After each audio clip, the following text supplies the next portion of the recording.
Epstein survivors just released a statement saying the files released today expose survivors' names and identifying information while protecting the names of abusers. We're all on the side of accountability, but I think this just outlines why the DOJ has been redacting so much and taking their time past the deadline. There's so many pages and the correct redactions are necessary for the victims. Well, even with taking their sweet time, they still screwed up by exposing some of the victims. Meanwhile, a draft indictment that was released today from the Southern District of Florida from the 2000s, which would have charged Epstein along with 3 others who are described as being employed by Epstein, except those 3 are redacted. They are mostly described as people facilitating appointments between Epstein and the girls, not involved in the acts themselves. Well, also a DOJ diagram showing Epstein's inner circle has multiple redactions. Well, the DOJ sent a letter to Congress explaining their redactions, and the Epstein Transparency Act does allow for redactions, for example, in cases that would jeopardize current investigations. Well, the victims noted that victim Virginia Giuffre, for example, who is now dead, reported many abusers connected to the Epstein network that the public does not have transparency about. Okay, but there's also many examples of prominent men's names being revealed in these releases today, including Donald Trump, Bill Clinton, Elon Musk. I'm sure they'd like their names redacted, but they weren't. Yeah, but I think the frustration is the needle has not been moved. We are not closer today to new prosecutions than we were yesterday. Well, both the Biden and Trump administration reviewed the documents and deemed no evidence existed to warrant new prosecutions. We have to come to the realization that sexual assault, especially that which happened decades ago with very powerful people, is extremely hard to gather evidence for to hold up in a court of law. And unfortunately, maybe that evidence was never able to be obtained by law enforcement, or it's being protected or destroyed. But that's why the Epstein Transparency Act demanded everything the government has so that people can be led to the truth. But so far, we got a lot of redactions of conspirators, yet revelations of victims. Yes, victims are unfortunately being hurt by this release, which is why many of us argued against this release for months. Human error is inevitable when releasing millions of pages. Yeah, I think it's clear they went over heavy on redactions protecting the accomplices and under heavy protecting the victims. A lot of rich people have been exposed. We want the co-conspirators in the Florida indictment. I'm sure there's a reason they were redacted. Why are you so sure?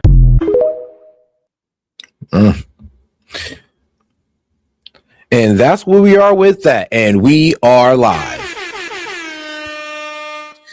Yo, this is S.E.T Media, and I'm back with another one for you.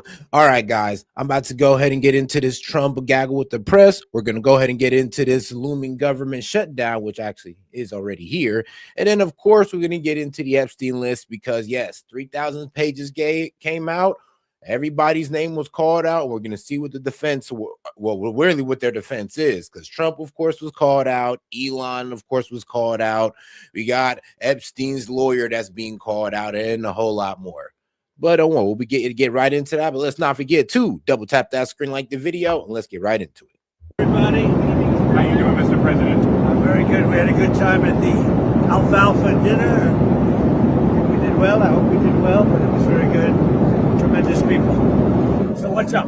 Sir, could you give us an update on where your thinking is right now with Iran, if you have made a final decision on what you want to do? I mean, I certainly can't tell you that, but we do have very big, powerful ships heading in that direction, as you know. I can't tell you, but I hope they negotiate something that's acceptable. It does look like we are still negotiating with Iran on, well, their nuclear capabilities to give up all of their enhanced uranium, or sorry, the word's kind of escaping me, but to pretty much get rid of their uranium, the 60% uranium that we believe they still have, and also their missile defense system. Now, that's what kind of stalled negotiations last time, so I'm assuming that's what stalled negotiation this time. It does seem like Iran is okay with giving up their uranium, but they're not okay with giving up their missiles. So we'll see where this goes.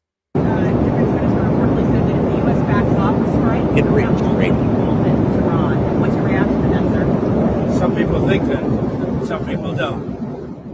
You could make a negotiated deal that would be satisfactory with no nuclear weapons. They should do that, but I don't know that they will. But they are talking to us, seriously talking to us.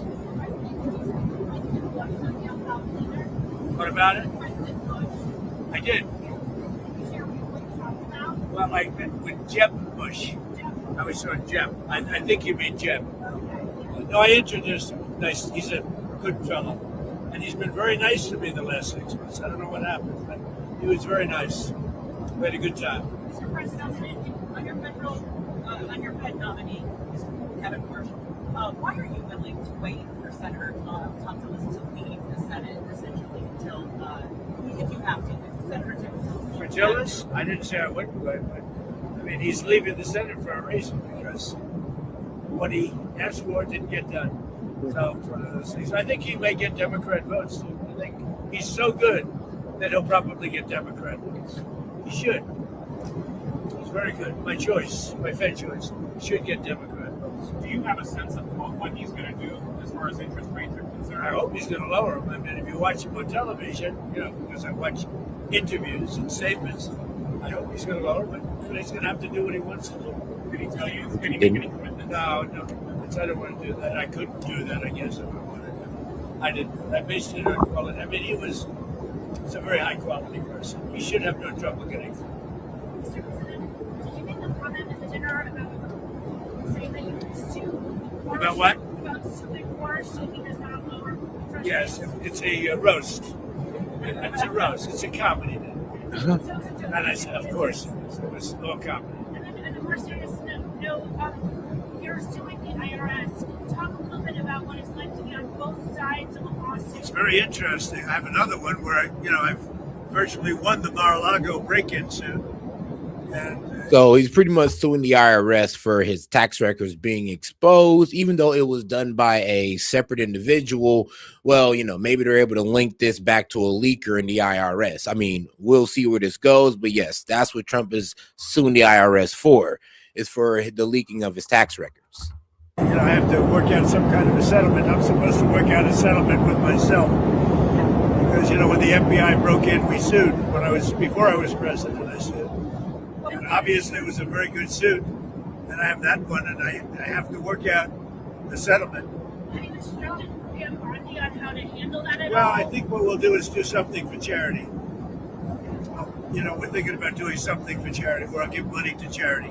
We can make it a substantial amount. Nobody would care because it's going to go to numerous, very good charities.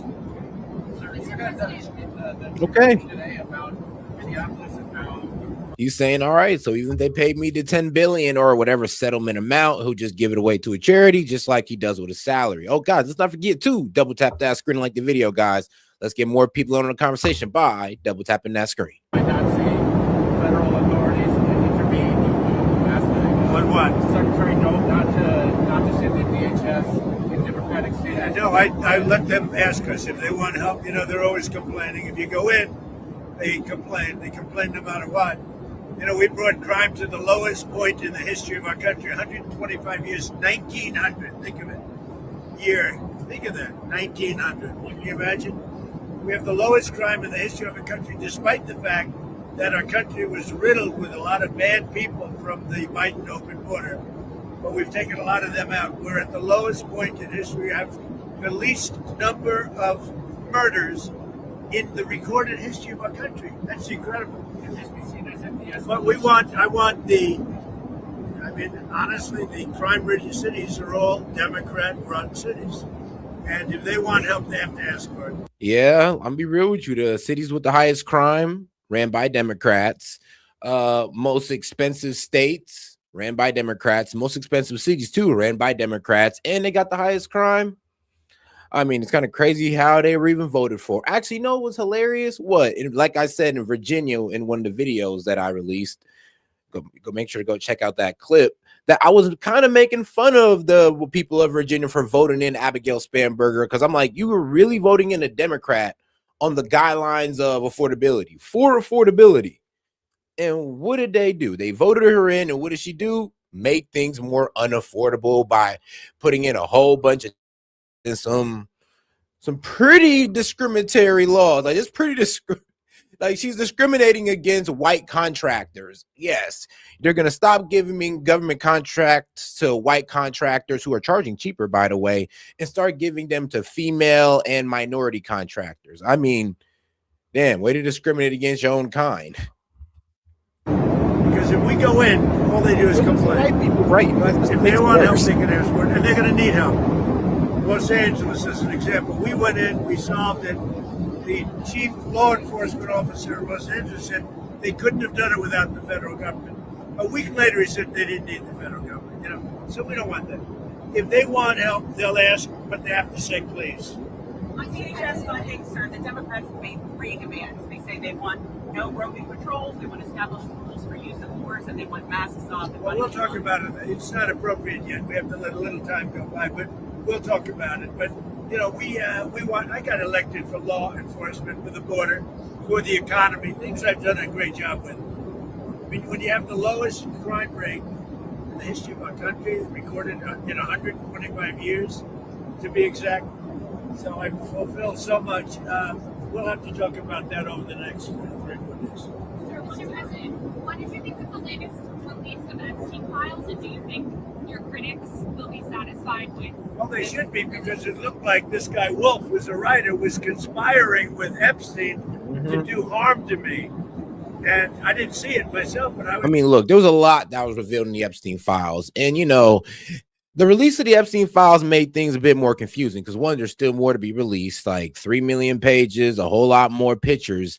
And here's the problem. When they released them, there was a caveat that the administration put out there. Like, I just want to let you guys know that whatever you guys see, remember, some of these are just accusations that never got followed up. So we don't know if all of these stories could be corroborated. Just know that somebody was out there said this, and we don't know if it's true or not.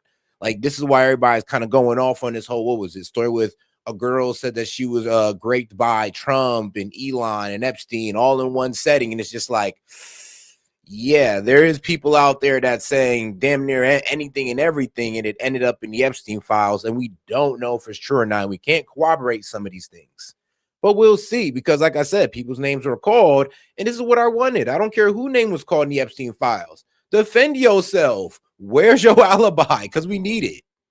Told by some very important people that not only does it absolve me, it's the opposite of what people were hoping, you know, the radical left. That Wolf, who's a third-rate writer, was conspiring with Jeffrey Epstein to hurt me, politically or otherwise, and that came through loud and clear. So we'll probably sue Wolf on that. And maybe the Epstein estate, I guess. I don't know, but we're going to certainly sue them. You want to sue the Epstein estate? Well, you may, I guess so, because he was conspiring with Wolf to do harm to me politically. That's not a friend.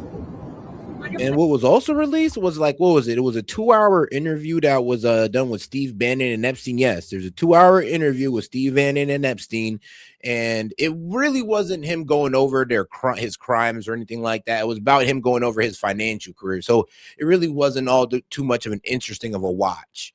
It just explains Jeffrey Epstein's financial savvy, which he rarely has or barely has, and his interest in spirituality and all that good stuff, which is a bit strange considering what he was doing out here. For Venezuela oil, sir. You okay down there? You okay? I don't want to let it tap up. You said that the profits will be split with the U.S. and Venezuela both benefiting. What's Venezuela's share of the oil profits going to be? Well, we haven't discussed that, but we're getting along very well with the leadership of Venezuela. They're doing a really good job.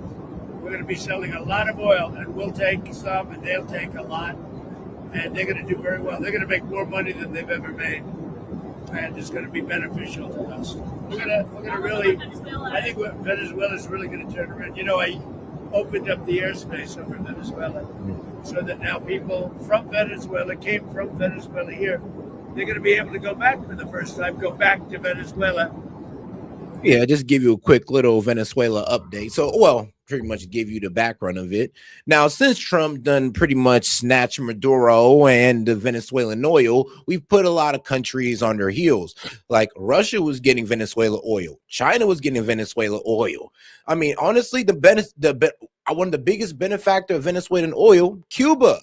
And they're now getting chokehold. As you see, Trump seems like he's ready to snatch that guy as well. So as Trump sits here like this, stole that shit. That's what I do, nigga. Fuck, nigga, I stole that shit. And I stole it, like, bro, but niggas don't understand. I talk facts. Vlad, I talk facts. Oh, you're right.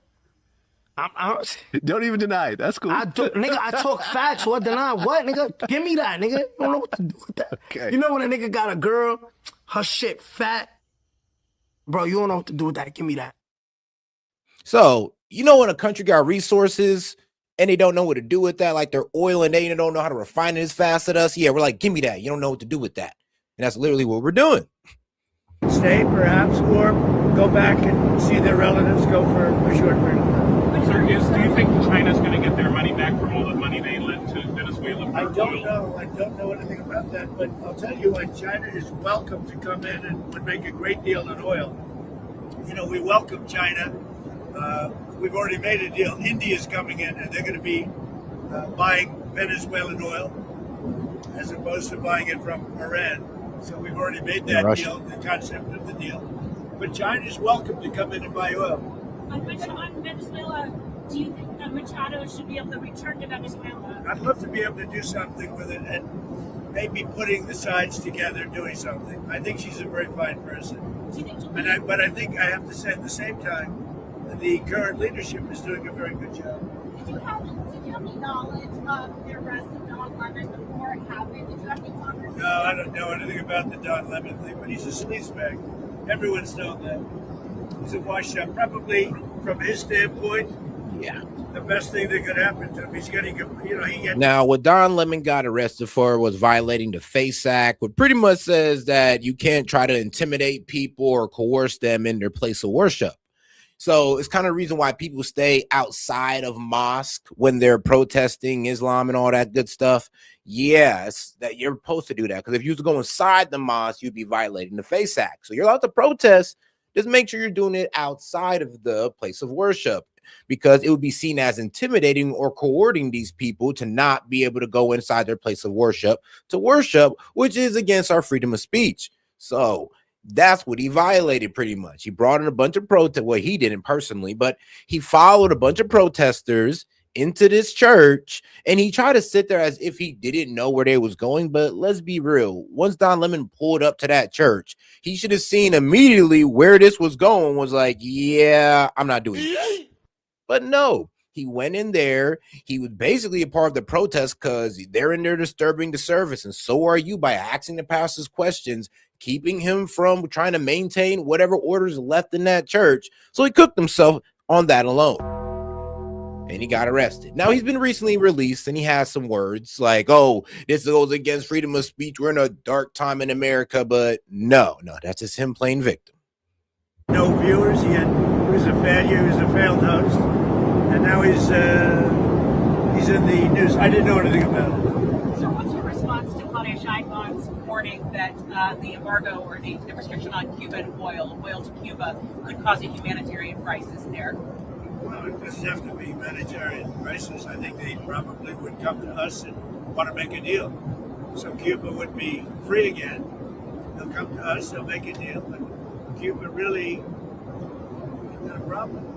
They have a problem. I know so many people from Cuba. But we have a lot of people in the United States right now that would love to go back to Cuba. And we'd like to work that out. What do you want to see from Cuba? I mean, what do you need to see to make that We'll kind work of a deal? deal. I think we're going to work a deal with Cuba. I think, we'll be kind.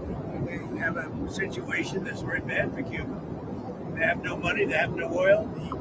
Oh God, do me a favor and double tap that screen and like the video, guys. Let's get more people on the conversation by double tapping that screen. Let's get us to 100 likes. Venezuela, they live off Venezuelan money and oil.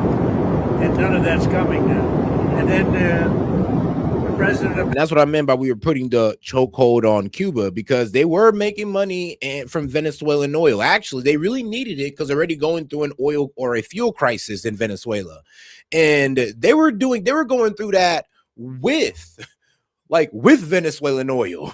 Now that that's been cut off, imagine how bad that's going to get. Oh, yes. And Mexico has now agreed to stop sending oil to Cuba. They said they weren't, but then they kind of walked it back and bend the knee to the Trump administration and said, no, what? Actually, yeah, we're not going to send oil to you guys. I know you're going through a fuel crisis.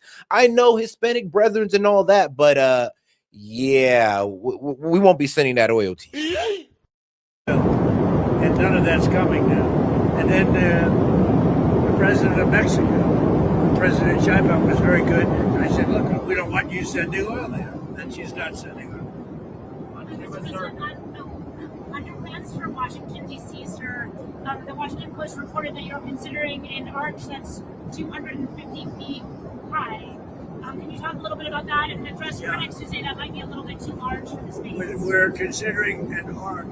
It's like the Arc de Triomphe in Paris. So for 200 years, they've wanted to build an arc. There are 57 cities throughout the world that have them. We're the only major city, Washington, D.C., that doesn't. The circle prior to the bridge, the Arlington Bridge, has been waiting for hundreds of years to have this done. In fact, there are 4 Eagles that got built.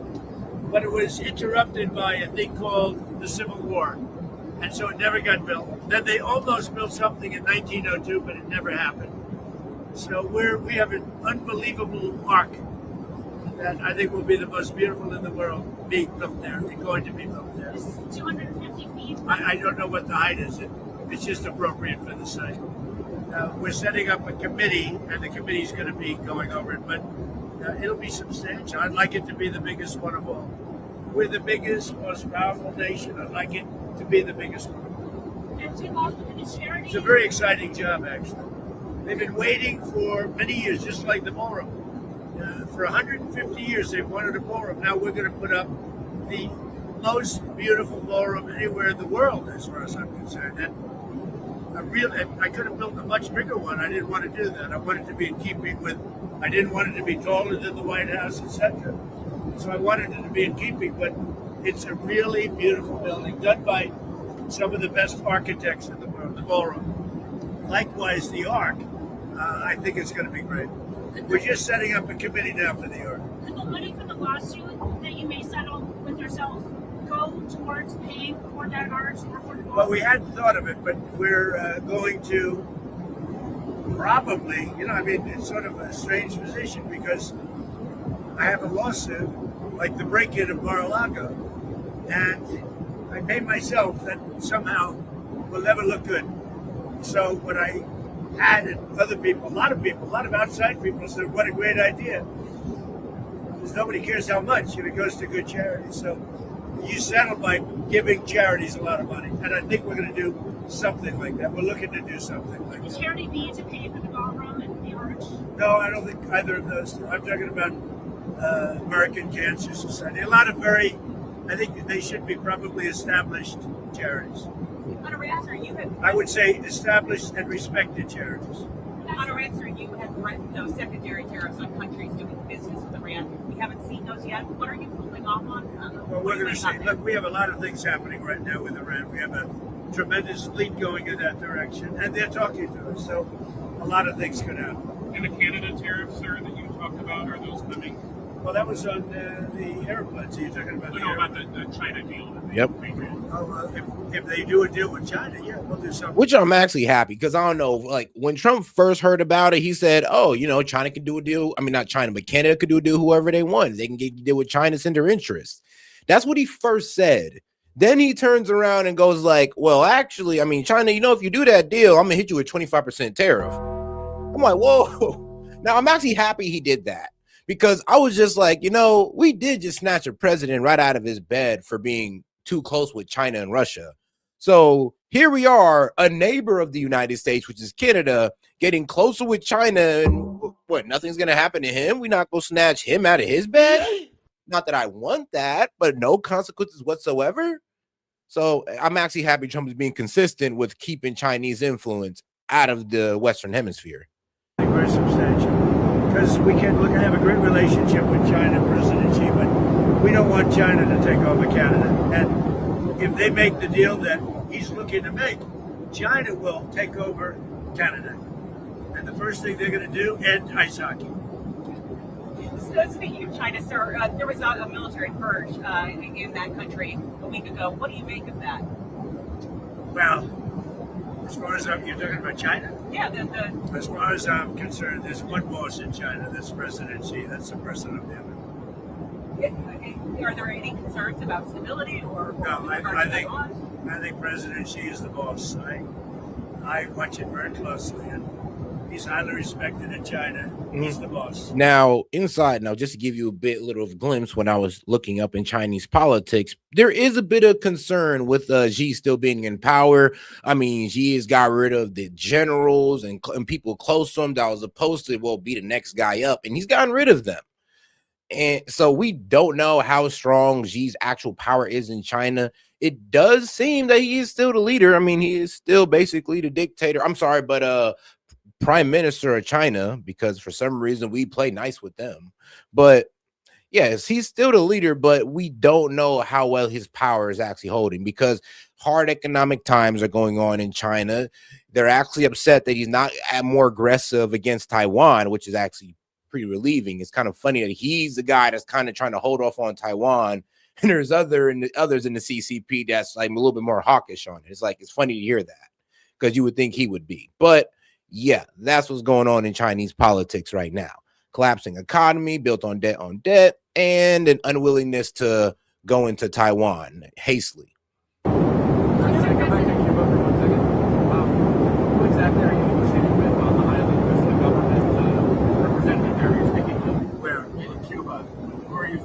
We're starting to talk to Cuba. Yeah, we're starting to tell us if they need help on a humanitarian basis, and we're starting to talk to Cuba.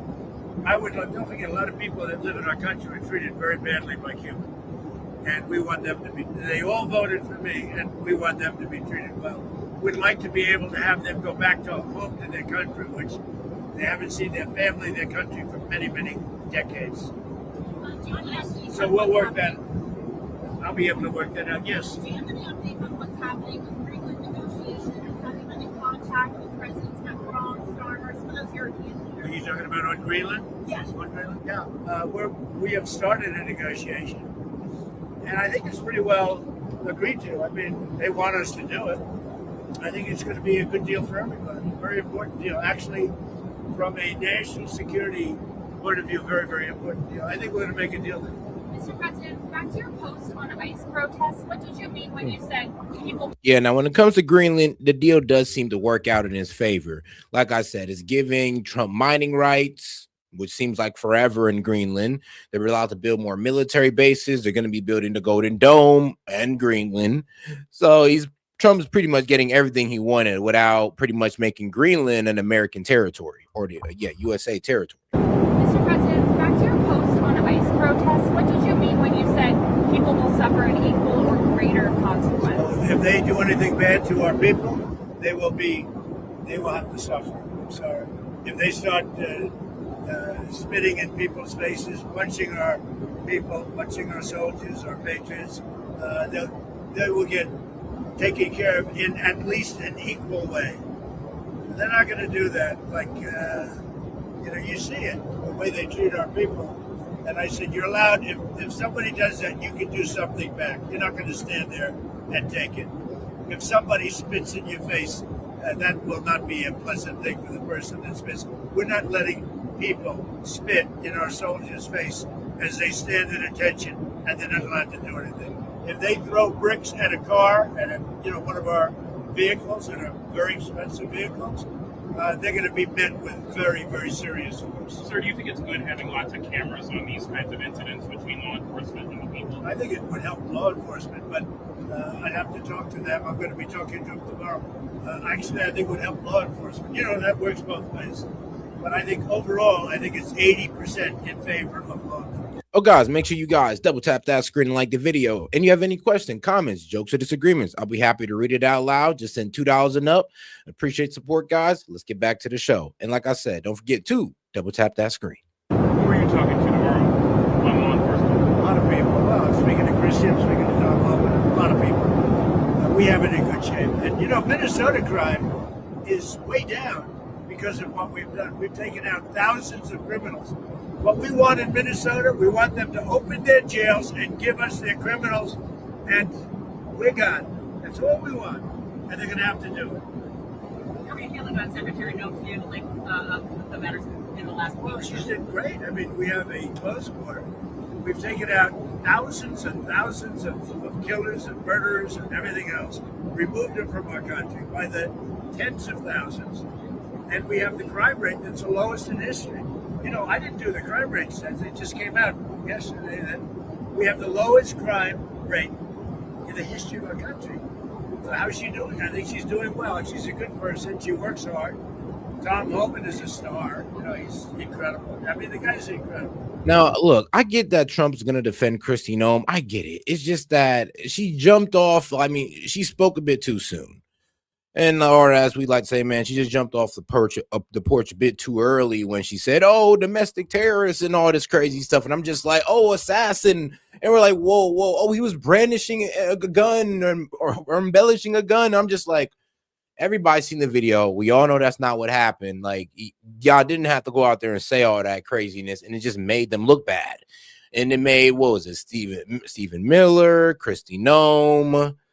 Bavino. They made them all look. We had Gregory Bavino, I think his name is. Made them all look bad by just saying domestic terrorists with no proof whatsoever that they were going out there to be domestic terrorists whatsoever. And I don't even believe Renee Good was trying to be a domestic terrorist, nor Alex Preddy. So, and with no proof either, that's what just made it oh so bad. I mean, to be quite honest with you. And that's why everybody was calling for her to be fired, because like it was just such an incompetent thing to say. Like, why would you say that with no investigation done? Like a day in. But hey, it is what it is. He's got an unbelievable, he's tough, and yet everybody likes him, both sides. So he's been great. But he said to me just tonight, he said, look, they've got to open up their prisons and give us their criminals and their murderers and their drug lords, and and we'll take care of them. And that's why I mean, yeah, there's only three things we want out of Minnesota. Is like we want the criminals, the detainees that need to be deported. I mean, we want them to start providing crowd control for ICE. We want their voter registration data, and we also want their welfare data as well. And if they can give us that, man, bro, it's all good. All good, man. Look, we'll be able to have some trust in those guys again. That's all we need out of Minnesota. It's not that hard. We're not asking for too much. And shout out to Toe. She says, want to send love to the best media live groups of members and most importantly, hosts. Best group I've been a part of. Hey, I appreciate that, Toe. Shout out, Toe. Man, been a member for more than half a year now, I believe. Appreciate it, sis. I truly appreciate you being here. crime is down in Minnesota, not because of anything they did, it's because of what we did. Same thing in Chicago. We have crime down in Chicago, and most people don't even know we're there, but we're there doing a good job. We have crime down all over the nation. Thank you very much, everybody. Thank you, sir. Thank you, sir. No, that's a very dangerous shot he's got. It's That's the worst. That's got to be the worst shot. And all right, now let's get over to our guy Mike Johnson, because we got to get to this looming government shutdown, which I believe we're already in. But let's see what Mike Johnson got to say for himself. Because I mean, bro, it's your job to avoid this type of stuff, and it seems like we cannot avoid this type of stuff. We just got done with the longest government shutdown in history. We broke a record right there. Thanks, Dems. And apparently, I guess they went around too. And what y'all want? What, like 45, 50 days? Y'all trying to go for another high score? But let's see. And joining me now is Speaker of the House, Mike Johnson, Republican of Louisiana. Speaker Johnson, welcome back to Meet the Press. Always great to be with you. Thanks. It is great to have you. And as we sit here today, we are in the... Hey, yo, and shout out to my man, Jade. He's like, I want so many illegals deported. We never have to press 1 for English ever again. God damn. All right, that was funny. Never have to press 1 for English ever again. Is it nah, bro? It's gonna be like what? Do you want UK English or American English? That's the only type we want. That's all we want to hear. That'll be a beautiful day indeed. But I think we're stuck with that one for life, sadly. Midst of a partial government shutdown. So I want to start right there. The latest reports are that you've spoken to Leader Hakeem Jeffries, that he has made it clear that you don't have Democrat support to reopen the government. So let me put this bottom line question to you. Are you confident that the government will reopen on Monday with Republican votes? Do you have enough Republican support? And I want to tell y'all this, like, bro, now the Dems are doing this to what?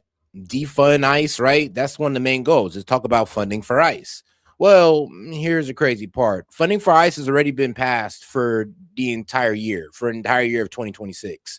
So if they shut the government down, they'll be hurting every DHS department but ICE. So they're not even, if they shut the government down over them wanting to defund ICE, it is too late. It is too late, unless they want a promise to defund ICE for next year or something. But right now, if they're asking to defund ICE now, it is too late. They already got their funding. It's cooked. But if they're willing to put the American people and everybody else that falls under the American people and the other agencies that fall under DHS in trouble, then okay, so be it. But I just want to let you guys know, if they're doing this for ICE defunding, they're not going to get it. Then think about it. We're talking about the same group of people that did this for what? The ACA subsidies. Have the ACA subsidy been passed? No. So did they get anything they want last time? No. So I'm really wondering what they're hoping to do with this. Well, let's say I'm confident that we'll do it at least by Tuesday. We have a logistical challenge of getting everyone in town. And because of the conversation I had with Hakeem Jeffries, I know that we've got to pass a rule and probably do this mostly on our own. I think that's very unfortunate.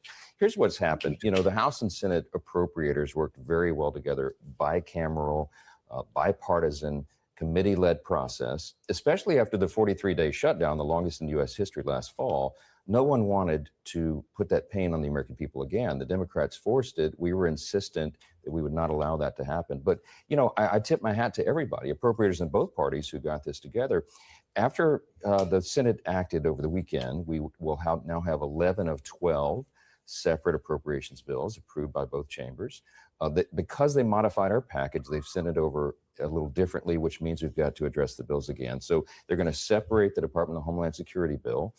Our intention is by Tuesday to fund all agencies of the federal government except for that one, and then we'll have 2 weeks of good faith negotiations to figure it out. And just bottom line, you think you have enough Republican votes to reopen the government by Tuesday? Yeah, because Republicans are going to do the responsible thing and fund the government. They're playing. But you have a razor-thin margin. That's what I'm getting at. I have a 1-vote margin, yes, for the rest of 2026. But we're going to demonstrate once again that this is the party that takes governing seriously. The Democrats play games with this, and I think it's very unfortunate because what they're doing is they're jeopardizing services to the American people. When you're talking about the Department of Homeland Security, remember what's included in that. You have TSA agents for the airports. You have the Coast Guard. You have FEMA. We're in the middle of a winter storm disaster on the East Coast. We can't play games with this. So let's talk. And that's what I'm saying. It's like they're holding the American people hostage like they were doing with SNAP benefits. And they was asking them to use the contingency fund, but the contingency fund was already appropriated for a school lunch program. So like the Dems are kind of like riding reckless on this. Again, it's like, you know, we're still under a snowstorm. There's this apparently some type of snow cyclone that's about to hit some states in the South. And you guys want to freeze funding for DHS and defund them. And you can't do it for ICE. So who are you doing it for? Like, it doesn't make sense at this point, but we will see how they make it make sense because they're going to have to. Because it does seem like they are about to shut down the government for nothing again. What Democrats are demanding as a part of this, they want to see changes to DHS, to ICE in the wake of the deaths of those 2 Americans in Minneapolis. The changes they're asking for include an end to roving patrols, no more face masks, mandatory body cameras, and judicial warrant requirements. Given what has been happening on the ground in Minneapolis, Mr. Speaker, do you support any or all of those changes? Listen, there's been tragedies in Minnesota and in Minneapolis in particular, brought about in large measure by the circumstances on the ground. You have the governor and local officials there, in some cases inciting violence. They're encouraging citizens to disrupt the operations of law enforcement, and it sets up a dangerous situation. But they're calling for peaceful protests. No, well, they are, but they're also. I mean, no, look. They're calling for peaceful protests while also calling for the obstruction of ICE and to view these guys as Gestapos and Nazis. I mean, the doublespeak is crazy. So here's the problem. These guys, these protesters, peaceful protesters are turning into obstructionists. They're following ICE around. They're creating Discord chats and all that to mark down their license plate and all this good stuff to follow them around. This is turning into a community organized effort. If they spend this much community time, cleaning up their streets and cleaning up Somali's fraud or looking for fraud, I promise you Minnesota would be the most crime-free place in the United States. But instead, they're putting all this community effort into stopping the enforcement of immigration laws. Like, I'm telling you, we're going to watch this James O'Keefe video later on in the stream, and I'm going to show you how much effort they're really putting into stopping ICE. And it's going to be sickening because you're just like, y'all could have did this for way better reasons than this bullshit right here that actually helps the community instead of put people in your community in danger. But okay. To resist. They're also saying they're doxing the agents of ICE, the Immigration and Customs Enforcement. And so when you're talking about masking, the reason that ICE agents wear masks is to protect their own identities and protect their own families. And in some circumstances, they've had a price put on their heads effectively by local officials. And that's what's created the dangerous conditions. But these state and local officials respectfully didn't pull the triggers that left these 2 Americans dead. President Trump has even acknowledged that ICE has made mistakes. Do you think within that context, any changes need to be made to ICE and the way it's operating on the Yes, ground? look, I think President Trump was right to acknowledge that. I think he's operating in good faith. He said he wanted to turn the temperature down. He put Tom Homan in charge there. He was right to deputize him over that situation. And shout out to Tove. Appreciate the support, sis. She says the Great Lakes, New England State. Damn it, why the Great Lakes? But yeah, the Great Lakes and the New England states and the New England coastal states will be getting hit with a polar vortex and a bomb cyclone towards the end of the week. So yep, set. We're gonna get hit hard. You may want a generator. I mean, bruh, again.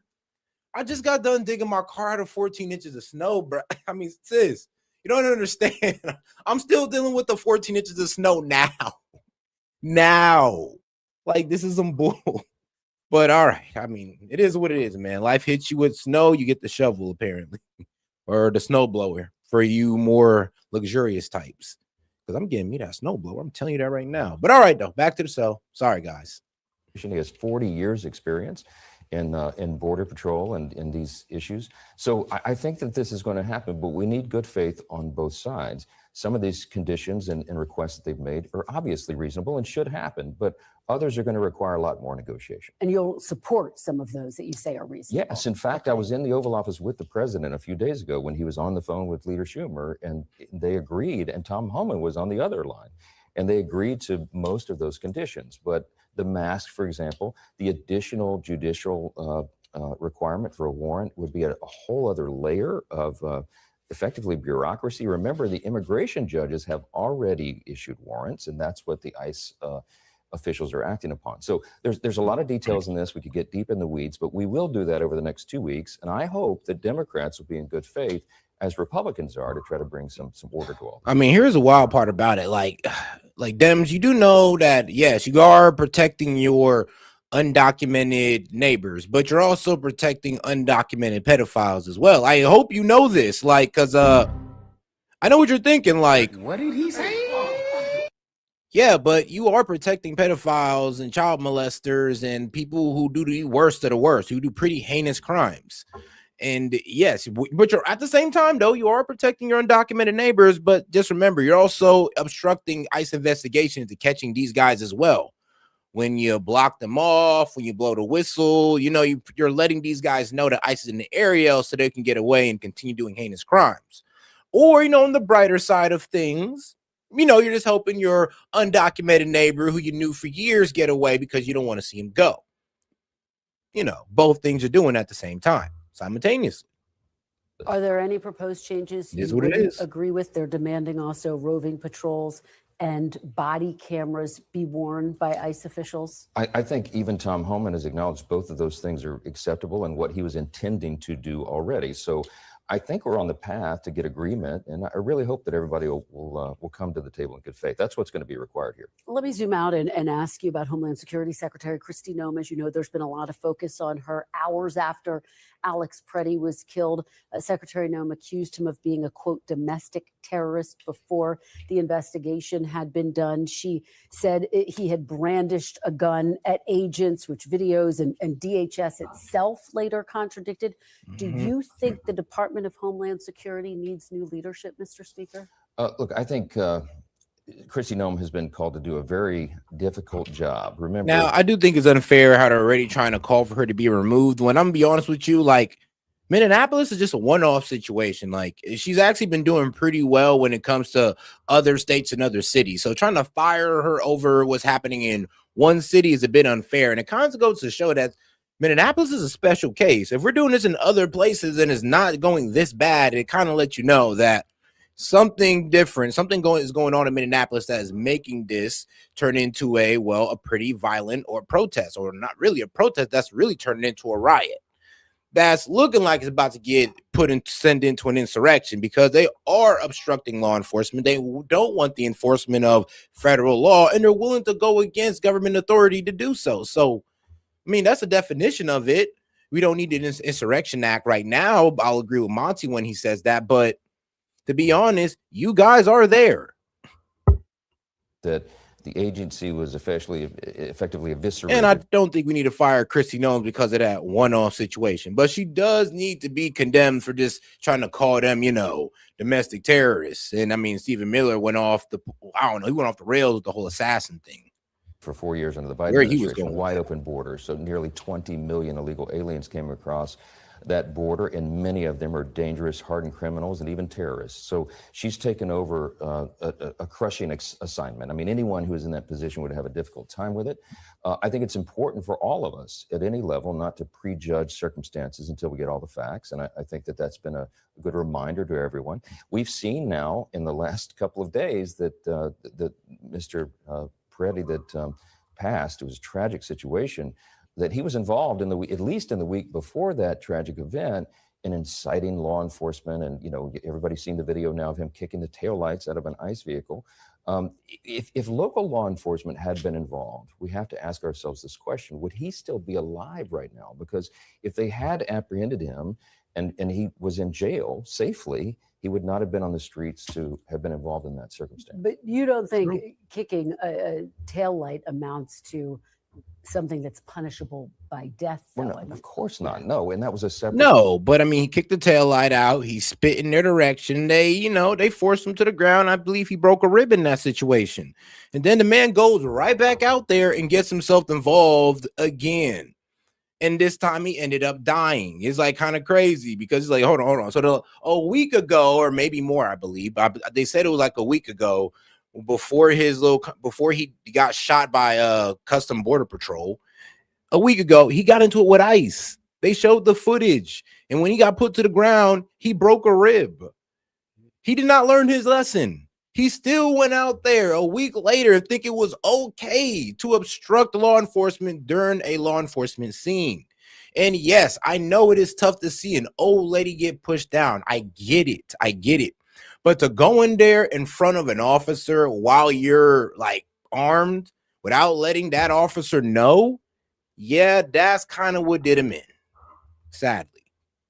Circumstance. But the point is, it is unlawful to impede the operations of law enforcement, and it sets up a dangerous situation when people do that. But do you have a and shout out to, she says that's the point of Minnesota. They are letting it get out of control to make it seem like this is what it is happening everywhere where ICE is and will go. And yeah, I mean, they're trying to paint a picture of, no, this could be you guys. No. This is what happens when the governor use inflammatory language like, oh, they're the Gestapo and they're about to kidnap you and take you to a foreign torture dungeon, which is actually what Tim Walz said.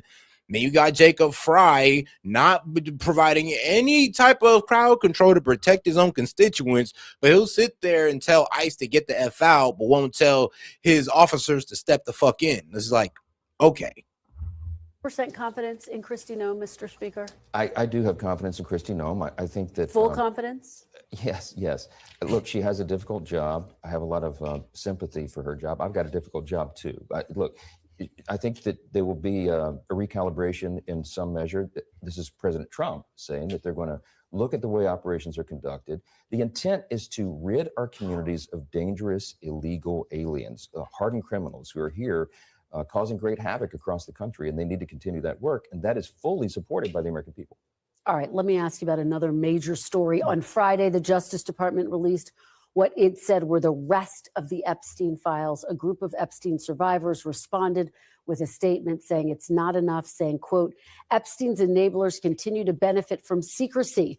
The Justice Department cannot claim it is finished releasing files until every legally required document is released and every abuser and enabler is fully exposed.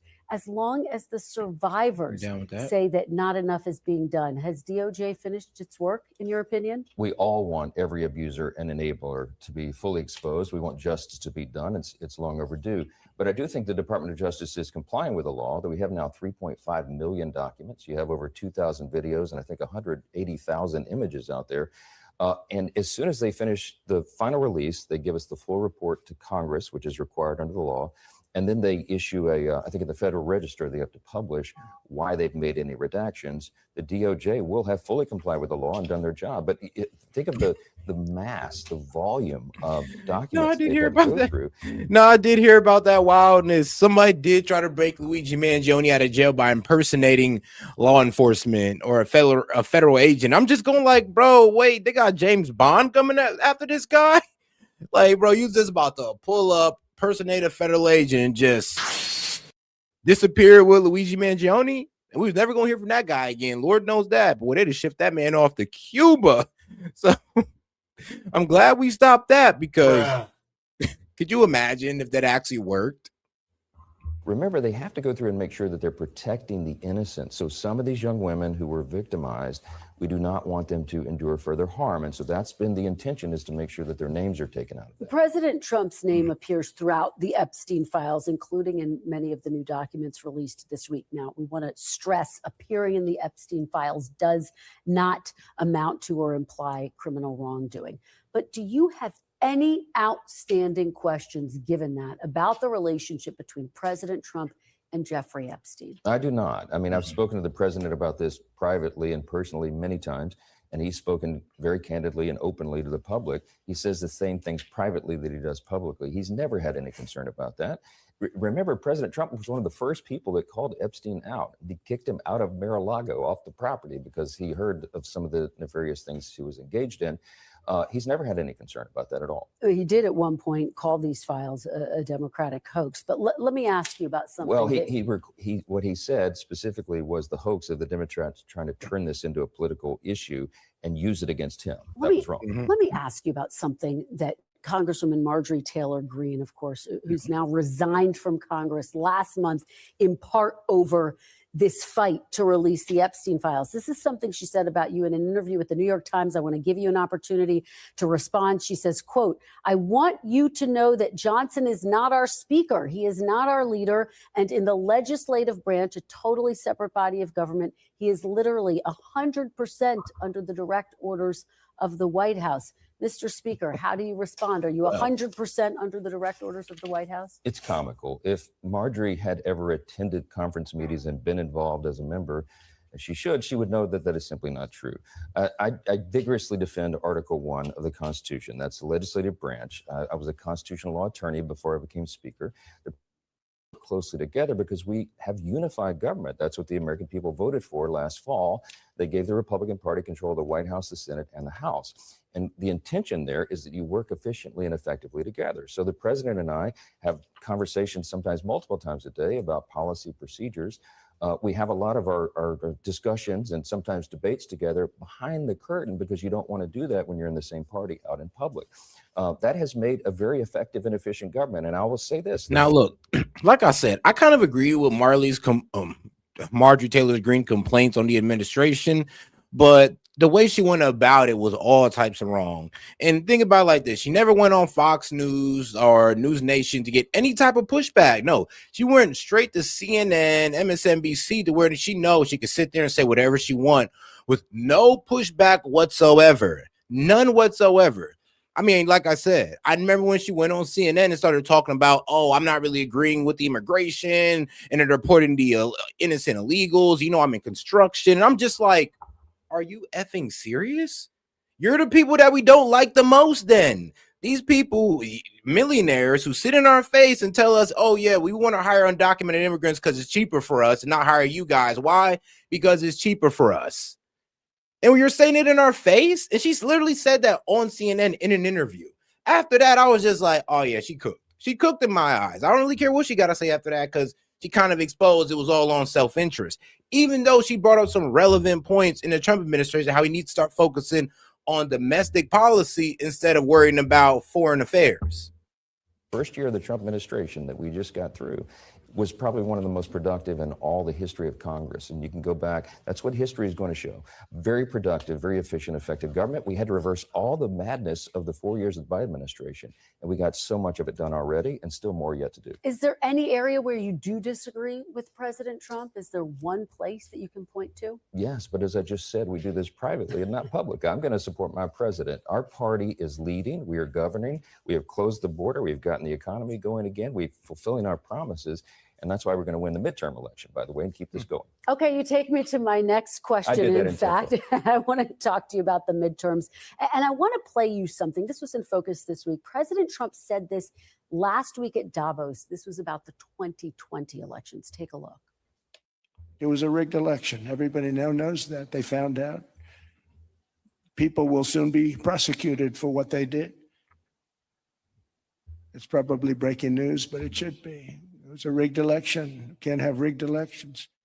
Is it healthy for this country's democracy, for the sitting president to be questioning the 2020 election 5 years ago? Something. Oh, guys, make sure we double tap that screen like the video, guys. Let's get us to 100 likes. We just need about 38 of y'all to double tap that screen. Appreciate the support, guys.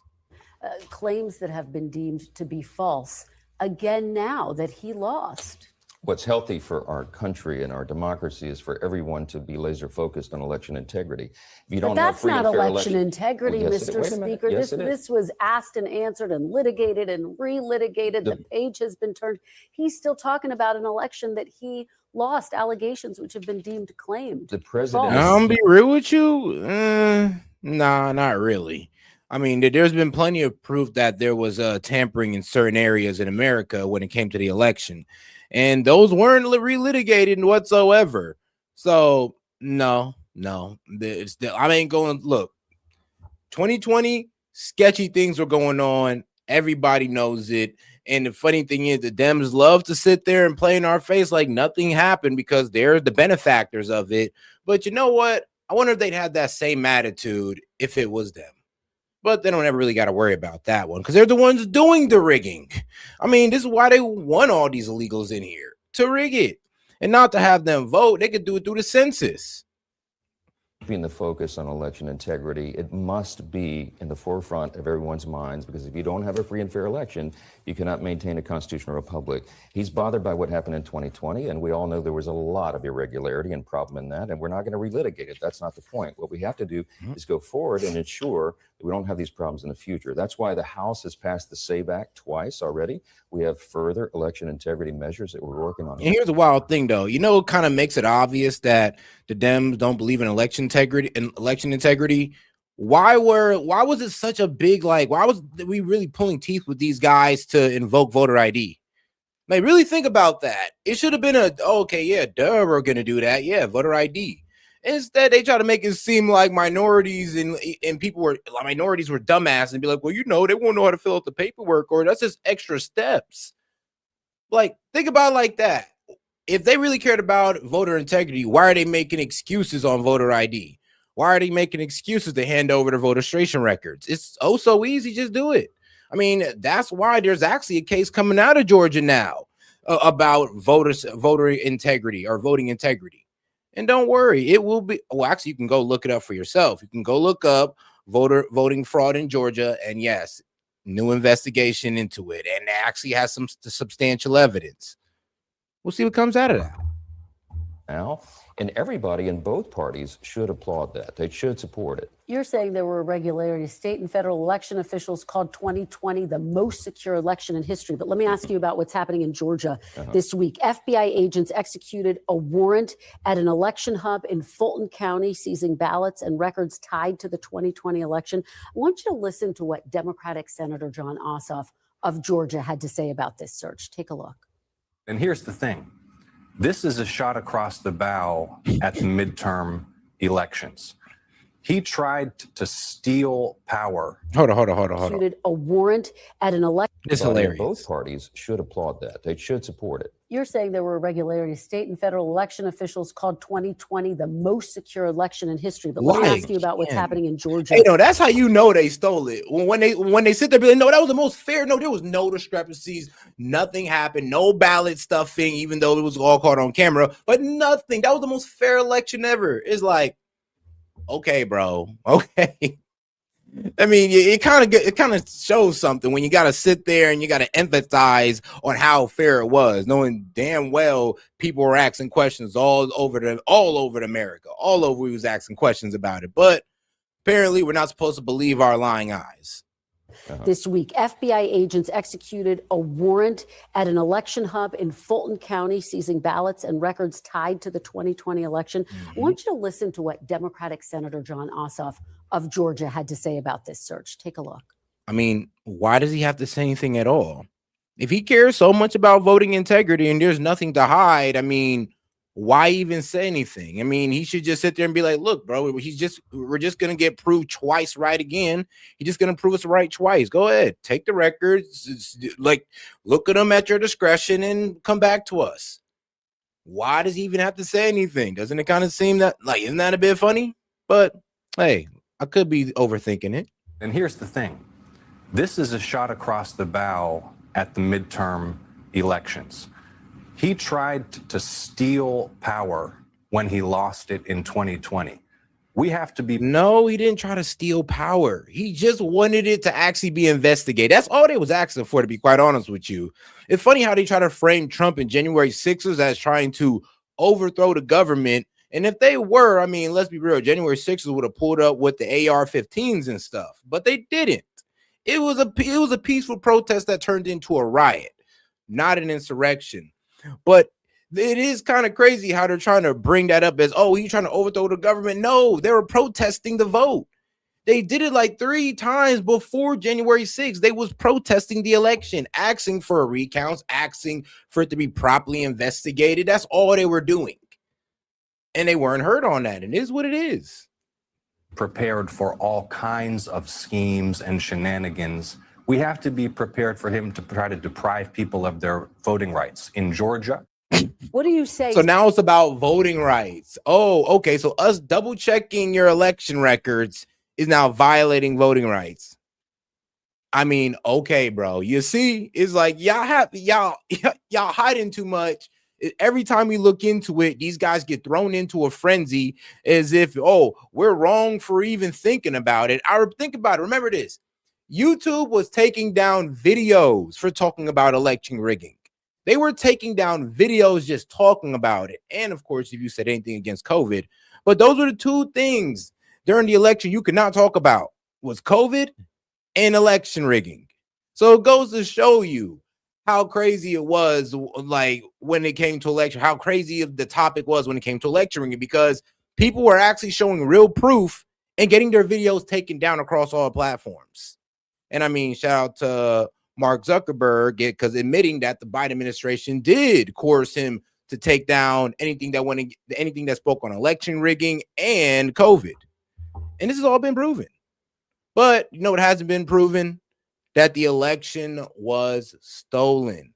All we have is all this evidence and witnesses and all that good stuff that's never really been truly investigated. So, I mean, Dems got us on that.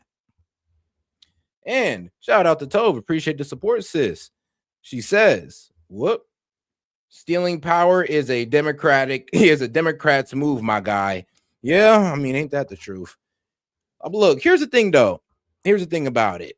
The election being rigged, if you actually look at, what was it? 1,000, 2,000 mules that they sit there and try to debunk, even though there are witness statements and all this crazy stuff, literally saying they were getting paid to stuff ballots for the election. I mean, the fact that Biden held, like, the fact that when all these senators were trying to talk to Biden, talking like, yo, there's something going on with this election, he's hitting them with the no debate, no debate, no debate. All that meant nothing. All that meant nothing to the Dems as long as they got their guy in there. So that's what we also got to understand. I mean, when they're rigging or when the cheating works out in your favor, are you really complaining? Like, think about it. Do you think what was the team that got caught up for deflating the ball? Was it the Patriots or something like that? I mean, if you're a Patriots fan and you won and you got your money from the cheating or Or you're happy that they won. Did you really care that the cheating went down and it went in your favor? I mean, that's just how it is sometimes. Now, me, off the guidelines of integrity, I would care, but most people don't. And it is what it is. To that allegation that President Trump is going to meddle in the 2026 midterm elections, that's what he's doing in Georgia. I find it comical that one of the senators from Georgia is talking about schemes in elections. Remember, Georgia was example A of that in the 2020 election. There were two statewide recounts in Georgia, Mr. Speaker. They sent mail-out ballots to everyone. Everyone knows all of the problems that occurred in Georgia. It was very controversial. Bro, the same problem that was happening in Georgia was happening in Ohio. They were sending mail-out ballots, ballots of people who don't live in houses no more, or sending like ballots out of people to their old address, and people was able to double vote with that. They'd be able to put in a whole lot of votes because there was no way of verifying if that person was actually the one who was voting with the mail-out ballots. Shoot, somebody could have got your ballot and voted for you, and you don't even know. So, yeah, I'm sorry. There was plenty of problems with that. Oh, and especially the no voter ID. Like, come on now. You can't sit there and say that was the most like fair election or held with the utmost integrity and held to the utmost standard of fairness. It's like it wasn't.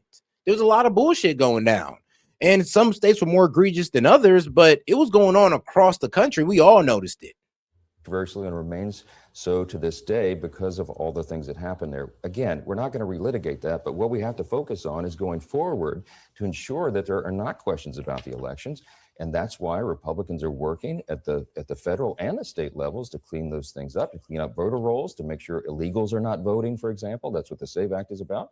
And we have to continue that. And the president is keeping a proper focus on it. This investigation is to ensure that all the questions about the elections in Fulton County are investigated properly so that people have confidence in the system again. That's very important. But there are really no questions about election integrity from 2020 that have not been asked and answered. Even the the Republican-led governor has pointed out it's been years and no one has ever come forward under oath with evidence of fraud in Georgia. But let me ask you, was it appropriate for the director of national intelligence, Tulsi Gabbard? What do you mean, bro? Y'all was taking people's videos down anytime somebody presented evidence.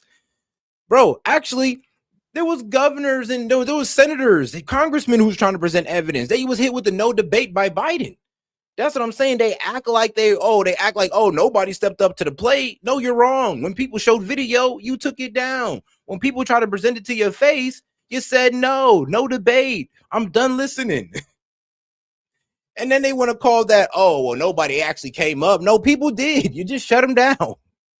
Was on the ground there. She is prohibited by law from taking part in domestic law enforcement. Was it appropriate for her to be a part of the raid on the election center in Georgia?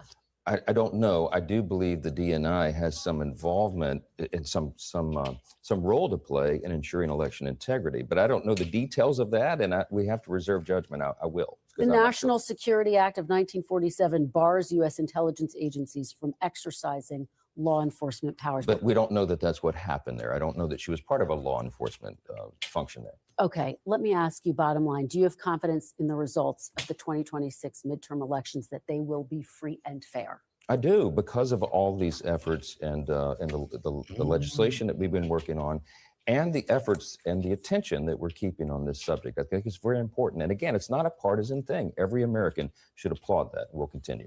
All right, House Speaker Mike Johnson, thank you so much. And all right, now House Speaker Mike Johnson got to say what he wanted to say. Now, U.S. Deputy Attorney Todd Blanche pretty much explains this pretty much atrocious handling of the Epstein files. Because, I mean, hey, you know, they're releasing them, but it's really causing more confusion than giving us answers. So let's get to it. Is the Department of Justice considering bringing any additional charges here? Well, look, I can't talk about any investigations, but I will say the following, which is that in July, the Department of Justice said that we had reviewed the file. Oh, and shout out Tove, appreciate it. She said we got mail from the Dem Party thanking my grandpa for voting in the 2020, and they had hoped to get his vote again in 2024. He passed away in 99. Yep.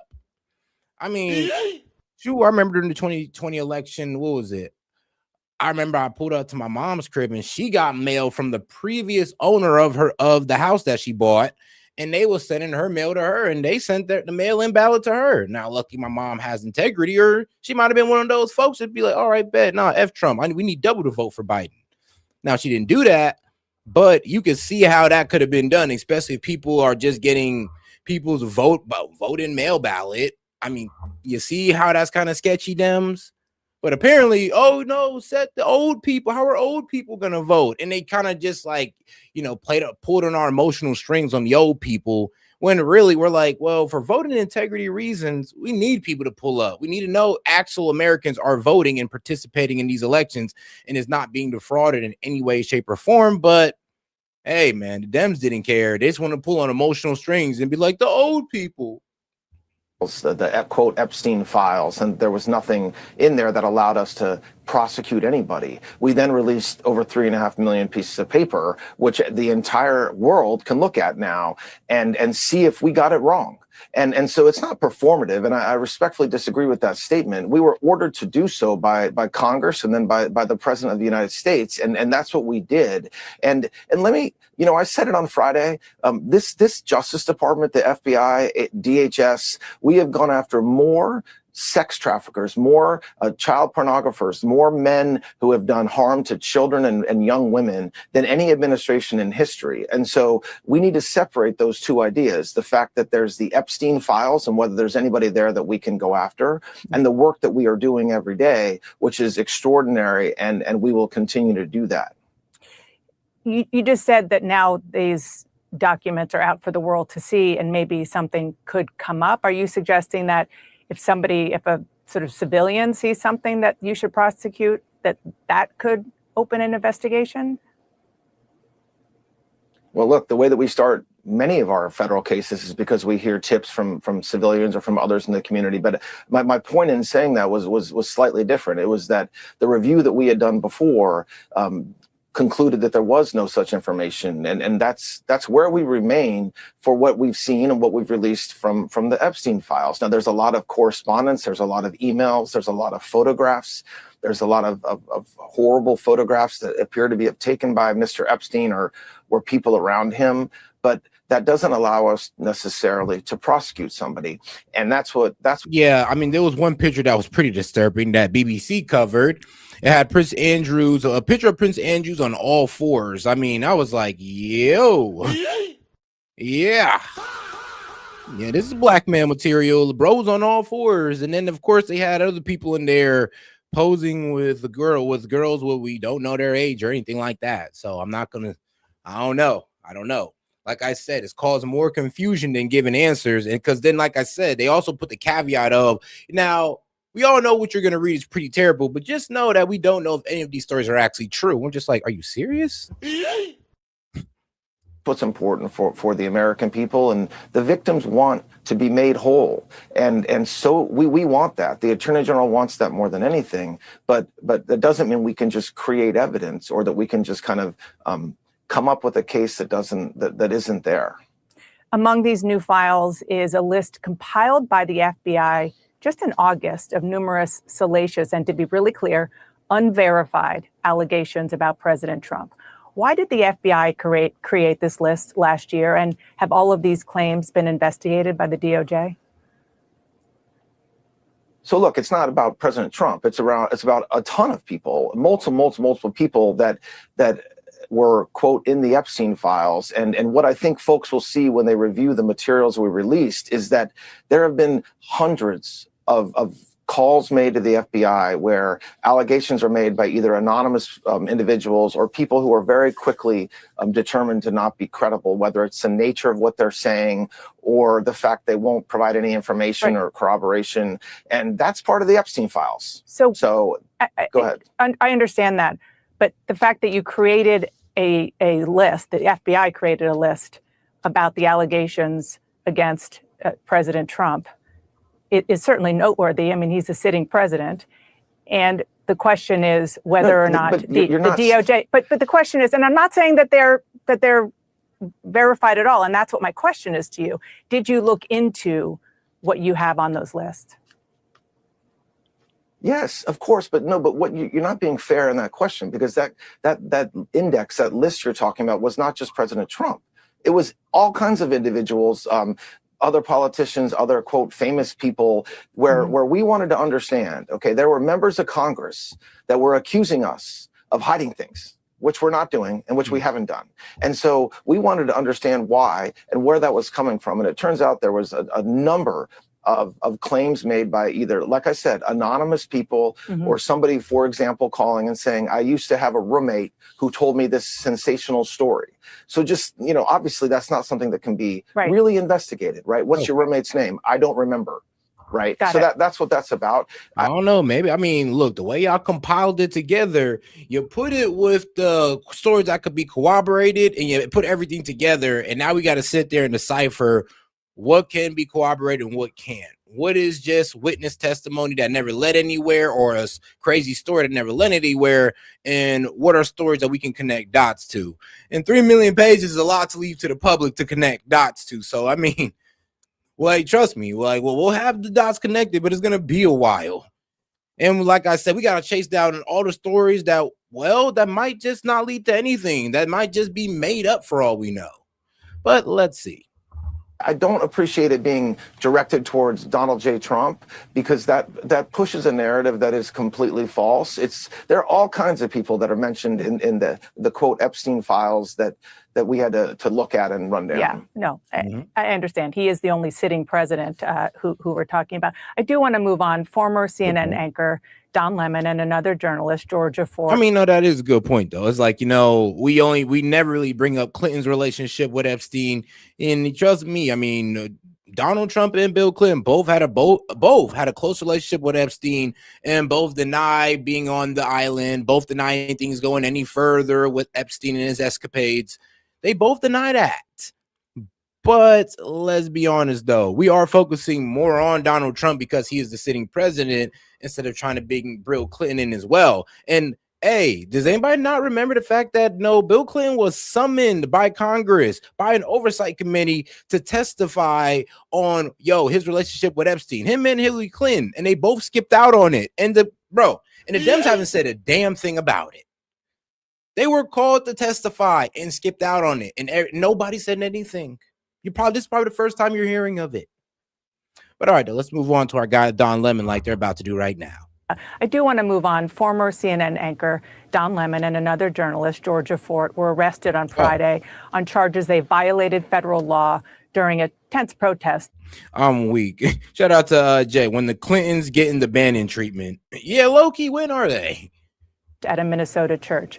A conservative federal judge, somebody who clerked for Antonin Scalia, already had rejected those warrants and wrote that there is no evidence that those two engaged in any criminal behavior or conspired to do so.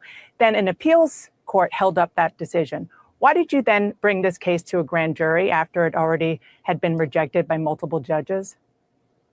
So first of all, that appeals court, you're not right. The appeals court, a judge on the appeals court said that there was clearly probable cause. There was absolutely probable cause that a crime had been committed. Okay, so it's true that they rejected the mandamus petition, but yes, by Mr. Lemon and others, it's public. And so, yes, you're right. A judge in that court had said there wasn't probable cause. But guess what? Our system doesn't allow judges to make that decision. They can make that decision to get an arrest warrant on a complaint, but only a grand jury can bring forth an indictment. And so that's what we did. We went to a grand jury, which, as you know, are 25 citizens from Minneapolis and around that decide whether there's probable cause. And that's who returned an indictment. Mr. Blanche, I want to go. AKA a jury of your peers came together, looked over the case and said, you know what, man, I ain't even going to lie to you, dog. Even if you like Don Lemon, Guilty. That nigga is guilty. He guilty. Actually, I went through the entire indictment, all 29 alleged overt acts of conspiracy. And there's a lot to ask you about, but I'm just going to pick a few here. Okay, starting with overt act number 20, which says, quote, defendant Lemon told his live stream audience about congregants leaving the church and about a young man who Lemon could see was frightened, scared, and crying. And Lemon observed that the congregants' reactions were understandable because the experience was traumatic and uncomfortable, which he said was the purpose. Over at Act 21 says, quote, as the operation. Now, he did kind of say that. He did say that. If you actually watch the video, he said, well, that's the purpose. The purpose of journalism is to make you uncomfortable. It's to push the boundaries to get people to the truth. And I was like, bro, are you serious? And like I said, he violated the FACE Act. You cannot sit there and just go in a place of worship because it will be seen as coercing or intimidating people to not practice their freedom of speech. Continued. Defendant Lemon acknowledged the nature of it by expressing surprise that the police hadn't yet arrived at the church and admitted knowing that the whole point of the operation was to disrupt. Ooh. Why wouldn't a jury at trial see this? Once again. Oh, yeah. What happened to your sheriff? Get out there. That nigga is get out there. As a journalist observing what is happening, which is protected by the First Amendment. Well, you conveniently left out multiple allegations in that indictment about what else Mr. Lemon did, including surreptitiously avoiding saying where they were going, being part of the planning, being part of the. If you watch the video at the beginning, he was like, look, I don't know where I'm going. You know, I'm just following this protest group. We don't know. I can't do. I'm staying. Bro literally made sure he stepped away from the group on camera as they was planning to protest inside the church. Now, here's the thing. Like I said, once he pulled up to that church, he could have just went like, whoa, hold on. Y'all going into the church?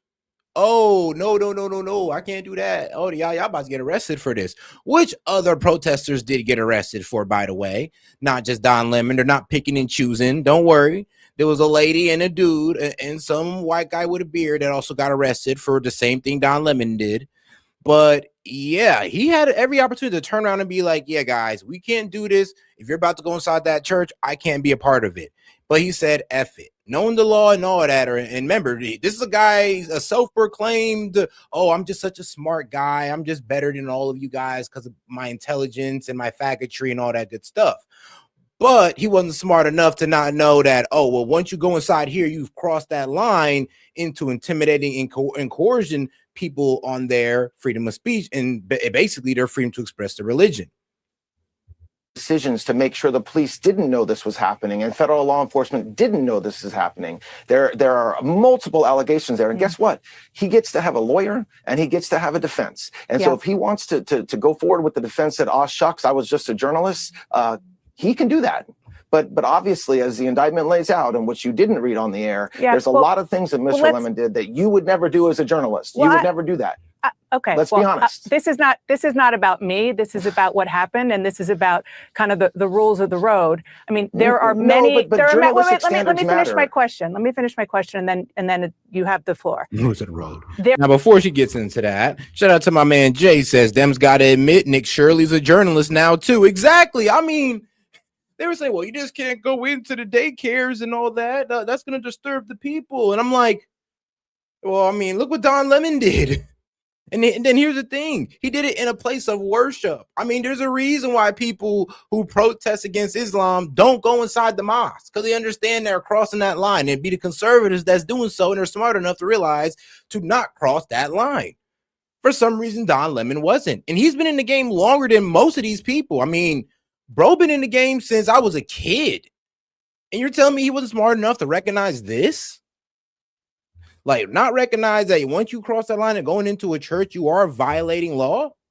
There are countless examples of when reporters are embedded with people, with, DOD, where we are told not to tell anybody where we're going. There are numerous examples of when we get embargoed information that we can't report from your agency, for example, and that has happened on with presidents in both parties, and we withhold reporting it until you say it's time to report it.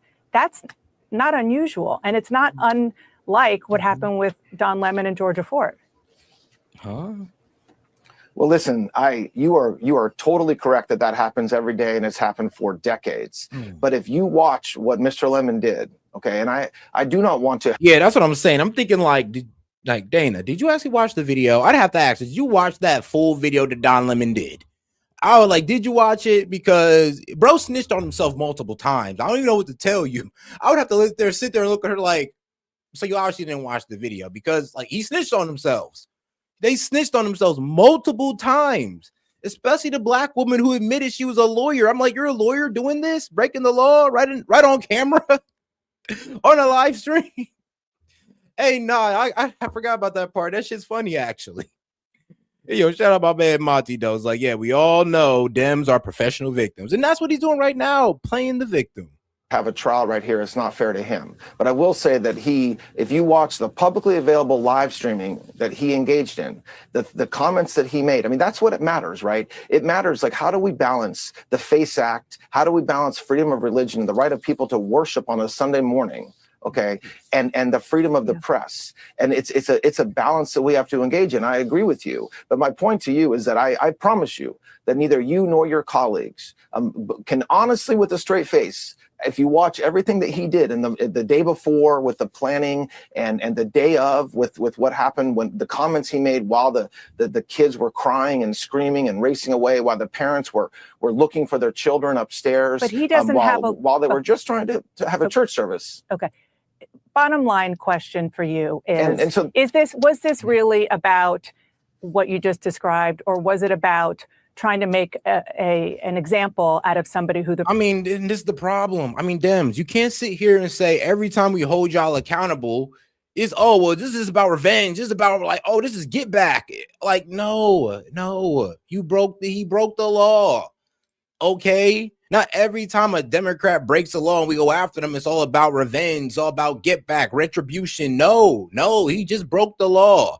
Because I mean, what was the first thing they try to say? Oh, you know, Don Lemon is an obvious enemy of Trump. Bro, Trump barely speaks on this man, Don Lemon. I mean, I'm pretty sure Trump got more ops at CNN that are, I'm be real, just still on CNN.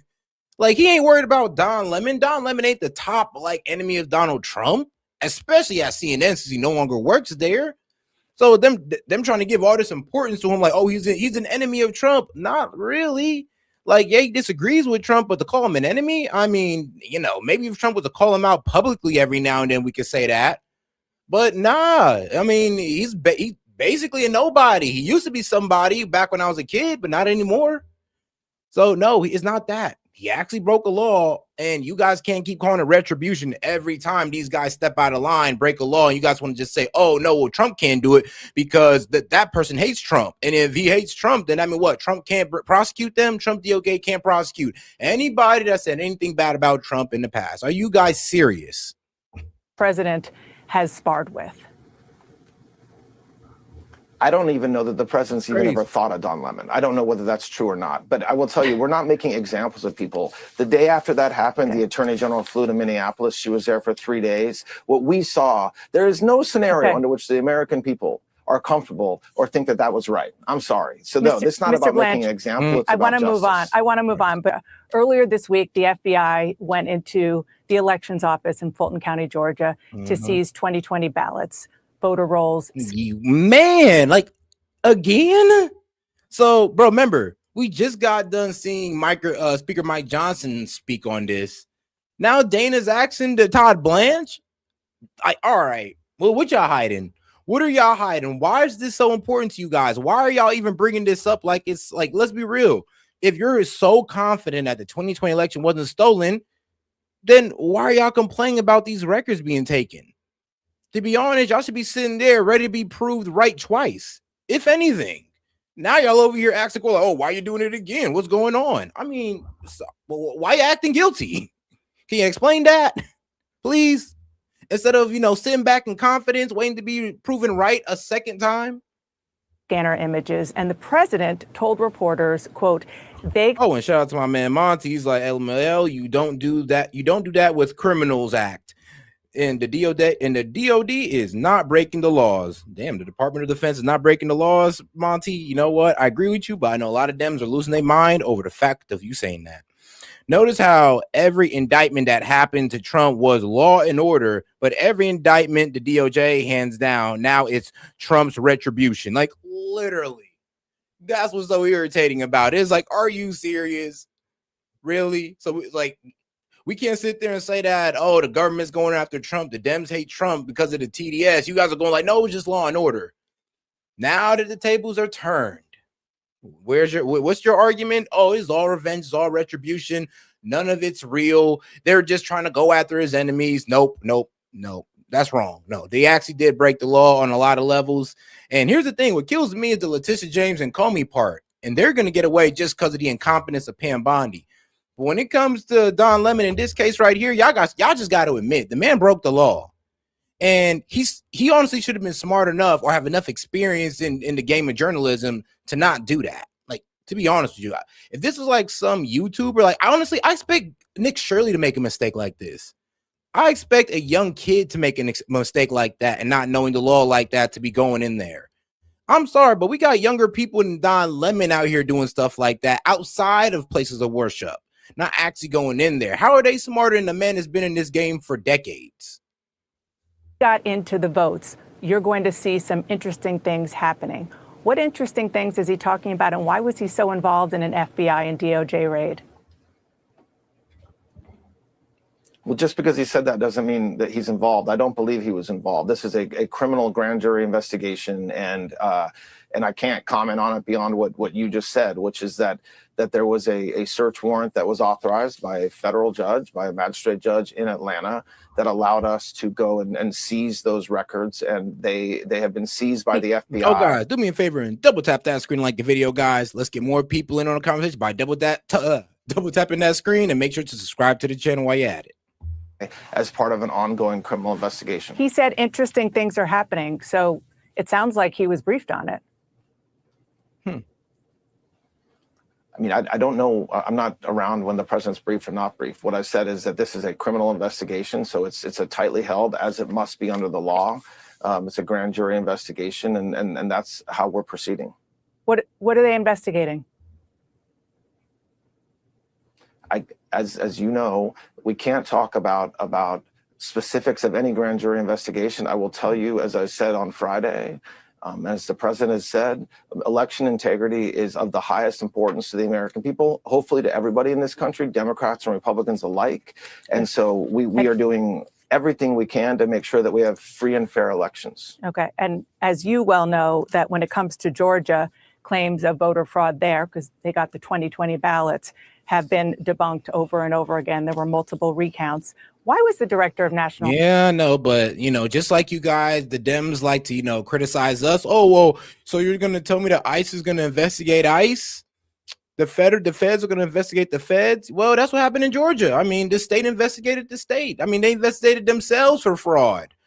Look how that worked out. So now that it's in the hands of the government now, an outside entity, well, we'll see how it works out. And like I said, you guys should be kicking your feet up, waiting to be proven right a second time. What's the panic for? Intelligence, Tulsi Gabbard, present at an FBI raid. First of all, it wasn't an FBI raid. It was a search warrant being executed by FBI agents in the middle of the day. Why was she there? And secondly, I don't know why the director was there. She is not part of the grand jury investigation, but she is for sure a key part of our efforts at election integrity and making sure that we have free and fair elections. She's an expert in that space, and it's a big part of what she and her team look at every day. But beyond that, I don't, like I said before, this is a grand jury investigation being conducted by a U.S. attorney, and that's where we have to leave it for now. Mr. Blanche, imagine if President Biden sent his politically appointed director of national intelligence to Mar-a-Lago. You and his other personal attorneys would have been understandably very unhappy about it. Are you unhappy that the DNI, Tulsi Gabbard, was there? Well, first of all, Biden's director of ODNI was involved. I mean, let's be real. The director of national intelligence, yeah, of course she'd be there because she got to make sure that there wasn't any type of foreign entity being, there wasn't any type of foreign interference being used. Because guess what? When elections get stolen around the world all the time, yeah, it's usually due to foreign interference. And we've done it ourselves. So who's to say that, maybe we should make sure there's no foreign interference in our own election since we know it happens around the world. and we've also participated in ourselves. Well, we've also participated in doing so ourselves, in other countries, of course. In that case, He as wasn't we there. all know. So whether the Maidan Revolution. Okay, but that's hardly And the it point. also is it? I involved mean, the point classified is you're- documents, and not necessarily voter rolls. And as again, there's a lot of classified information around voter integrity, which is something that came out during the case against President Trump, and which has been publicly talked about for many, many years. So no, I'm not unhappy or happy. The Tulsi can go where she needs to go. She's phenomenal. She's doing a great job, and she's a partner with us. But like I said, folks want to make something out of this that does not exist. This is a grand jury investigation being run by the FBI. All right, now let's go ahead and get on to the next video right here. Now we're gonna go ahead and get into this James O'Keefe video, of him being in Minnesota during the protest, and then we're gonna get right back into the news. So hopefully you guys enjoy this. So we're in downtown Minneapolis. What we found, NGOs and nonprofits funded by the government, featuring true believers. Is the door locked? Lock the door. Why are you giving us the middle finger?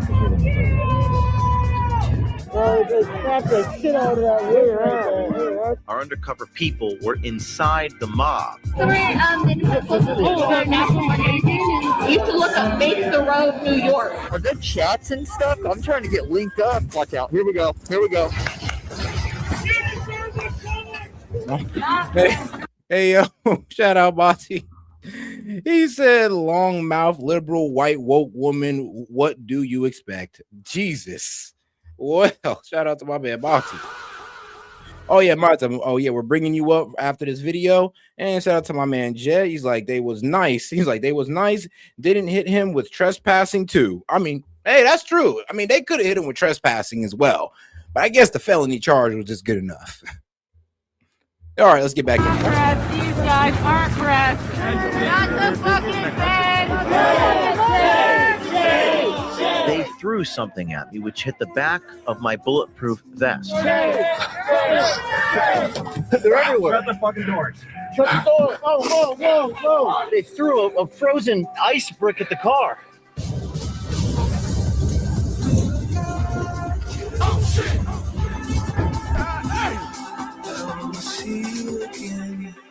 Downtown Minneapolis, the day before the shooting of Alex Pretty, they were still protesting Renee Good. The O'Keefe team rolled into town in an SUV with tinted windows. They could not see inside. And what's remarkable is they start cursing at your car merely because it is an SUV, which they all perceive to be feds. Is the door locked? Lock the door. Why are you giving us the middle finger? Right here, buddy. Get the fuck out of here. Here comes the guy. Don't loan. Do not. Yeah, I don't know what he's doing. No, don't. Don't. See? Just don't hit anybody, okay? Usually I'm pretty confrontational, but we soon realized the only way to deal with these types of White Walkers, or zombies as we call them, is to just not engage. Roll up your window. Roll up your window now. Anything else would lead to escalation and violence. It's safe to say that I've never seen anything like this in my life. Just driving down a street will have people scream to you and curse at you and threaten violence. In fact, independent journalist Cam Higbee was nearby and texted me at this time, telling me that trucks, Tahoes, Suburbans, SUVs are an absolute no-go. He advised us to get a Subaru or other mom car, or Honda, as he said. He mentioned they would bank our license plate.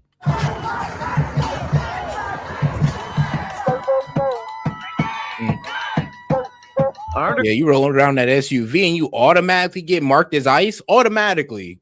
Yeah, that's tough. You gotta come up in a mom minivan to make it seem like, I don't know, you're just some regular soccer mom or soccer dad just rolling around with your kids, but really you got the press team in the back. Yeah, it lets you kind of know how like on it and anxious these people are to catch ICE.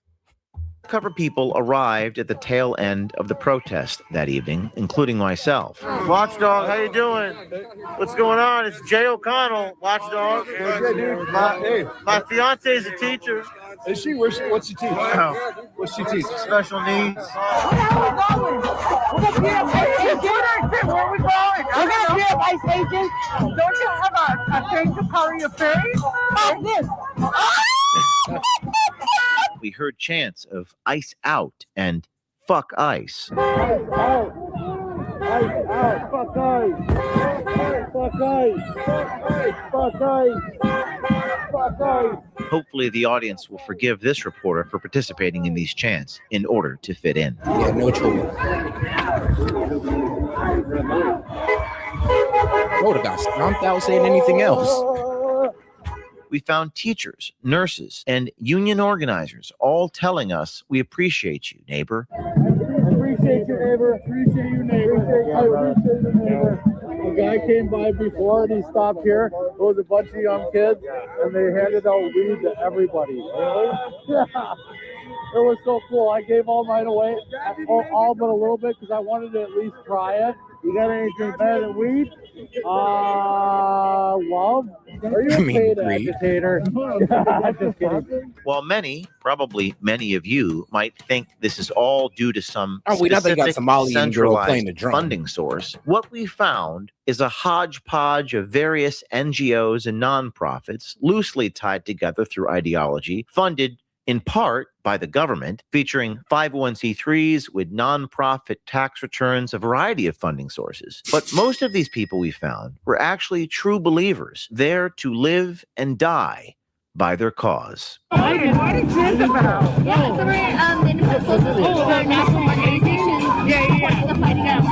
This woman, featured on a hidden camera, is Peggy Wang. Based in Boston, she works at Massachusetts College of Art and Design. Active in the Massachusetts Teachers Association, she participates in pro-Palestinian protests, and her job is currently being threatened for doing so. While this footage is hard to hear, Peggy Wang lists the issues that her organization gets involved in: immigration rights, abolishing ICE, stopping raids and deportations, justice for victims, and getting... Wow. Independent Socialist Group. ICE out of Minneapolis, justice for Alex Preddy. And yes, it is all about abolishing ICE. And I'm pretty sure if you get signed up with this independent socialist group, they'll tell you where you can go to get paid for protesting. Sign up for the independent socialist group today. You know, if I was their spokesman, that's what I'd hit you with. ICE out of cities like Minneapolis. I thought you meant union work. Union work. Our unions definitely need to take up the fight against ICE, against, genocide, but also fighting for reproductive rights, And she says we're also fighting for like reproductive rights and universal health care. I mean, of course, universal health care. I mean, the socialist part and reproductive rights. I get it. I guess, you know, I mean, you know what they mean by reproductive rights, right? They mean the right to kill a baby or the end of fetus. So that's a bit weird how they call that reproductive rights. You might want to switch that to death rights, but it is what it is. That's just my personal opinion. And shout out to my man Jed. He's like, I heard the Minnesota woman needed their balls surgically unstuck from their legs because of the cold weather. Damn. Oh shit! God damn. Well, damn. Not surgically removed. Labor Workers' Party. We need a real political representation for working people. So working class party. Okay. So is this a party? We're an organization. Independent Socialist Group. Independent Socialist Group. This other protester we secretly recorded talks about an organization called Make the Road New York. We've never heard of this organization, but apparently they have a budget of $30 million. They talk about one of the speakers that spoke earlier that day, April Veretti. April is the president of the SEIU labor union. I mean, if you're interested in the immigrants' rights organization, you should look up Make the Road New York. Make the road New York. Make the Road New But York. who are you with? I'm just with the, with the union.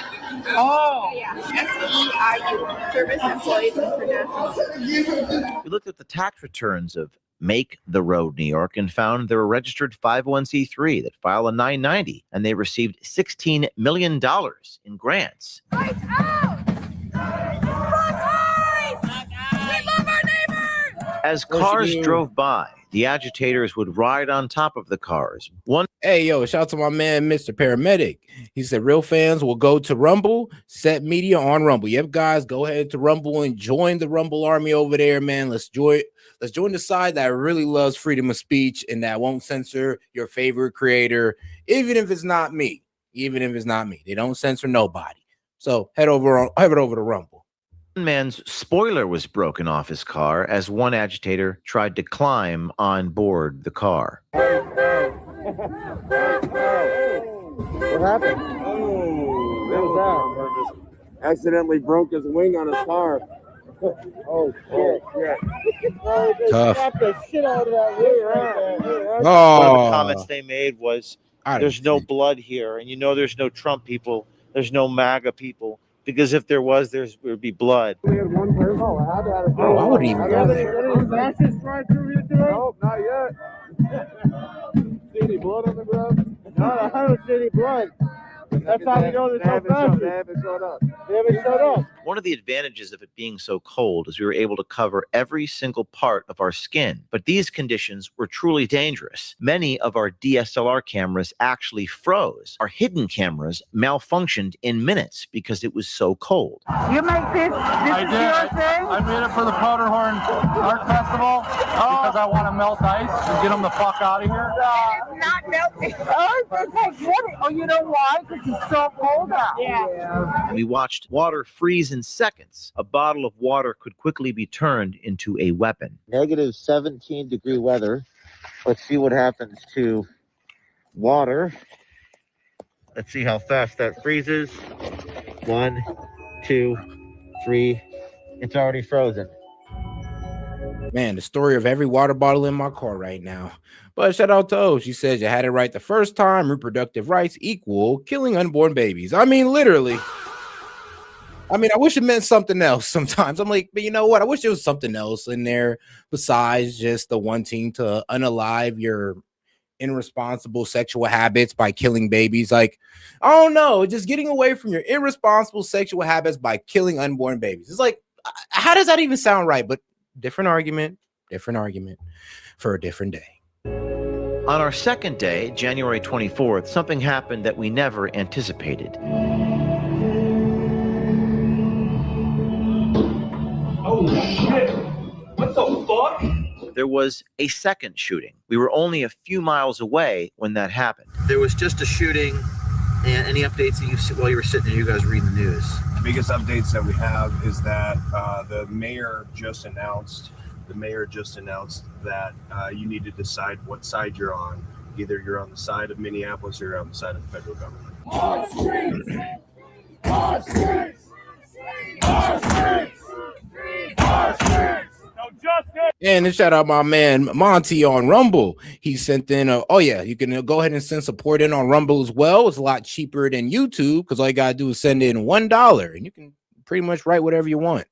But he says accidentally that was on purpose. Hold on, I'm gonna have to figure out what you mean by that. No peace! No justice! No peace! Around noon local time, when people started to descend, walking down the street, mobs of people appeared out of nowhere, all walking in the direction of the shooting. We wondered, where did these people come from and how did they know so quickly to mobilize? Our undercover people were inside the mob.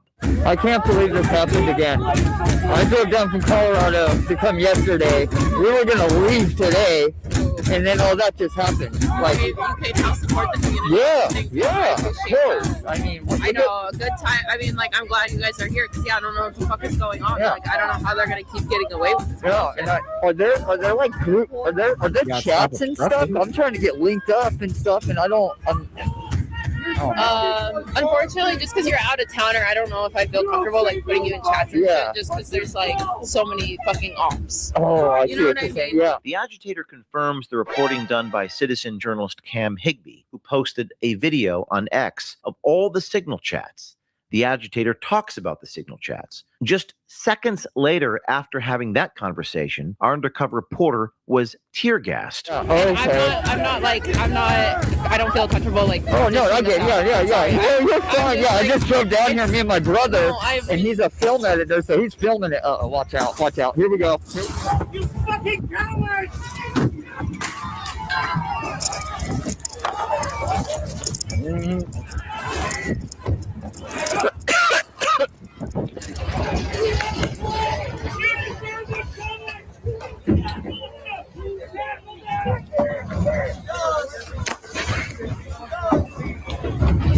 Our undercover reporter was invited into the lobby of a nearby apartment complex where the agitators were wiping tear gas off their face. Oh fuck, I was fucking tear gas. Yep.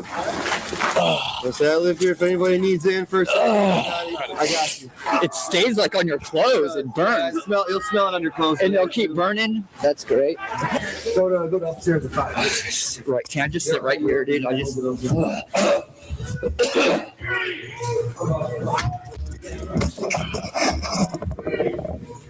Stop now! Shame on you! Shame on you! Shame on you! Shame! Shame! Shame!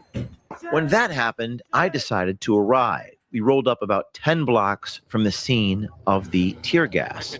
What struck me was this was not a bad neighborhood. The neighborhood looked like many of the neighborhoods that you live in. And immediately, as we got out of the car, 4 to 5 women asked us who we were with. I'd love to see some sort of media. Just curious. Like, I would love to see just like your work. Yeah. Exposing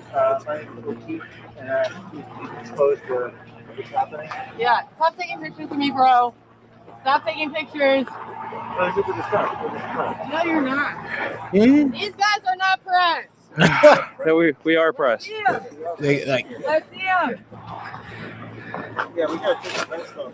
Eventually, I decided to identify myself as a member of the press, specifically a member of OK Media, as in O'Keefe Media. I even had a press badge. Hand it to us. If it's real, just hand it to her. Yeah, no, it's right here. We'll give it back. These guys are not press. I looked up OK Media. It's from Portugal. They're not from Portugal. how do you know? Bizarrely, the agitator claimed that OK Media was Portuguese. I looked up your fucking website. It's all Portuguese. And none of their work is political at all. What's fascinating about this interaction is the statement from the agitator, quote, "They're not political at all." What dawned upon me in that moment was it wasn't a good thing we weren't political. It was actually a liability. If you're not a member of their team, if you don't believe exactly what they believe, you are their enemy. Even AKA no independent media, definitely no right-wing media. I mean, your ass committing suicide going out there. But of course, no independent. They're only going left-wing. That's why guys like Hassan was able to go out there with no problems. Like, if you're on the left wing, yeah, you can go out there with full safety. But if you're like independent center like myself, or if you're far right, I mean, you're kind of cooked. Like, they will attack you, especially if you're making your opinions known. Or, I mean, God forbid you're a notable right-wing media head. Oh, man, you're really cooked going out there. if you're neutral, you must be destroyed or killed. Stop taking pictures of people. I'm not taking pictures. I'm taking pictures of him. Stop. Why? What the fuck is the point? Because we're press. We got it. Tell me the website.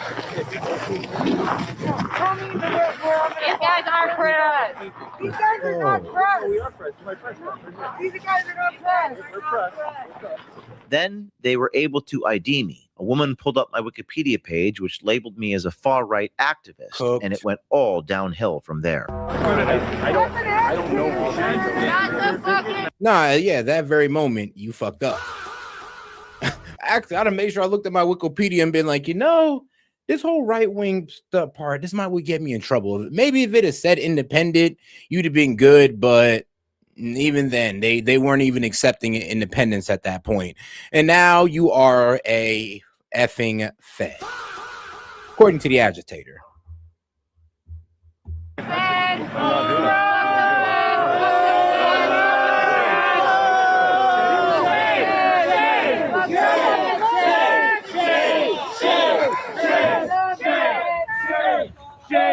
Shame! Shame! Shame! Shame! Shame! They threw something at me, which hit the back of my Kevlar plate. Shame! Shame! Shame! Shame! Shame! My security determined this was an unsafe situation, so we retreated back to the SUV. So the keys, when we get to the car, we gotta get in and get out right now, okay? But they continued to follow us. Those guys are feds! Don't let them take your picture! Those guys are feds! Don't let them take your picture! All you can do is merely disengage and try your best to get out. But they follow you, and they don't stop following you. Tough. It felt like a horror movie. Yeah, that's why they call them the White Walkers. I mean, they followed you all the way across the city. This agitator attempted to organize an army, recruiting members of the mob to follow us. Those guys are feds. Yeah, the press? Feds. These are feds! These guys are feds!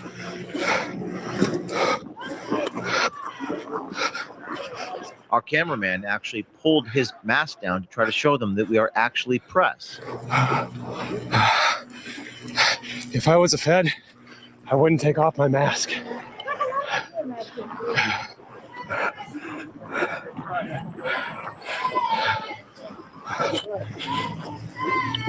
We got into the vehicle and they started throwing projectiles at us. Liberal logic. The louder I say it, the more true it is. Shout out to that good old liberal logic. Or leftist logic. Sorry, liberals. I mean the leftists. Frozen water bottles at us. One hit my security in the back of the neck. I am shooting. Shoot. I'm shooting. Whoa. What's this about? We're press. We're fucking press. We're press. Do you know what the First Amendment is? Go. No, shout out Monty on Rumble, bro. This man said, and we're the cult? That is actually really fair to say. Because I'm over here thinking the same thing, like, hold on now. You know, if we were to do the same thing, if MAGA was to actually go out there and do the same thing to liberals, we would get called all the Nazi Gestapos and cult in the book, and rightfully so. If we were doing the same thing, I would agree. But here are the liberals, the leftists, doing the same thing that they say that we're on. They're over here. You can't be around us unless you think this way.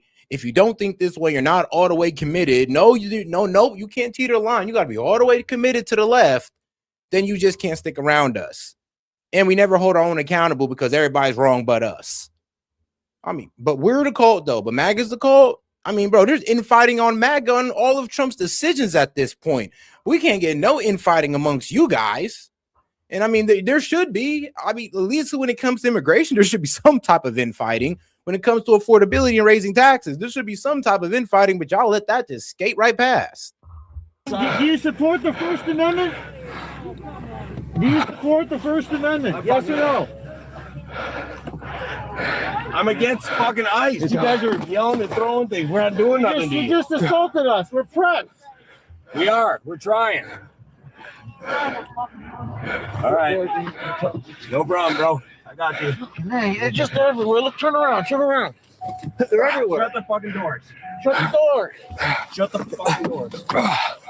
They threw a frozen Ice brick at the car. Damn. Take off your vest again quickly. Yes, I gotta fucking bring a lot. Here, throw it back. Yeah, I don't know. It's this. You could get killed, man. You could get killed. There's no First Amendment anymore in this country. No, there's not. It's over. Game over. Now there's a cop. What is that? It's an ambulance. Okay. Yeah, let me get out of Dodge and regroup. But this is not safe. This is not safe for you and I. Okay. Cool. So we were 1 became 20 became 100. They just started assaulting us. They started attacking us, and I think my realization is that we are headed towards a civil war in this country. There is no way that's going to be avoided. There's total lawlessness. They don't care that we're press. Anybody who is not on their side will be destroyed, killed. Everyone's afraid. No one wants to expose anything. It's all about greed and money and power. People need to wake up because you know, that's what the future looks like. That's the future. I felt like we're in a movie. Perhaps Children of Men would be the closest metaphor I could see. Zombies attacking the car, attacking you.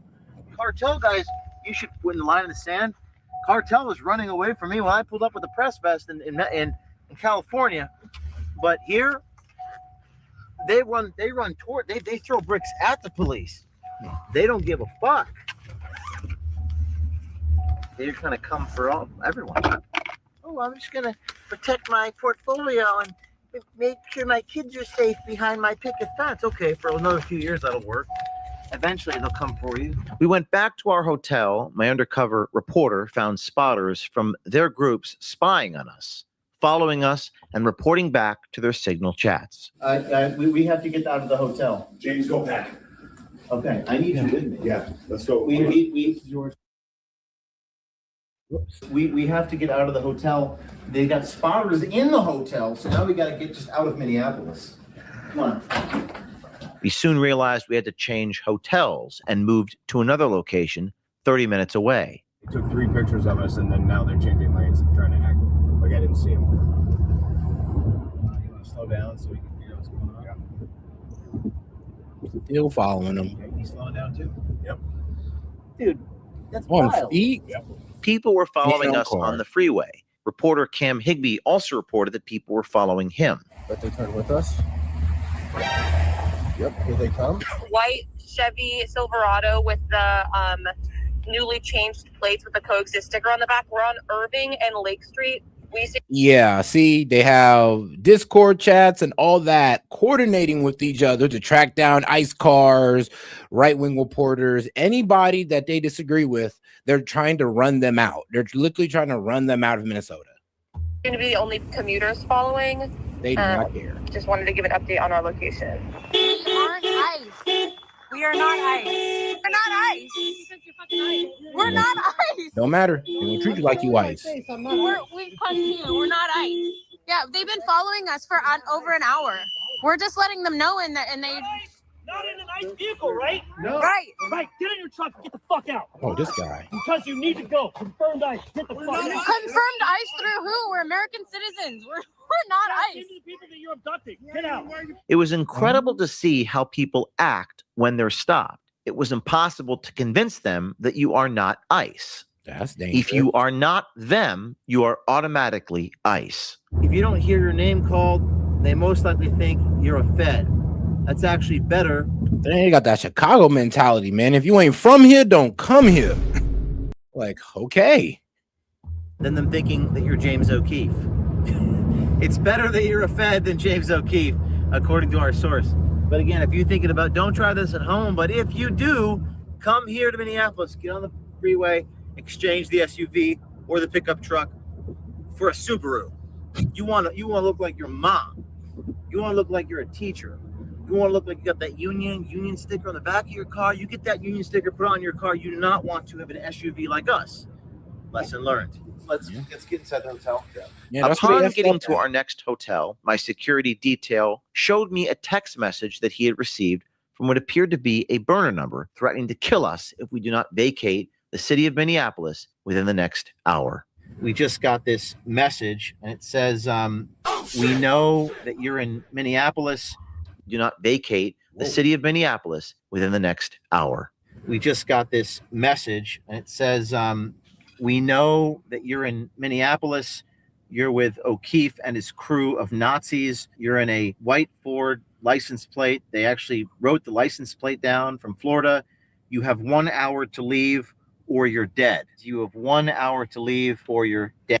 Oh, and shout out to Skinny Chubbs for following me on Rumble. Appreciate the support. We're going to contact law enforcement, DHS, and the FBI, and we're going to try to get out of here safely so we can bring the news to you. As I left Minneapolis, I was very shaken by what I witnessed, and all I could do was write down my thoughts as I awaited my production team to go through the hidden camera footage and identify some of the folks we spoke with.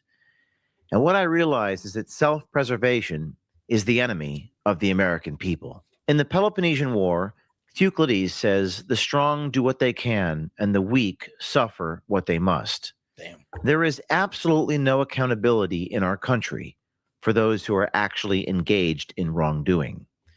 And everything collapses when power disparities grow.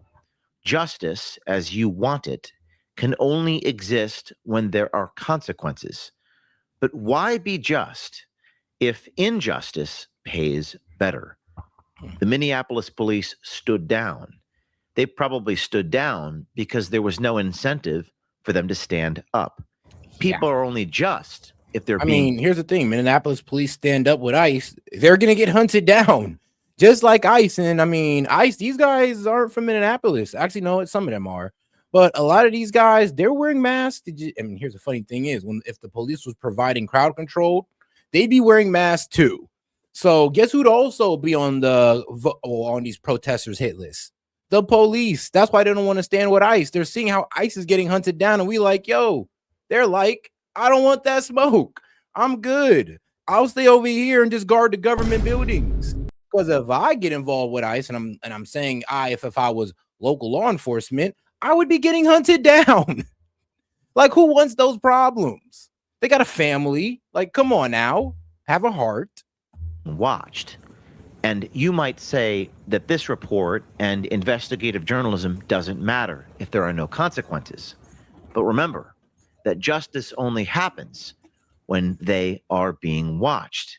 Remove oversight in the journalistic sense, and those incentives that define human behavior will take over.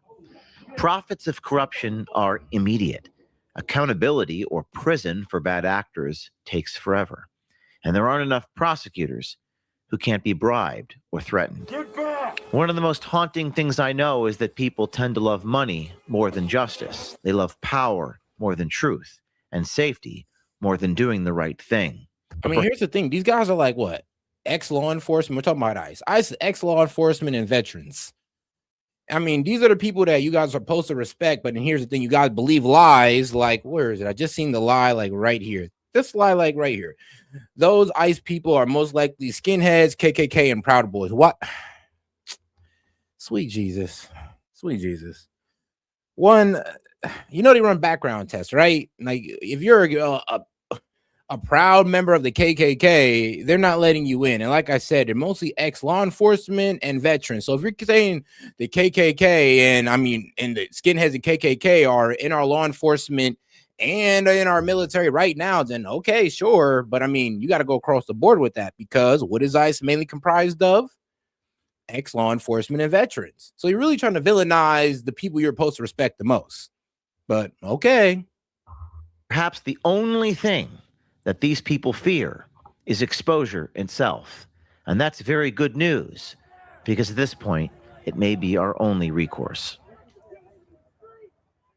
This is James O'Keefe. You know me for exposing the truth and holding the correct. And no, there is no DHS memo that says that. Actually, that was disproven, and it was on WikiLeaks. Not everything on WikiLeaks is valid. Now, it's an interesting read, but it doesn't mean that it's valid information. Now, I'm gonna go ahead and take a break real quick. I'm gonna go ahead and leave you guys with this Don Lemon video recap. Shout out to my man Don't Walk Run Productions as we review what's going on. So, we're gonna get back into this topic again. Now, yo, Monty, go ahead and hop in the background. I went and send you the link, and we're about $30 away from opening up the call-in line for everybody else. So appreciate the support, guys. Let's keep it going. This is and double tap that screen like the video. Don Lemon, the former CNN anchor turned independent journalist. And by journalist, I mean accomplice.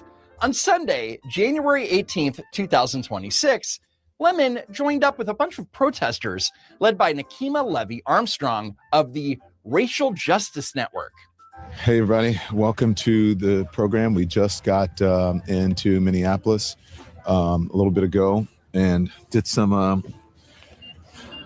Oh, and look, guys, I'm a fair person. If you got any proof that DHS is hiring skinheads, KKKs, and Proud Boys, any proof, send it to my email. You can go on my horizontal live and you can send a link. I'll be able to click it from there. Please, any proof, send to me. But I thoroughly investigated that, and it's not true. But if you have any proof that says otherwise, I'll be happy and delighted to go through it. Now, shout out Toe. She says, don't forget they are calling to find and disappear ICE agents' children. Yo. Yeah, I did hear about that as well. They did start saying, oh, well, we should go after their children and see how they like it. I was like, yeah, you guys are crossing lines here. Like, but they want to go after illegal children and disappear them. Why don't we disappear their children? I was like, yep, we have crossed that line. We've definitely crossed the line here, where American citizens literally think that's okay to say. Some reconnaissance on the ground. I'm speaking to an organization there that's gearing up to for resistance and protest. Reconnaissance. So what are they doing? Why would Don Lemon fly all the way to Minneapolis? Well, it was a secret. They're getting the operation together. Again, this is an operation that is secret. So I don't want to get, because they are strategizing, I don't want to get too much of their information in there. But okay, so we're going to go to the operation again. We're not going to give any of the information away. We're doing this clandestine secret operation. These operations are surprise operations. Again, can't tell you where they're going and where we're gathered right now. Can't tell you what is going to happen, but you're going to watch it live unfold here on the Don Lemon Show. So it turns out that the Lemon Gang was heading to a church. And notice how worried Don is about ruining the surprise. Since when does a journalist worry about blowing the cover of the people that they're supposedly just covering?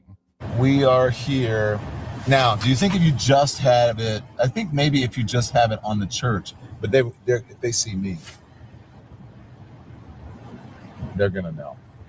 If they see me in the camera, they're going to know that they're about to be ambushed.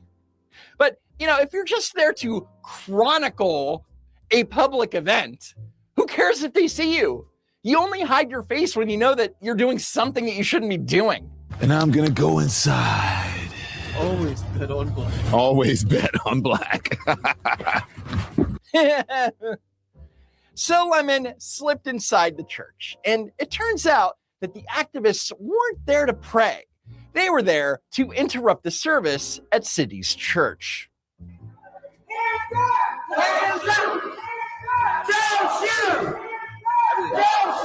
Hands up, don't shoot in a church. Makes sense to me. What's your problem? So the question is, why target this specific church? This is a clandestine mission. I think they found out one of, according to them, this is according to Operation Pull-Up, that one of the pastors here is a member of ICE. And so here we go. So yes, it turns out that one of the pastors listed on City's church's website is David Easterwood, who is also the acting field office director of U.S. Immigrations and Customs Enforcement in St. Paul. David Easterwood. Are you sure that he's a... Yes, yeah. City's church, yes. And that's why we're here, demanding justice for Renee Good and letting them know that this will not stand. So their justification for barging into a religious service is that one of the pastors has a day job that they don't like. I am a reverend on top of being a lawyer and an activist. So I come here in the power of the Almighty God for righteousness, truth, and justice. Oh, I see. She's a reverend, so she has almighty jurisdiction to crash other people's services. But don't worry, Don Lemon, he's totally neutral. We're here just chronicling and reporting. We're not part of the activists, but we're here just reporting on them. But anyways, I'm not going to get in the middle of it because I'm not here as an activist. I'm here as a journalist. So I'm a journalist. I'm not going to get in the middle of it. But then 5 seconds later, he's lecturing us on why this disruption is actually a good thing. This is the beginning of what's going to happen here. When you violate people's due process, when you pull people off the street, you start dragging them and hurting them and not abiding by the Constitution. When you start doing all of that, people get upset and angry. And if you remember what the civil rights movement was about. Journalism is supposed to be neutral and unbiased. What Don Lemon is doing is advocacy. For some reason, in our modern era, people think that in order to have protests, you got to be, cordoned off to a certain area and, what time you can protest. Look, there's nothing in the Constitution that tells you what time you can protest. You can protest at any time. That's the whole point of it, is to disrupt. actually, Don, there are laws about trespassing on private property. The First Amendment doesn't give you the right to scream in a house of God while people are. All right, man. We are back with the co-host Monty. What's up, dude? Man, it's all good, brother. Man, what you think? What's on your mind right now? This is fucking hilarious. At this point, we've moved through all of the emotions. They're just an emotional color wheel. Yeah, at this point, I mean, hey, man, they're doing the mental gymnastics is astounding, by the way. Bro, they're getting gold, bronze, and silver. Like Simone the Biles fact, level. notice usually when you're manipulative, you say the exact opposite of what you're doing. Yeah, I'm just here as a journalist, you know. Ignore the fact that I covered for these guys. I was invited out by them because of my leanings. Like it's like the argument that if you go and you commit prostitution, and if you just put a camera up, you're just making a movie. That's kind of like what's going on here. He's like, yeah, I'm not an activist. I'm a well-known journalist. So, you know, put my camera in it, and it's just porn now. It's not activism. It's not violating the FACE Act. It's just porn. Man, it's a wild thing. It's like, bro, he should know better. But let's get into He does know what better. It's not he should know better. He does know better, which is what makes it worse. He knows better, and he's being malicious. Hey, man, TDS is one hell of a thing. But all right, though, let's get back to it. Former CNN anchor turned independent journalist Don Lemon appeared in federal court this afternoon to face charges related to a live streaming report he did at a protest during a church service in St. Paul, Minnesota. Here's what he told reporters afterwards. Last night, the DOJ sent a team of federal agents to arrest me in the middle of the night for something that I've been doing for the last 30 years, and that is covering the news. The First Amendment of the Constitution protects that work for me and for countless of other journalists who do what I do. I stand with all of them. Yes, but countless other journalists never took it upon themselves to go inside of a church and be a part of a protest. I mean, they knew better than that. I mean, you could be outside of the church, you'd have been good. But as soon as you went inside and then was dumb enough to put yourself on camera inside in front of a pastor's face, you kind of screwed yourself. I mean, I'm gonna be real with you. That was pretty dumb. And I don't know why you thought it was a good thing to do, but going inside of a church is not the news. Like literally, but this is what literally happened. See, as you can see, the more you fuck around, the more you're gonna find out. And he found out. And for some reason, the Dems are upset. My First Amendment is like, this has nothing to do with freedom of speech. Yeah, nothing to do with freedom of speech. I want to let y'all know that. This has everything to do with the FACE Act and how you can't violate other people's freedom of speech on the guidelines of your own. Like your rights end where mine begin. There's no overlap. You don't get to violate my rights to exercise yours. Man, and shout out to my man JD's like, I tell Don to pucker up for jail because he can't do too loose. Well, Jesus Christ, about like this man's about to meet the booty warrior or something. He is. Yeah, I mean, hey, he just might. He's going to cheat on his husband. And I will not be silent. I look forward to my day in court. Along with Don Lemon, 3 other people were arrested, including Minnesota independent journalist Georgia Fort. She went before a judge today. She joins us tonight. We'll have that interview in a moment. Attorney General Pam Bondi says the arrests are connected to a, quote, coordinated attack on City's church nearly 2 weeks ago. But Lemon and Fort say they were doing their jobs as journalists and were not protesters. All 4 arrested are charged with 1 count of conspiracy against right of religious freedom at place of worship, and 1 count of injure, intimidate, and interfere with exercise of right of religious freedom at place of worship. In announcing their arrests on social media this morning, Bondi used the words, quote, at my direction, which is not what you typically see from an attorney general. The White House has posted this photo with the words, when life gives you lemons, along with a chain emoji. President Trump has been critical, obviously, of Don Lemon for years. Lemon himself has not been shy in calling out the president and his administration. A magistrate judge had initially refused to allow federal officials to arrest Lemon and take him into custody, but they took it to a grand jury in Minnesota and got a felony indictment. The indictment, unsealed this afternoon, alleges that Don Lemon and the others charged, quote, oppressed, threatened, and intimidated the church congregants and pastors. Here's some of what Lemon said during that live stream. Take a look. I'm just here. I'm just here photographing. Are you okay? I'm not part of the group. I'm just here photographing. I'm a journalist. We don't know. That's what they're saying. So we're here just chronicling and reporting. We're not part of the activists, but we're here just reporting on them. Don Lemon's attorney. If you wait. This unprecedented attack on the First Amendment and transparent attempt to. If you say things loud enough times, people must believe you because that's the truth. Well, man, look. Apparently, when it comes to Don Lemon, it's a bit weird with this one because I mean, let's say this. Let's say that man Jake Lang. I mean, I like him too much, but he knows better than to go inside of a mosque doing what he's doing. Like he knows better. He does it all outside of a mosque. Exactly. So why would this? If I have that same criticism for him, why would y'all think it would be acceptable for Don Lemon to do so? If this was Jake Lang or Nick Shirley doing this, you guys lose your minds and y'all be ready for him to go to jail.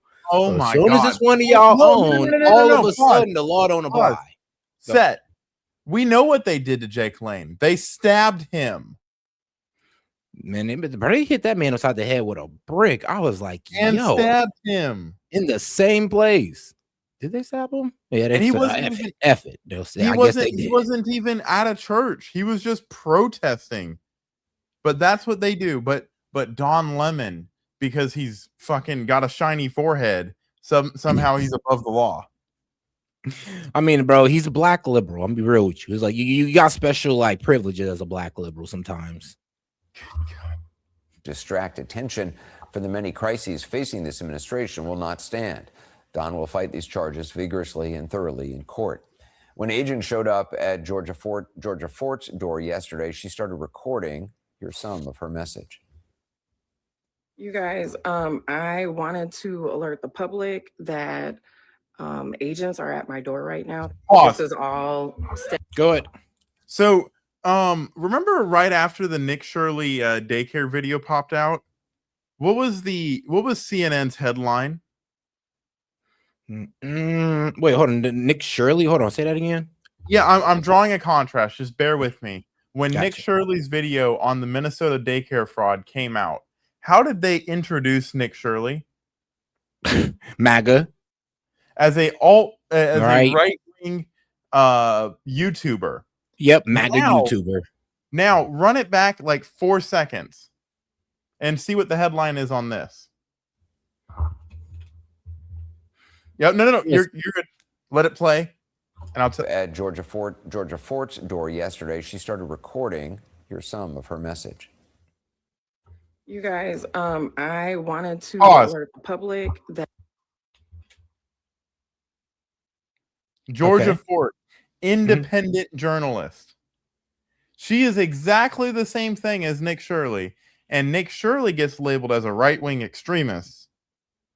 But what she's about to say is obviously about to be leftist, but because CNN don't want to be perceived as unbiased, they're gonna be like, let's frame her as an independent. I mean, come on now, really? But let's hear what she got to say though. Let's see if she sounds like an independent journalist. you guys, I wanted to alert the public that agents are at my door right now. This is all stemming from the fact that I filmed a protest as a member of the media. We are supposed to have our constitutional right of the freedom to film, to be a member of the press. It does I not don't give feel like you I have immunity my from First Amendment consequences. right as a member of the press.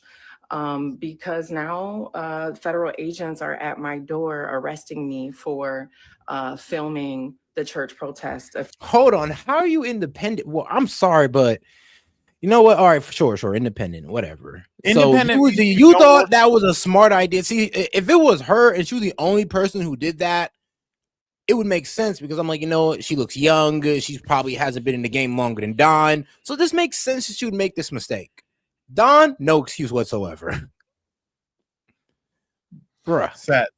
Yeah. Independent journalist does not mean you're politically independent. It just means you don't work for a fucking major Yeah, I know. That's what I was. You're an independent journalist. Yeah. Be like independent for sure. But the problem is though with her is that it's understandable if she makes that mistake. Don Lemon though, no. And honestly, she was rocking with Don Lemon, so she was probably looking up to her senior, going like, "Well, if it's okay with her, then I mean, if it's okay with him, then I guess it's okay for me to do it."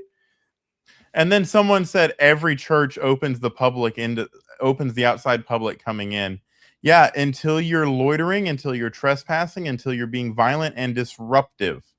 You cannot do that. There's a law. It doesn't matter what I allow into my house. If I tell you to leave, the invitation has been revoked. I mean, here's the thing. It's as simple as this. It's like, look, if they wanted to go in there and they were invited into there to worship, they'd have sat down and be quiet. Exactly. And then they'd politely interview the people who are leaving the church outside of the church. If that's what they were trying to do was to get the churchgoers' opinion on what was going on with ICE, they would do it outside of the church as they was leaving if the churchgoers wanted to. They didn't do it respectfully. They went in there to disrupt and to be in their face and to try to shame them through their religion. And being a journalist does not mean that you just get to break those laws and then sit behind and be like, oh, I'm a member of the press. I should be allowed to break the FACE Act. Bruh. I should be allowed to violate people's rights. Nope. Oh, the horror. Nope. Okay. All right, shut up. It was a live stream she did on Facebook. Journalist Georgia Fort is out of jail and joins me tonight. Georgia, first of all, how are you doing? And were you surprised that you were arrested? Obviously, previous attempts to arrest you had been blocked by federal courts. Yeah, you know, I'm hanging in there. It is quite frightening to have 24 agents outside of your home. That's what happens when you commit my children felonies. were home with me when I was arrested. And so, yeah, it's been a long day. And yes, it was extremely shocking. You had 24 agents show up at your door? Yes. That's normal. I want to read part of what the Justice Department alleged in the indictment and let you respond. They claim, and you and the other defendants, quote, entered the church in a coordinated takeover-style attack and engaged in acts of oppression, intimidation, threats, interference, and physical obstruction, they said, and, quote, as a result of defendants' conduct, the pastor and congregation were forced to terminate the church's worship service. Congregants fled the church building, fear for their safety. Other congregants took steps to implement an emergency plan, and young children were left to wonder, as one child put it, if their parents were going to die. What is your reaction to that? Intimidation. Anderson, I am a journalist, just like you. I went in my capacity as a journalist. I documented as a journalist. The footage is published. Ooh, I can't wait until she's done. You captured video of your own arrest, federal agents outside your home. Can you just talk about that experience? As journalists, we never want to be the story. But unfortunately, I did find myself in a predicament where I felt that I needed to be able to tell my own story, that I needed the world to see that journalism is on trial, that we are at a state in our nation where if you are documenting what's happening, you may be criminalized for it. You may be arrested. And so I think there was nothing happening in that church. Y'all was just being disruptive for no reason. It's not like you was kicking in some type of they were creating ring or some type for of the money laundering movement. ring. You guys went in there to disturb their service and try to shame them. What journalism? What was done? What did I find out besides you guys are assholes? In that case, if we can just hide behind labels, well, I'm acting in my capacity as an EMT, so I'm just going to strangle everybody for medicine. What hell? That makes that's how much sense that makes. I'm acting in my capacity, which means you're abusing the rights that are given to you for illegal purposes. That should be an aggravating factor, not a mitigating factor. You know better. If you're going to exercise your rights, you better know where your rights end. You stepped over a line. You have been way too comfortable being liars and propagandists, and now it's bit you in the ass, and now you want to go cry First Amendment. You don't care about anybody else's First Amendment rights. If you don't care, you didn't cover the fact that the sitting president was taken off of Twitter. You didn't care about the COVID misinformation labels that were slapped on anybody that dared disagree with the guy that let the AIDS epidemic get fucking wild. You didn't care about any of that then, but now you care about the First Amendment and independent journalists.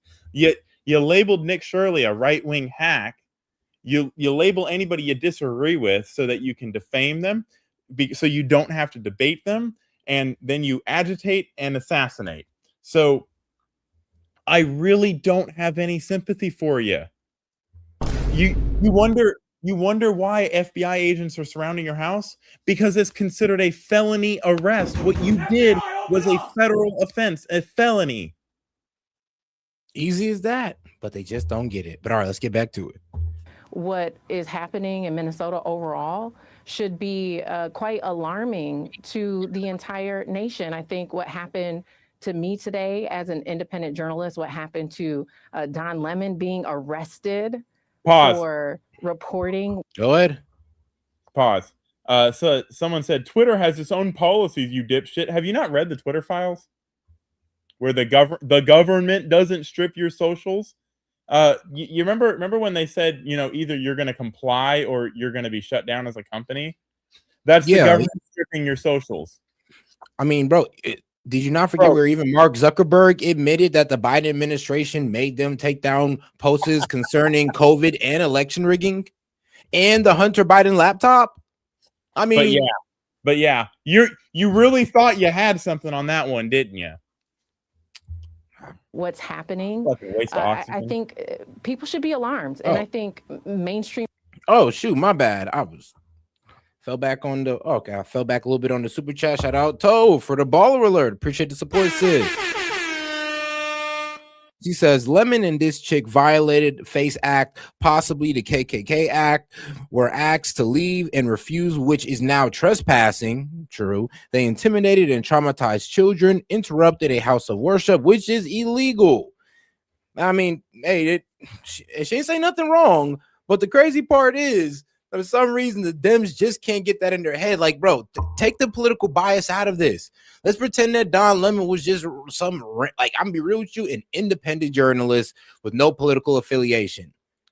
If he did this, then yes, he does need to be brought up on charges, and we can't make this the standard, because I'm gonna be real with you. I don't want people on the right thinking that this is okay to do just by saying and hitting us with the, well, if Don Lemon did it, why am I getting arrested? Well, we don't need that. Hold on one second. I gotta verify some creds here, because Mr. Sean Kearns over here, he ain't qualified to be an EMT. I'll be back in 1 minute. That's wild.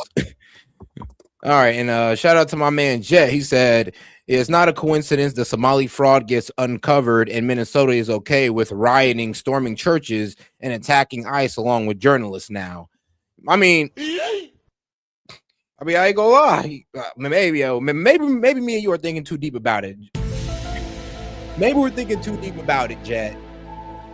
Getting a bit too conspiratorial here. Maybe it is a coincidence. Media should also be really concerned because if they can criminalize a journalist here in Minnesota, whether you're independent or not, I think that we've seen a track record where this is just going to continue to escalate. How do you face something like this? I mean, obviously, the federal government has unlimited resources. What is your next move, both legally and just in terms of the work you do? You know, I am a mother of 3 daughters. Right now, my focus is on making sure that they can. You're a mother of 3 daughters, and you didn't double check, triple check if this was something that was acceptable. Now your mother, you of 3 daughters, I mean, they might not have a mother because you want to make stupid mistakes with or stupid choices with Don Lemon. That sucks. And recover from the trauma of what they experienced today, and making sure that I can recover. From there, I have an incredible legal team. And, you know, just reading off the results of the poll, out of 367 votes, should Don Lemon be in jail? Yes, 71%, no, 29%. So about 30% of people in the chat think that Don Lemon should not be in jail for what he did at that church, but 70% of you guys do. Well, thank God. Thank God there's you guys. Very reputable among media leaders across the country. And so I am counting on them to do what they do best. You have no doubt that this is meant to intimidate not just yourself and Don Lemon and the others who were charged, but journalists everywhere. I would ask you, how does it feel to you to see a journalist arrested for simply reporting the news? I would challenge every journalist in America to ask themselves how it felt to them today to see their colleagues be arrested for reporting the news. And if any of them say that it made them fearful, it made them concerned, it made them second guess going out tomorrow and covering what's happening in their communities, then yeah, I would say that that was probably the intent. It does send a chilling message to our entire industry. I've been in journalism for several years. I've been in media almost 2 decades, okay? What? 14 regional Emmy nominations across 2 different regions. I've won 3 regional Emmys here in the Midwest. I mean, that's great. You got a talent for it. But like, then why are you making stupid mistakes like this? You have so much experience, but you made a dumbass mistake like this. It's really hard to believe that you have, I mean, honestly, I believe it, but I'm sorry, but now it just makes it hard to believe because you made this dumbass mistake that, I mean, a reporter with your accolades should know. I mean, you got all these achievements. That's great, but it's like, what the hell were you doing following Don Lemon dumbass into this dumbass mistake that's going to cost you your career most likely? Like, all right, this is sad. I'm gonna be real with you. As producing my own television show. So, and the reason why I say it's sad is, well, one, because of the, I mean, the idiocracy of it, and 2 is because, I mean, Don Lemon took down a shining star with him. That's tough. As an independent journalist. And so, you know, being a journalist who's from here, who's from Minnesota, I've been on the ground. This is my community. I'm not flying in and flying out. I'm here, and I'm doing the best that I can to tell the stories of what's really happening. And as an American-born citizen, it's always been my understanding that I have that protection under the Constitution, under the First Amendment, that we have a freedom of press. But today, the way that I was treated for simply doing my job, the way that I have been criminalized and dehumanized, it makes me really, really wonder if our Constitution is something of the past. Whoa. You're not being dehumanized. You're being held accountable, baby girl. Held accountable. I know it's very foreign to you, but you're being held accountable for your actions. I mean, it'd be probably better for you if you sat there and claim ignorance and you'd probably get some grace. But yeah, you're over here doubling down is not helping you out because once again, you were in the wrong. Not in the right, but the wrong. All right, though. Are praying.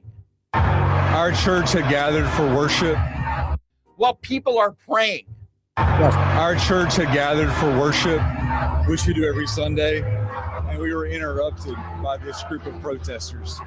We asked them to leave, and they obviously have not left. So, what do you think of this?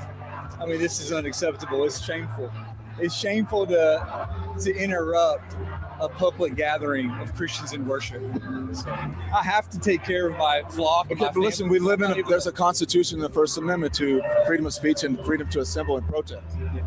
We're here to worship. We're here to worship Jesus because not in this manner. You can't sit there and say this is peaceful protesting when you're disturbing other people's places of worship.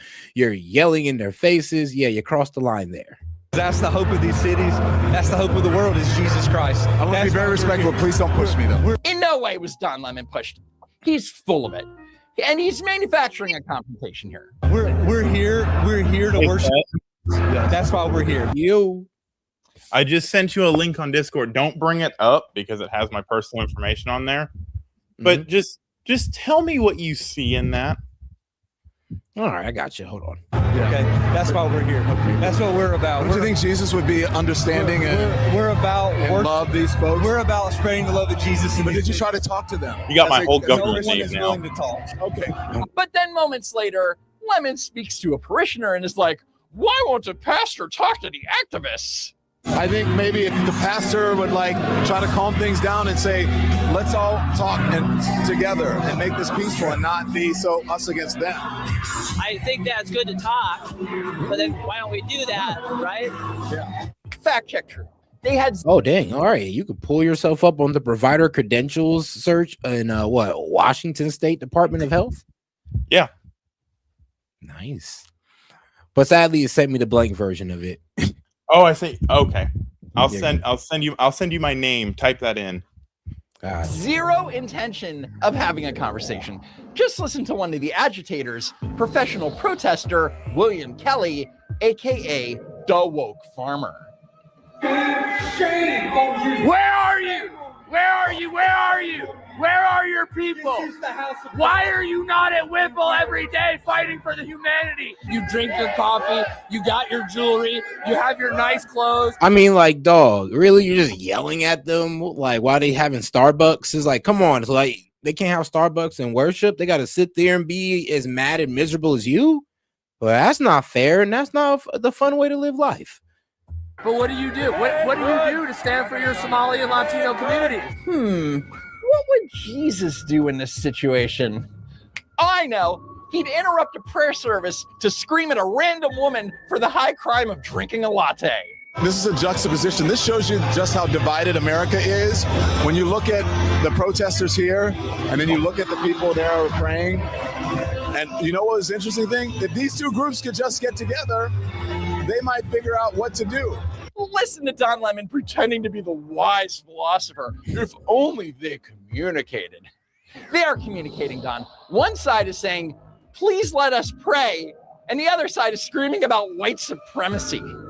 I think the positions are pretty clear. As you can see, all these pretend Christians, all these comfortable white people who are living lavish, comfortable lives while children are dragged into concentration camps. You're living real life, nice lives with your lattes, doing absolutely nothing for your Latino and Somali brothers and sisters. You come here to a man wearing a suit. Is a preacher? Did Jesus wear a suit? Did Jesus profit off the words? No. He is really fixated on the coffee. Thou shalt not drink lattes. One of the members who looks to be really upset, a young person, the pastor's trying to calm him down over there. And yeah, so there you go. Hugging his kid. And, you know, I imagine it's uncomfortable and traumatic for the people here. But again, careful, it's very slippery right here. Yeah. It's uncomfortable and traumatic for the people here, but that's what really, careful, please, really slippery. Not kidding. That's what protesting is about. And so it's traumatic, but that's what protesting is about. Don Lemon admitted that they are inflicting trauma on the parishioners, and his response is essentially, oh, well. Can you understand why they're angry? I don't understand any of this because I'm a simple man. I'm a simple man who loves the Lord and is a good father. So this is what we look forward to, is coming, being with our family and praising Jesus. And that's not something that we have to run away from. Can you understand why they're angry? This man is a victim of an angry mob screaming at his family.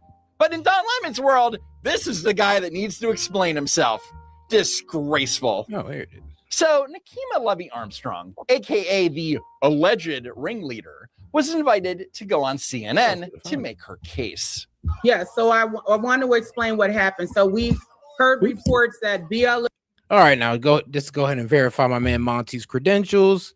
I'm getting this from, of course, the Washington State Department of Health. Now, when you look up this, my man, Mr. Paramedic's name, you can find that he is a nursing assistant registration and an emergency medical technician. So, yeah, oh wow, you're emergency medical technician certified and nursing assistant registration as well. Yep. I have an NAR and an EMT.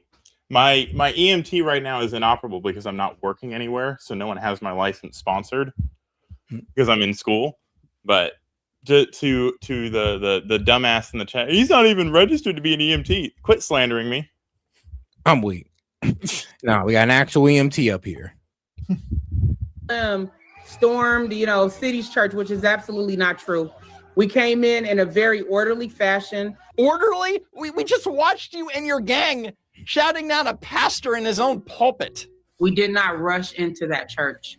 We actually went and sat down and participated in the service. Yes, under the guise of being normal people, but in reality, you were just waiting for the right moment to attack.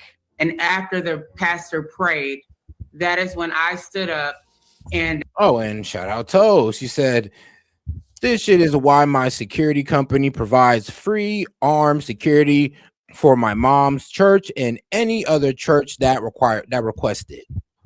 Yeah, at this point, shout out Toe. That ain't cheap.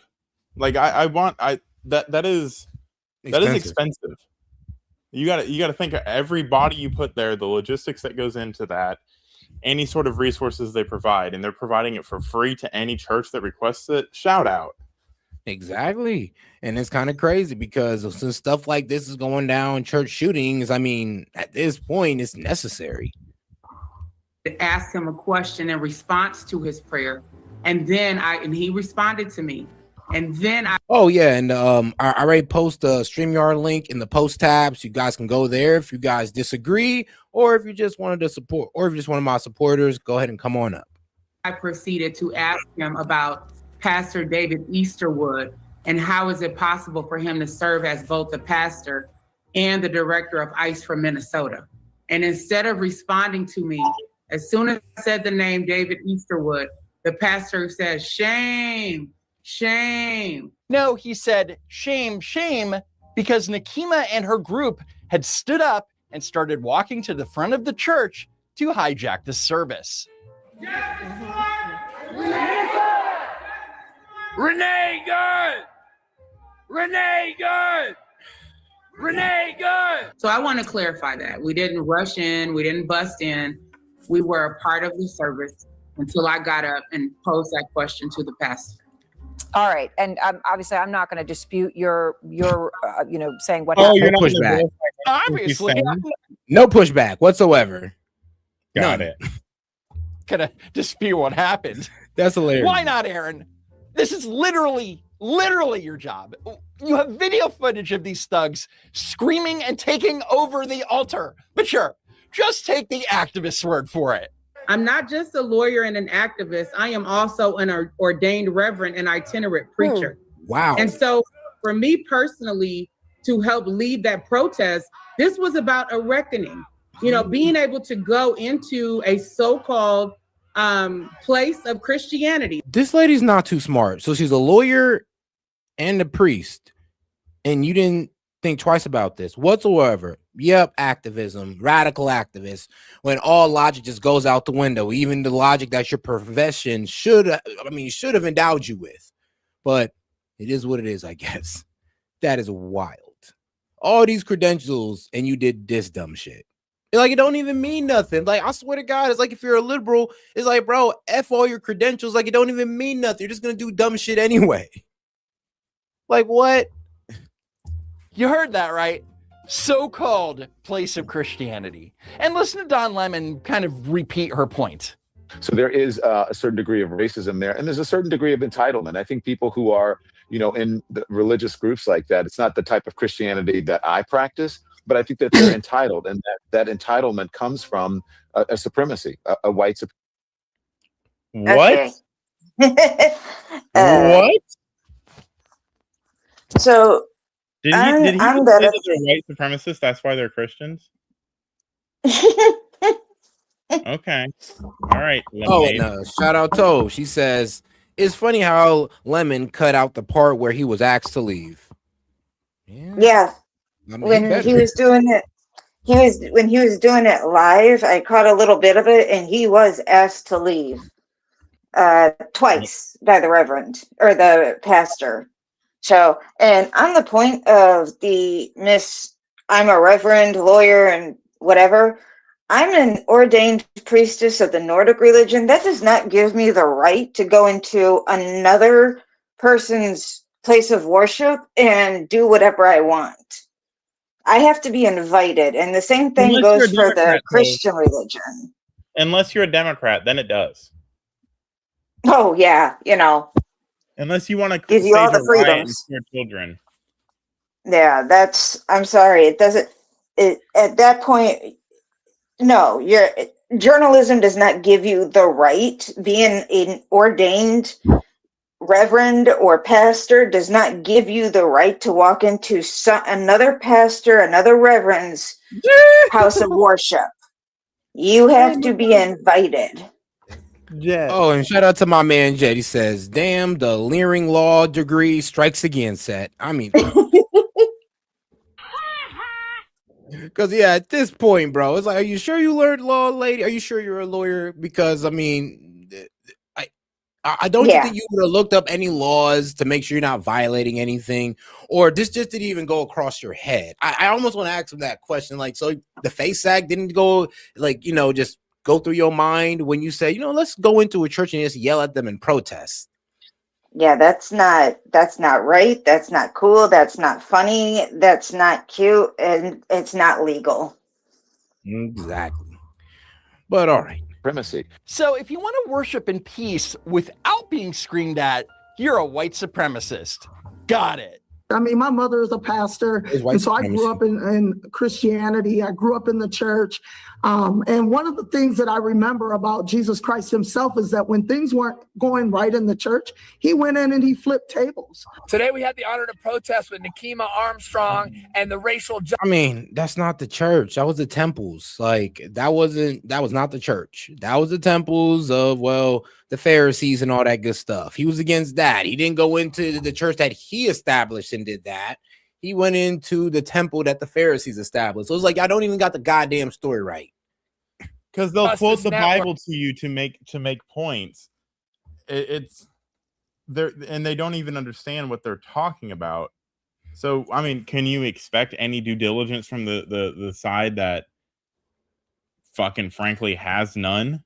Man, I just wish somebody would just grill them on that point. But like I said, they go on CNN, the lady's just going to beat you. Well, I'm not going to push back on you. We're just going to keep it going. It's like, damn right. it, I'm not going to. Right, Set. Could you imagine? I'm not going to disagree with you, Monty. If I what if I had sent you my cert and it said fucking, you know what my name is, and it said something like James Butler the 13th. Would you be like, okay, Monty? Like, And it's and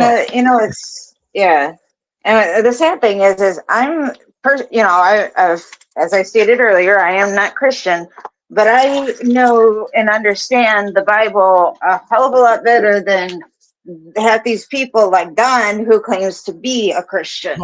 Pause, Tove. Fucking Martin Campo says the party who used the Bible to uphold segregation. You mean the Democrats? Are you agreeing with me? Exactly. No, that was y'all.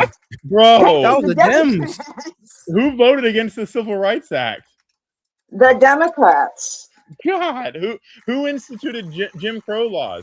Who said they The don't want Democrats. growing up in a racial jungle? That was Joe Biden, actually. Who said you're not black if you don't vote for me? Joe Biden, the Democrat.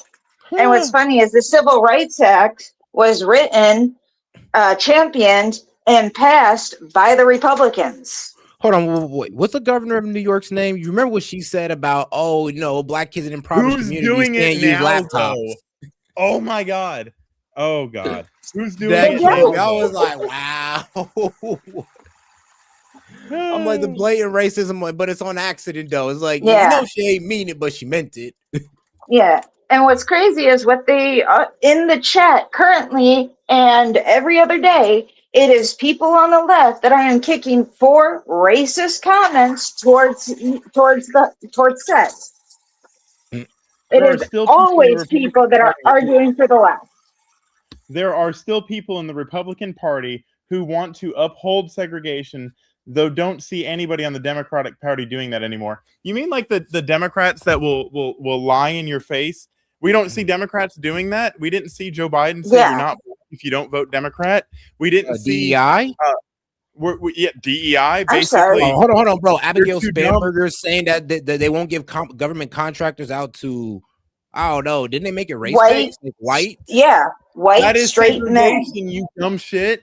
That's definitely segregation. There are college campuses creating multicultural centers, segregating the students apart from each other. But Who is it that wanted black only spaces, black only colleges, black only dormitories? You're segregating yourself, you dumb shit. All established by liberals, by the way. All liberals. Just like Jesus did, we went into that church and we flipped tables. Yeah, just like Jesus. Anyway, following the attack, Harmeet Dillon, the Assistant Attorney General for Civil Rights at the DOJ, announced on X that there would be an investigation into accusations that the protesters violated the FACE Act. 18 U.S. Code Section 248, the FACE Act, is a law that makes it a crime to intimidate or interfere with any person lawfully exercising the First Amendment right of religious freedom at a place of religious worship. They're going to come at me with charges, and I'm not scared of that. There's no base for these charges. I did not block them from, their service. They welcomed us in. They never asked us to leave. We asked them to leave, and they obviously have not left. Come and get me, Pam Bondi, you f***ing traitorous bitch. Yep, just like Jesus. Now, given Pam Bondi's Department of Justice record, I was highly skeptical that there would be any arrests into the church attack. And to my utter shock, it was announced that not only was ringleader Nikema Levy Armstrong arrested, but also Chantil Louise Allen, who is a Black Lives Matter leader and a member of the St. Paul's School Board. Also fun fact, was professional maniac. Real quick. So fun fact, those two I know because I saw the article about it. They were arrested under the KKK Act and the FACE Act. Wow. All right, then it was both of them. Bro, I'm William Kelly. It's so crazy. It is so crazy to watch the mental gymnastics when you actually pin a liberal down on an issue. By the way, the call-in lines are open. Anybody that if I'm flaming you, you can come up and defend yourself. I know you can't. You don't have a defense to your utter racism and propagandism. It's very easy to convince somebody of a lie. It's very hard to convince somebody that they've been lied to. That's all I got to say. You have been lied the to. The DOJ is promising more arrests related to the storming of the church. But what about Don Lemon? Where's his arrest? Well, remember, his defense from the very beginning was that he was just being a journalist. Fake right-wing propaganda news alert from this supposed right-angle news network, supposed network, that I led a protest into a church this morning in Minneapolis. That is complete BS. First of all, I had no idea who the organization was until I arrived this morning. And number two, that's what every journalist should be doing, exactly what I did. No. Now, every journalist should not be running inside churches doing that. No. Actually, they should do the responsible thing and protest outside of them. Yeah. Notice how you were the only one. Hold on. Notice how Lemon Drop was the only one that decided to do it. Remember, no, there was another reporter with her. I'm with him, but she didn't have as much another seniority. Yeah. So and the independent one. He pretty much admitted without actually saying it that he helped do the recon for the protest. Yep. Why does a journalist hide who they are because they don't want to get discovered? Yep. Doing some Did sketchy was shit. report, chronicle, and commit an act of journalism, which is what every journalist should be doing.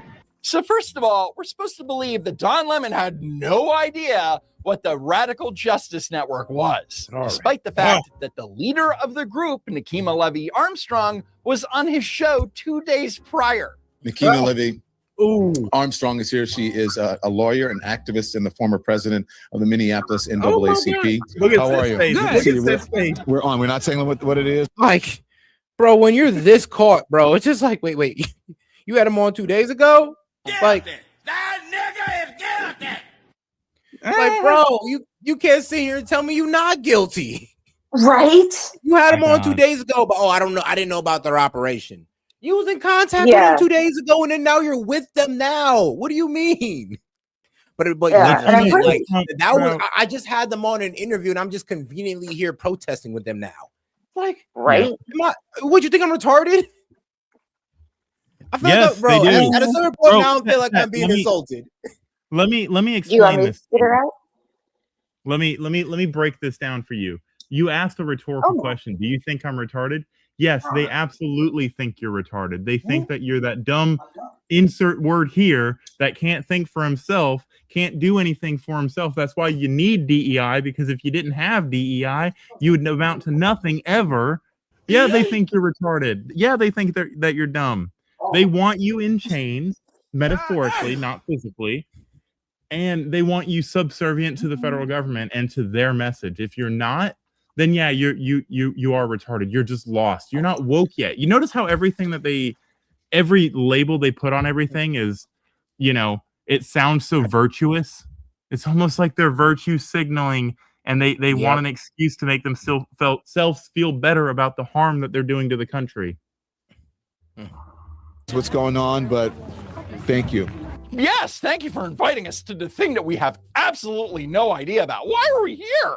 After we do this operation, you'll see it live. We're doing this clandestine, secret operation. We are going to this clandestine secret mission after we do this operation. The fact is that Don Lemon knew exactly what was going to occur. And it's safe to say that he was probably in on it. At best, he knew about it and he let it happen. And that's conspiracy. I mean, bro, of course he knew about it. When they pulled up to the church right there and then, there's really no way to get out of it. Like, any good lawyer is going to be like, well, when you pulled up to the church and you seen them going inside, I mean, didn't you think that was like a sign right there? Oh, I still didn't know what they were going to do. All right, well, when they actually start interrupting the church and you still decided to go around and try to conduct an interview with the pastor while he's trying to calm things down, don't you think that was like cross the line a little bit right there? Set, I want to give a shout out to Mind Reader. He said, remember that time Trump said, if you don't vote for me, you're not black? So racist. Well, Biden? No, Trump. It was Biden that said it, but he was being sarcastic. Okay, just that's kind of funny. Oh man, can you imagine if Trump said that? Yeah, bro, you had a lost Oh your my mind. God. You had a lost Yeah. your minds. Biden say it, and the Dems are like, no, he's right. No, he's right. Yep. We're gonna tell you that your blackness is based off who you vote for. We're gonna tell you that. It's like, wow, right to our face. Okay. Wow.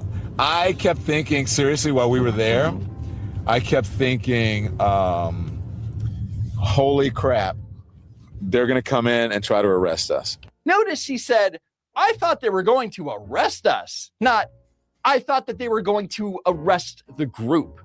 Again, this clearly points to Don Lemon not only being a part of it, but he knew that he and his radical leftist co-protesters were breaking the law. So here's the $1 million question. Why wasn't Don Lemon arrested on the same day as these three? I mean, hey, bro, he got a little privilege. He had a little privilege. I mean, it's kind of crazy how, I wish the black liberal privilege worked for all of them, but no, it just worked for Don for a little bit. But he's been arrested now and released. Has the others been released? I think so. Yes, actually. Yes, they have. But all right, man, let's go on to Hakeem Jeffrey. Let's go ahead and get back into the news cycle. Now that we done beat that topic to death.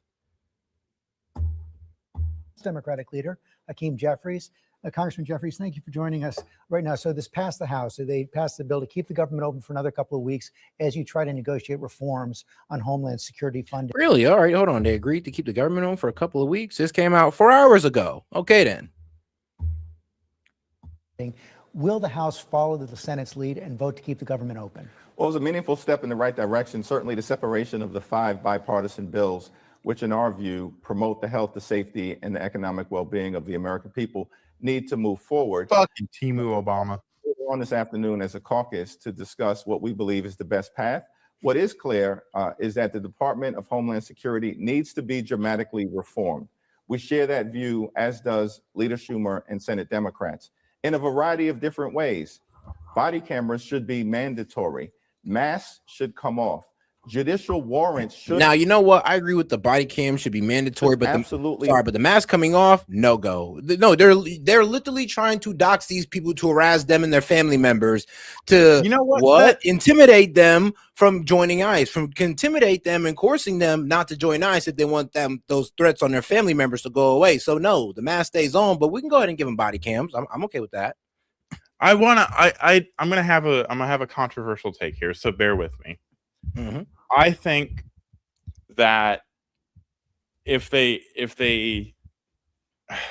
this is going to sound horrible, they should unmask him and show the world what happened.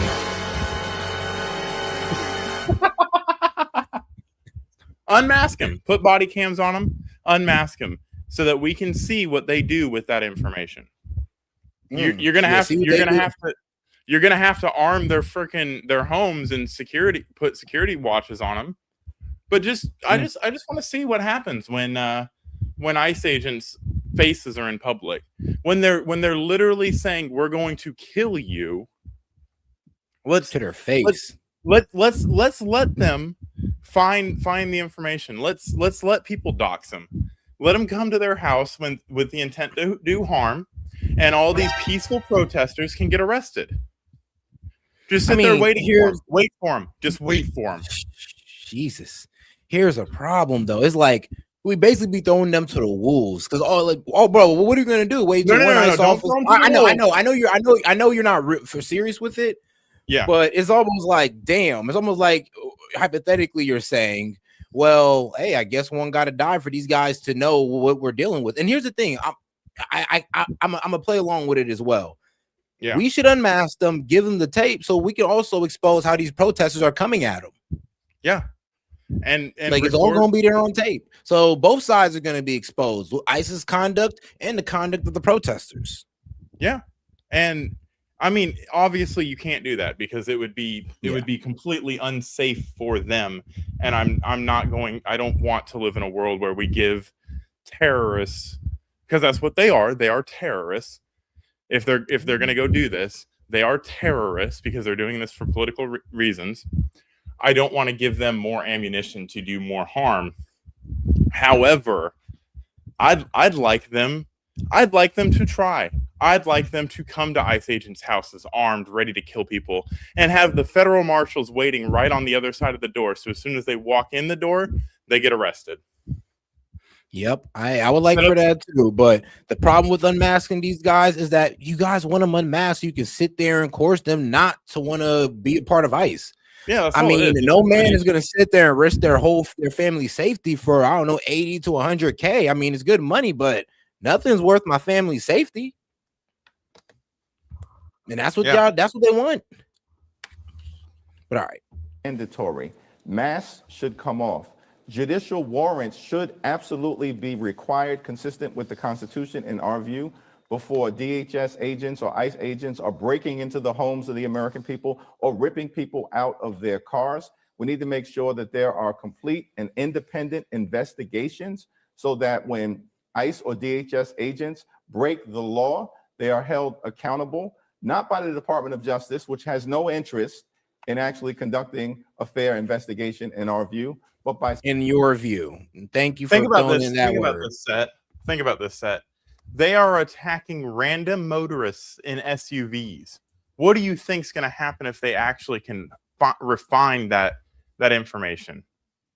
And track down these agents. What do you think's going to happen then? They're attacking people out of their SUVs, not even ICE agents, in SUVs. Bro, no, here's the thing though. He's saying the quiet part out loud. He's saying, no, we will not accept anything but a guilty verdict. Is F a fair investigation? It's all about a guilty verdict. A guilty verdict is a fair investigation to them.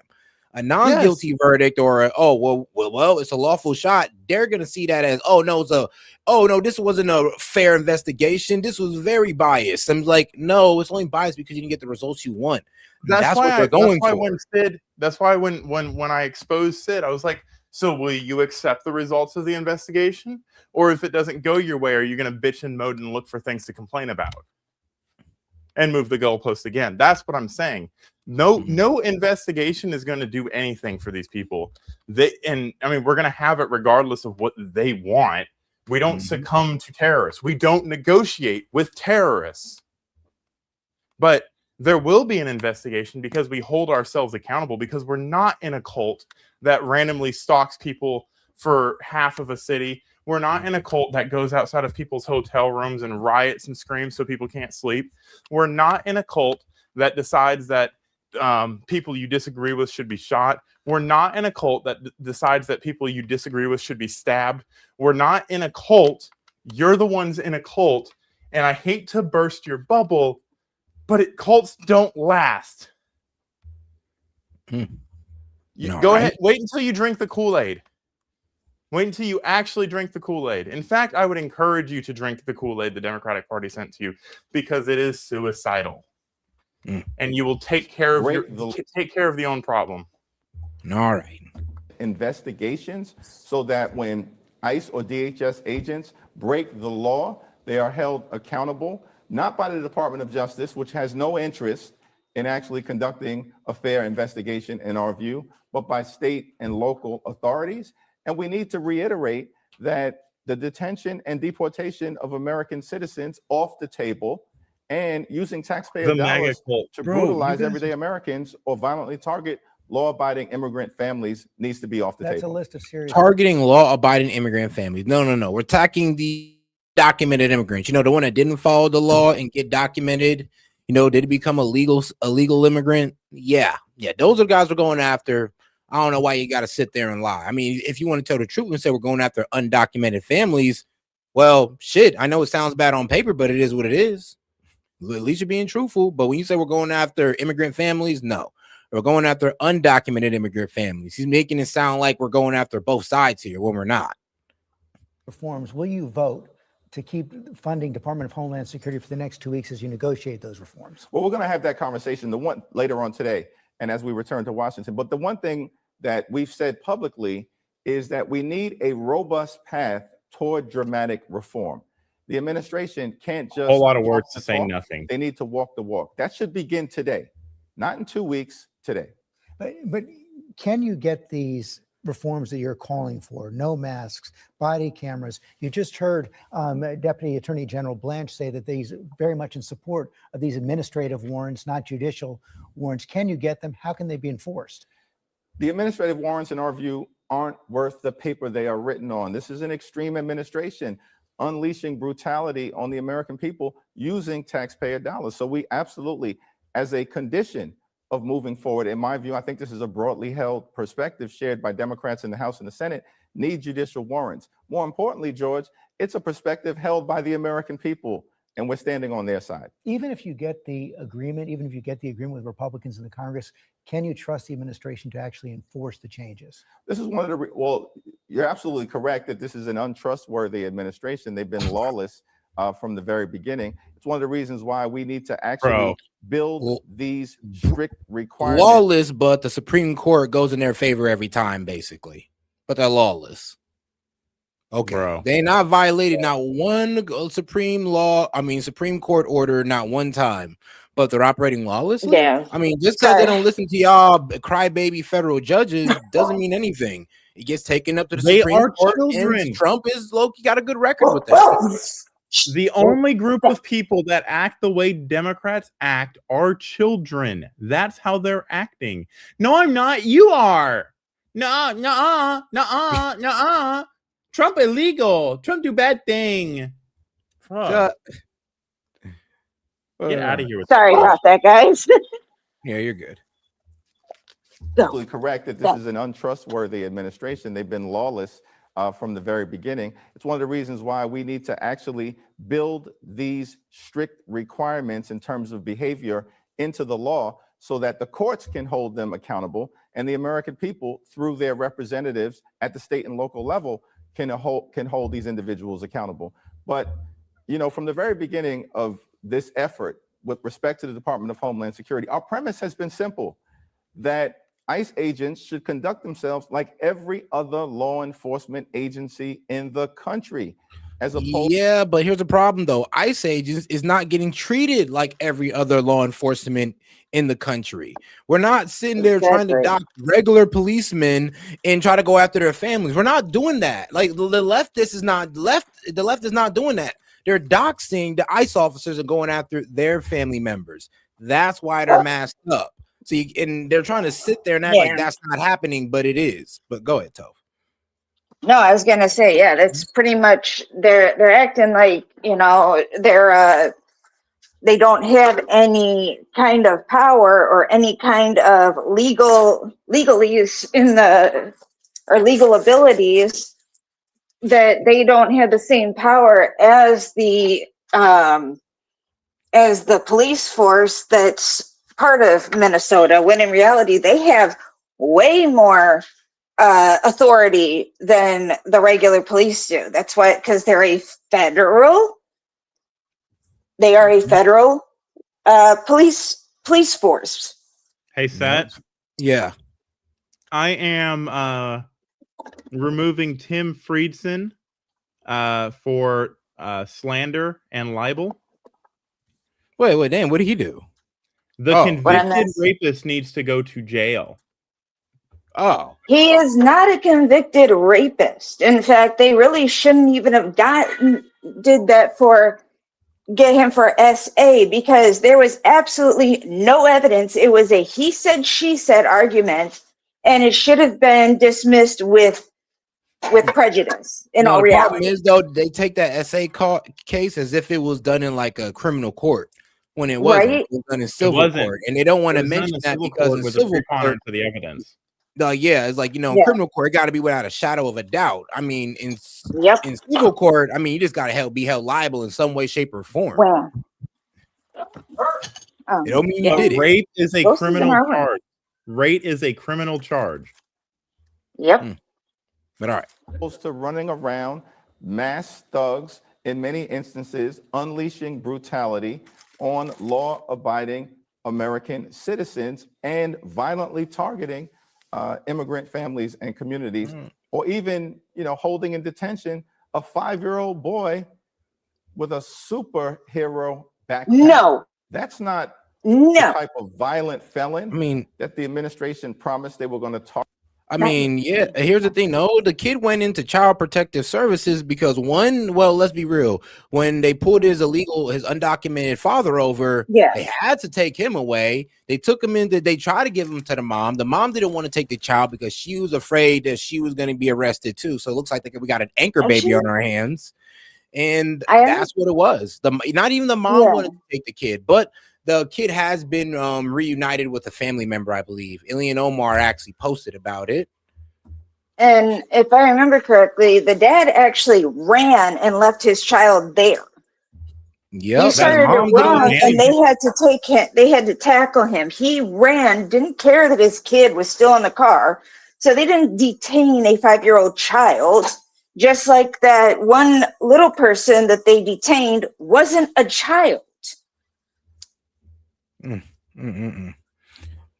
I wonder if I can find it, because I know it was going all over X. Yeah, because they got the kid. The kid has been returned to a family member, so you know you guys can just chill the F out. Target. That the American poor people are child. rejecting it, and we're going to stand on their side. Let me turn to the Epstein files. You heard Deputy Attorney General Blanche say this is over. They've released everything. They've just about everything they're going to release. They're going to allow members of Congress to look at these unredacted files as well. So is it over? It's not over, and it will not be over until there is full and complete transparency as demanded by the survivors, so that there can be full and complete accountability. This is a basic premise here in the country. And there are more than 3 million documents that are being withheld by the Department of Injustice. And so the question that has to be asked, that the American people are asking, is what are they hiding from the American people and who are they protecting? This was a law that was passed by bipartisan majorities in the House and in the Senate, reluctantly on the Republican side, but we brought them over into a more enlightened position. And it was even signed by Donald Trump as president. And so the demand is simple: comply with the law so that we can achieve the type of full transparency and visibility for the American All right, this people. is what they were talking about right here. This kid right here, a 5-year-old boy and his father who were detained by ICE in Minnesota have returned home after a court order. The trauma caused to that child and his parents by ICE must be compensated. So they released him, and I'm pretty sure they verify he's an undocumented, but a court ordered. This is the problem in Minnesota. They're releasing the people we caught on they caught on a court order. AKA, well, we released him because, well, a judge said so, and not because, oh, he's been proven innocent or he's been proven not to be an immigrant. That's the problem. They let go of their detainees. That's, remember, one of the main things Tom Holman and Pam Bondi was talking about. They're letting ICE deport their detainees, the guys they capture on the street. Instead, Minnesota just releasing them back again. It's like, bro, how do you work with them? But that's what they were talking about. This adorable young child and his father right here. All right. Let's get back to it. Cute kid, though. So that we can achieve the type of full transparency and visibility for the American people about all the wrongdoing that occurred, and ensure that there can be accountability so that something like this reign of terror, never happens again. On the Epstein issue, as you know, the House Oversight Committee voted to hold President Clinton and Secretary of State Clinton in contempt. 9 Democrats voted for that resolution as well. It's probably going to come to the House floor this week. You've said you're against this contempt vote. Why are you against it? How are you going to advise other Democrats to vote?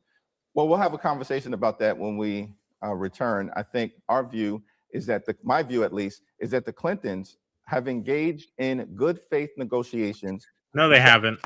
At an accommodation so that their testimony is offered with the Oversight Committee. Bro, so that's what I'm saying. It's wild. If Donald Trump was to do this and the Oversight Committee said, Donald, we need you to come and testify from the Oversight Committee so we can get the story on Epstein, he just skipped it. You got to be going like, see, he's guilty. Clinton and Hillary Clinton and Bill Clinton literally does that. They literally called him in and said, look, you're all over the Epstein files. You're in a lot of pictures with them. And there's literally women saying that you're involved, bro. Come in and let's hear you out. He skips it and y'all say nothing.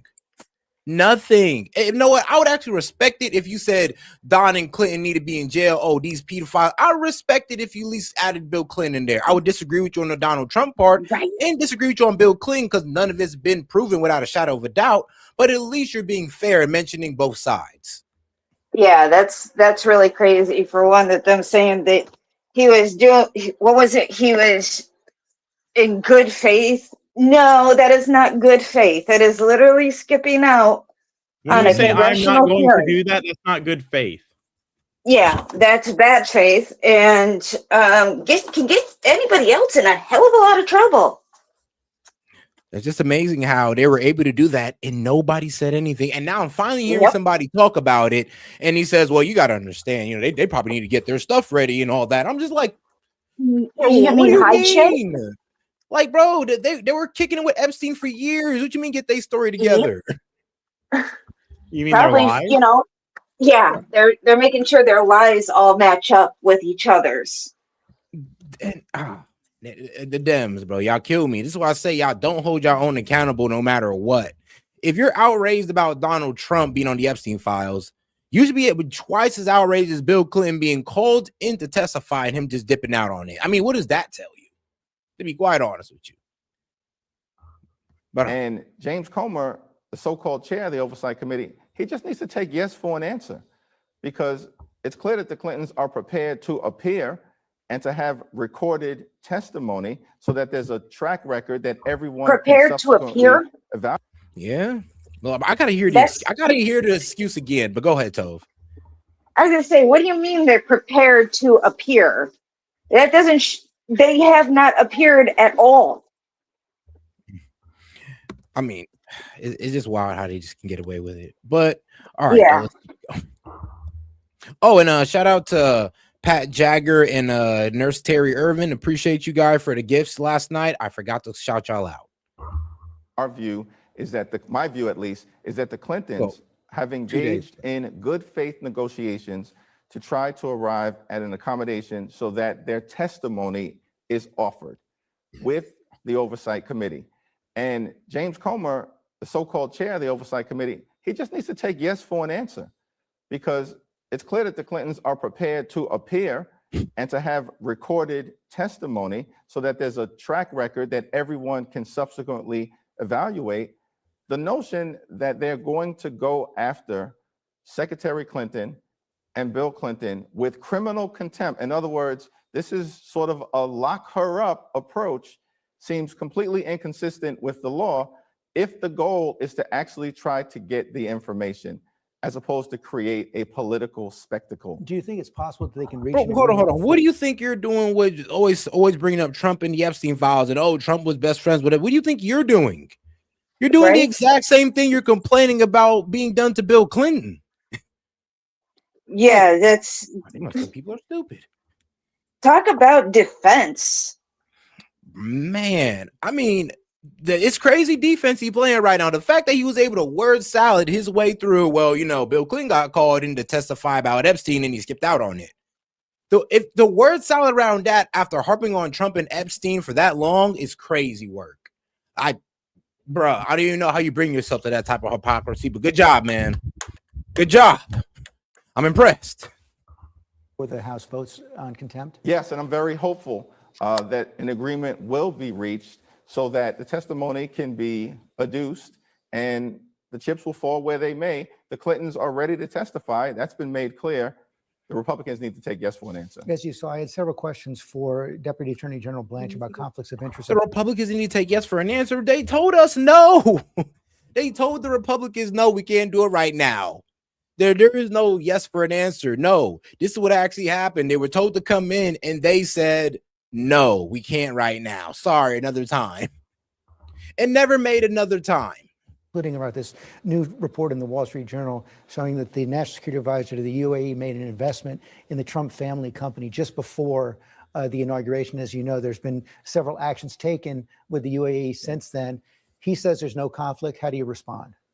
Of course, there's a conflict. We have three issues of priority as House Democrats that we want to work on behalf of the American people. One, we have to drive down the high cost of living, of course, because America is too expensive. Donald Trump promised to lower costs on day one. Yes, and Donald Trump is trying his hardest, but it's really hard to do that when you guys got people like Abigail Spanberger who promise to run on affordability, but then raise taxes and make things more unaffordable interstate. It's really hard to do that in places like California when you guys tax those guys into $5-7 gallons of gas.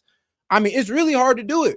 I mean, I'm telling you, when you guys want to go on this whole green energy and raise electric prices in your areas, it's hard to. I mean, red states aren't shooting themselves in the foot on affordability, but all the blue states are and blue cities. And then they're going to blame Trump. That's the problem. You don't hold y'all own base accountable. They'll continue to make things more unaffordable for you as long as you let them. As long as you keep letting them do so by letting them scapegoat on Trump. It's not Trump. Trump is not raising y'all sales tax. He's not raising y'all sales tax. They are. Yep. But somehow it's Trump's fault. Haven't gone down.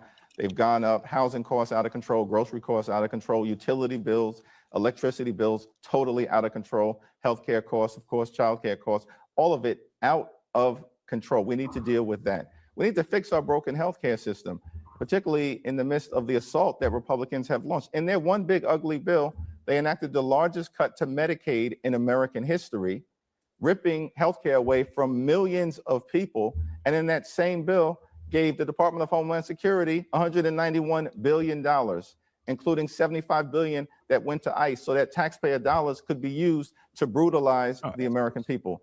We also need to clean up corruption. No, that's it. I'm bringing this point. Let's go ahead and go to mylifeelsewhere.com. Pretty cool website. We can compare the cost of living in certain places of states, cities, countries, and all this. I'd recommend you use these guys if you're about to move to a new city or state. But look at this right here, right? Cost in Virginia versus Ohio. Virginia is 23.3% more expensive than Ohio. Bro, we're talking about in restaurants, they pay 17% more in Virginia. Groceries pay 30.5% more in Virginia. And I said this plenty of times. There's literally a 30% difference in what I pay in groceries. Now, I'm in Ohio, by the way. That's why I did the comparison. But there's literally a 30% difference. 30% difference in what I pay in groceries. I pay 30% less than somebody in Virginia. And you're telling me, and of course, they're crying about an affordability problem. If they looked at my bills and my grocery bill, they'd be sitting here going like, what the F going on? And it does seem like the only thing that they do pay less in Virginia is on transportation. They pay 2.1% less. Housing in Virginia, they pay 30% more. Childcare in Virginia, they pay 30% more. Entertainment and sports, 22% more. Clothing, 13% more compared to Ohio, a red state. I mean, please, you want to play a game and we can play, let's compare the states on costs? Because every time you're going to get the red state being less expensive than the blue state. Every time. Don't do that, Seth. That requires people to think and their brains might explode. It's tough how I got to do it to them, though. And I mean, and trust me, it's not because, oh, these blue states are better to live in. You have high crime. High crime. And then some of y'all inner cities are dirty as hell. Who want to live in that? I'm sorry. It's not about people wanting to live there. It's just that y'all made it so expensive to where they can't leave. Y'all holding them hostage through unaffordability. You sons of bitches. But, yeah. All right. I'm chilling.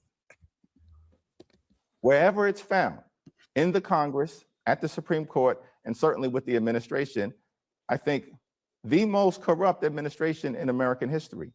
Why is Donald Trump focused on enriching himself, his family, and his friends, as opposed to focused on driving down the high cost of living? Why is he focused on destroying half the White House, trying to extort $230 billion from the Department of Justice, or promoting his wife's documentary, as opposed to fixing our broken healthcare system? Why is he focused on brutalizing everyday Americans by unleashing these masked agents in American communities, as opposed to doing his job? Like, the American people, George, have had enough. The question is, when will Republicans have enough with this failed presidency? Mr. Jerry, So I'm Excuse me, enriching himself? I'm just systematically providing examples of everything that he's lied about in the chat for everybody to see as he's talking. It's so fun to watch. Man, I mean, go ahead and cook, Monty, because this is crazy. For this. Yeah. This is so crazy, man. The fact that he literally came out there and said that, like, oh, well, we're not Republicans. Bro, we're not tired of it, bro. We're just tired of you guys constantly fighting back for no reason. Going against y'all own interest. At a certain point, the TDS is real. Like, bro. And yeah, go ahead. Yeah, Tove. I was gonna say, and honestly, what's really interesting is the fact that Trump is literally the only president who has left his presidency poorer than he was when he started. Yeah, in his first term, yeah. But in his first term. Yeah, but he's now still I ain't gonna lie donating. though. I'm not gonna lie, now, Trump is low-key cashing in right now. What? Yes. Yeah, he made about like what? Honestly, But here's the thing though, it's not really Trump, it's his sons, it's his companies that his son run that made $1 billion the last year. And they're like, oh, Trump made $1 billion. I'm like, whoa, he owns a business. What, you want him to run at a negative? Like, I mean, well, are we for not forgetting he is a business owner and his sons are running it? So what, he's supposed to be running it at a negative while being president? That don't make sense. So they're really crying about his businesses doing well. That's literally what they're mad about. And I can't get mad at somebody for their business doing well. It's like he made money during his presidency because his business did well. Like, all right, cool. You gonna get mad at Obama for making what, millions of dollars because his book sold well? Yeah. No. hundreds of millions of dollars the Obamas Yeah, I made. was about to say. Oh, no, now come on now. We all know that all wasn't from book sales. A lot of that was inside trading, but they don't want But to talk that's about what they that. claimed when that was Yeah, that's what they the claimed. controversy. Hold on. When that Sorry. was the controversy, that's what they're like. How did they get so rich? Oh yeah, we just did book deals. They were really doing inside trading. Why? Because Democrats are liars, and public perception of them doing inside trading at that time was bad because they cater to what people's feelings are, not what the facts of the matter are. So it's not illegal for them to do what they did, but it's looked at as unethical, and they did it. But they don't want people to think that they're bad people, so they lie. Yeah. And All right. honestly, Go ahead. I was gonna say, I think Melania's documentary was actually something that she kind of needed to have done, because a lot of people like to think that she's only with him for his money, when in reality her net worth is pretty close to his. And it doesn't even fucking. Why does it matter? Why does it matter It that he shouldn't. said, Oh, yeah, no, because they can't say Melania's ugly. Bro, they wish Donald Trump had an ugly wife. They wish, so they could sit there and be like, oh, it is ugly, no wonder. No, she's like, bro, used to be one of the top models. They can't hate on the wife. All they can sit there and say is that, oh, there's no way she loves him for real. I mean, Right? hey, man, they got a kid together. Bro, So it is Seth, what it is. my question is, so his wife goes out and makes a fucking a biography and makes a movie about it, and he's not supposed to say, oh yeah, my wife is making a movie, go watch my wife's movie and support his wife. That means because he said a line in a speech, he is focused on that, as if the guy's fucking attention is just like Hakeem Jeffries and can't fucking pay attention to one thing at a time. Yeah. But all right, though, let's go ahead and get into this Kristi Noem interview. Lies, disingenuous fucking lies. Hey, man, I get your frustration. Trust me. But all right, let's head over to the right side of media. Let's take a break from the left and let's get over here on Fox News. And Kristi Noem once again did a nice little interview.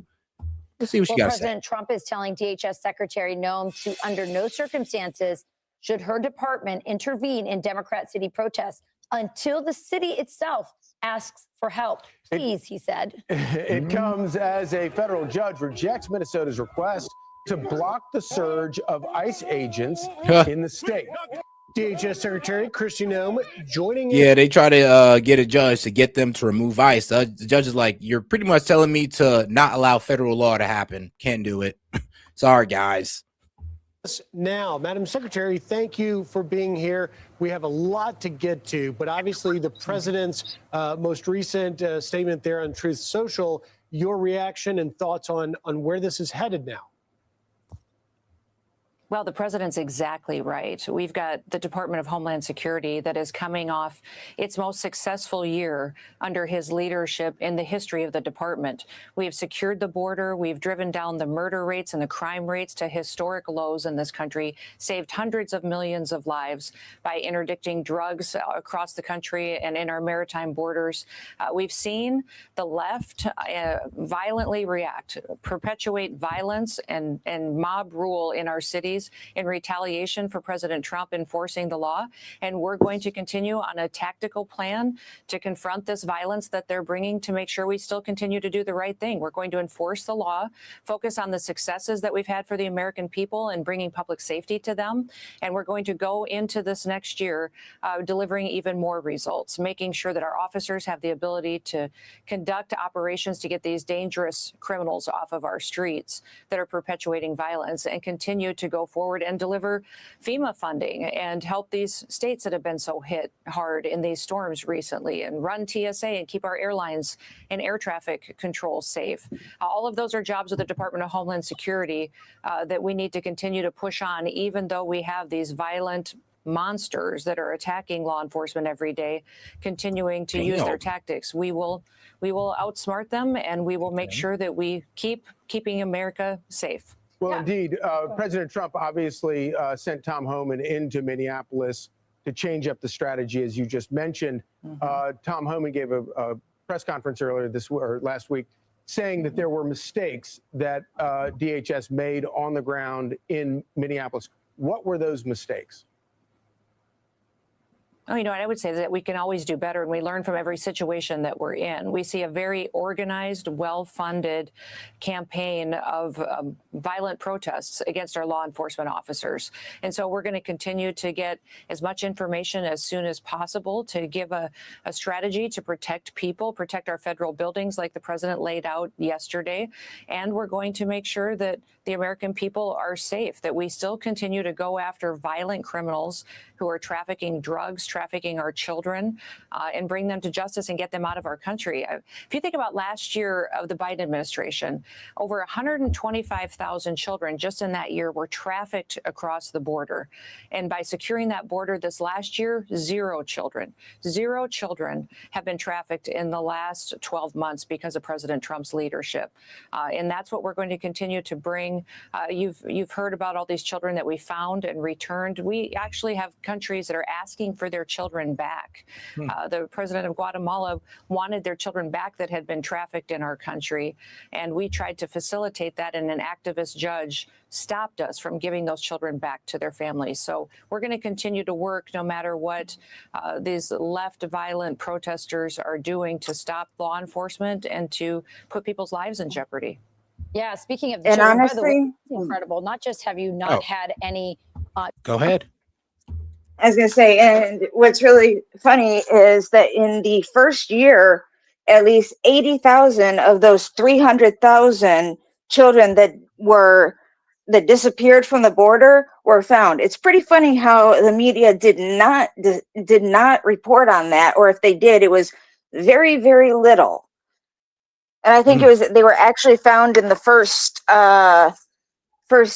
6 months, but Biden said that it would be impossible to find them, that it was unable to be done.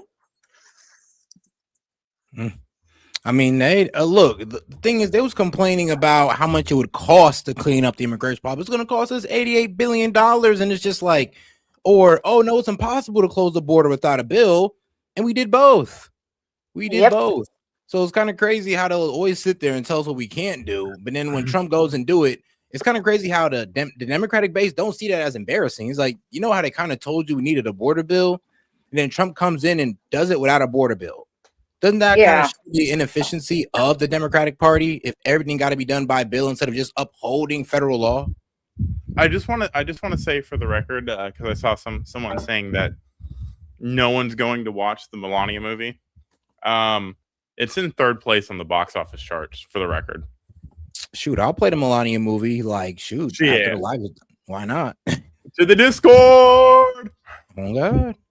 I mean, it might be good. I'm not really the biggest fan of Melania Trump. But hey, never know. Might be something revealing in there. Something worth watching. Might be wholesome. You never know. But let's see here. Let's get back to this it. This is just a Democratic hissy fit. All of it. Everything you see coming out of the media, everything you hear coming out of Hakeem Jeffries' mouth and every Democrat on the Hill's mouth, all of it is a giant temper tantrum. All of it is. They can't say a single word. I have not heard a single nice word said about anything from any Democrat. They think that the world is ending and the sky is falling because they lost an election. And that's wild to me. Set. What happened to, elections have consequences and we need to wait our turn? No, now it's just revolt in the fucking street because we're 5 years old and we didn't get our cookie. Man, and it's childish because using like the I metaphor said, to compare Kamala to a cookie is kind of weird, but I realized that after I said it. You're good.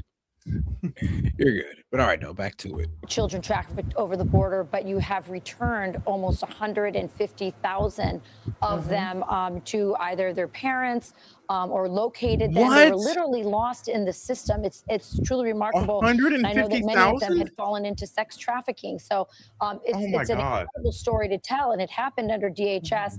And I think that's why the president this past week wrote Truth Social saying that you're doing a great job, actually. Here is another story about a child. So here's a judge. We've all heard about this 5-year-old in Minneapolis who his father was apprehended by ICE, and then he ran away on foot, abandoning the child. And then when ICE tried to find his mother, the mother refused to open the door for the child. And somehow DHS or ICE takes this child, gives the child food, protects it from the parents who've abandoned him. Somehow ICE is the bad guy in this situation. Yep. Well, a judge has ordered the release of this child who was in custody because his parents had abandoned him. The case has the judge says the case has its genesis in the ill-conceived and incompetently implemented government pursuit of daily deportation quotas, apparently, even if it requires traumatizing children. What? So first, let's address this quota. Is there a quota that you're getting from the White House that you have to meet? Or are you just addressing crime and criminals as you see as they come to your awareness? No, Rachel, there's no quotas. And let me be clear, these families always get the opportunity to stay together. This child has been with his father, which was the father's choice. The quota is 20 million illegal immigrants that have entered this country illegally. That's the quota. Yeah, like literally, I thought, did y'all forget that there's millions that let in? The most conservative numbers is 4 to 7 million. That's the ones the Dems want to accept. So even then, yes, we need about 7 million of them gone on the high end of the conservative numbers. Now, bye. Clean up, everybody. Do your share. Clean actually, up. I think this will be a better song. Think shit sweet till I send out the guys. I done said it before and it ain't the last time. You think you gonna take these jobs? I send you back over that wall and make you climb. Come through trim, deporting your father, your sister, your brother, your cousin, your mama. Just sent 300 national guards to the rack. Donald Trump went, this is Sparta. We catching their ass outside and sending their ass back home. And I got shot with that fire. How I survived? Man, that shit unknown. Government won't even answer the phone. He said that I'm doing the shit that he won't. Why are they talking about switches on guns like we not the ones that gave it a go? Tell you something you don't know. Chicago fucked up cause the government slow. Murder rate number was low. Everybody killing cause everybody is broke. And why is everybody broke? Because the immigrants taking the jobs you want. Send them back over the wall, take notes. I send them back on a plane, a boat. I don't want them in the country no more. I don't want no one looking for work at the store. Why the fuck is they making the city look bad? Why the fuck is they rhyme around waving that flag? I got so sick of this shit and I'm mad. I called Joe Biden that night and I bragged. They deep in the street, then you know it's DT. Free Larry Hoover, I'm really GD. And I hop in the back of a black truck. Camouflage bulletproof vest and you cannot attack us. Stupid little boy better back up. I get the snapping and turn the whole city to black out. Ain't no more New Mexico, I rename. They don't know we about to use Chicago for training. I put 300 guys in the streets in this place. We making America great, it's amazing. Think shit sweet till I send out the guys. I done said it before and it ain't the last time. You think you gonna take these jobs? I send you back over that wall and make you climb. Come through trim, deporting your father, your sister, your brother, your cousin, your mama. Just sent 300 national guards to the rack. Donald Trump went, this is Sparta.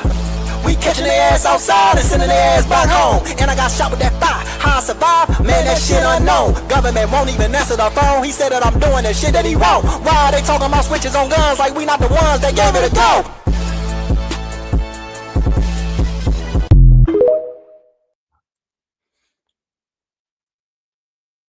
We catching your ass outside and sending your ass back home if you're an undocumented immigrant. Simple as that.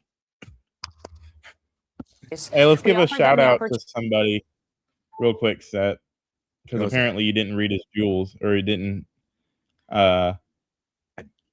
We find it. Missed it. JB2. No, he said he sent jewels in, but he said his wife's getting chemo, and he was hopeful that we'd say a prayer for him. Oh shoot, man! Yeah, everybody pray for my man. Yeah, I mean, wife's getting chemo, man. Well, shoot. Yeah, don't worry, bro. You're definitely in my prayers at this point. Yeah, man. Hey, man, I know that's a tough thing you're going through, but everything will be all right. All right, guys. Let's get back to it. Opportunity to go home, to send them back to their home country if they would like to. The father chose to stay, and therefore we're following the legal process. But it's shocking to me the media's lies about not just that story, but day after day after day about what we do for work in this country to bring people that are dangerous criminals to justice and then remove them from our country if they don't belong here, if they came here illegally. We have the opportunity every day for people who want to go home and are are in this country illegally, we give you Nah, $2,600. We buy goodbye. you a plane ticket and send you home right now. That's a voluntary program. We've had millions of people take advantage of that. That is something that we still want individuals to make the right decision so they have the chance to come back to this country the right way. Secretary, a lot of people said no one would take, they actually mocked the self-deportation notion, and yet millions have done that. Just very quickly, you've been there a little over a year. How has I mean, shoot, we got more, bro. We got more. Yeah, we got more self-deportations than deportations, to be quite honest. So, I mean, shout out to those who self-deported. I mean, hopefully they can get away back in. I actually respect that. I'll be real with you.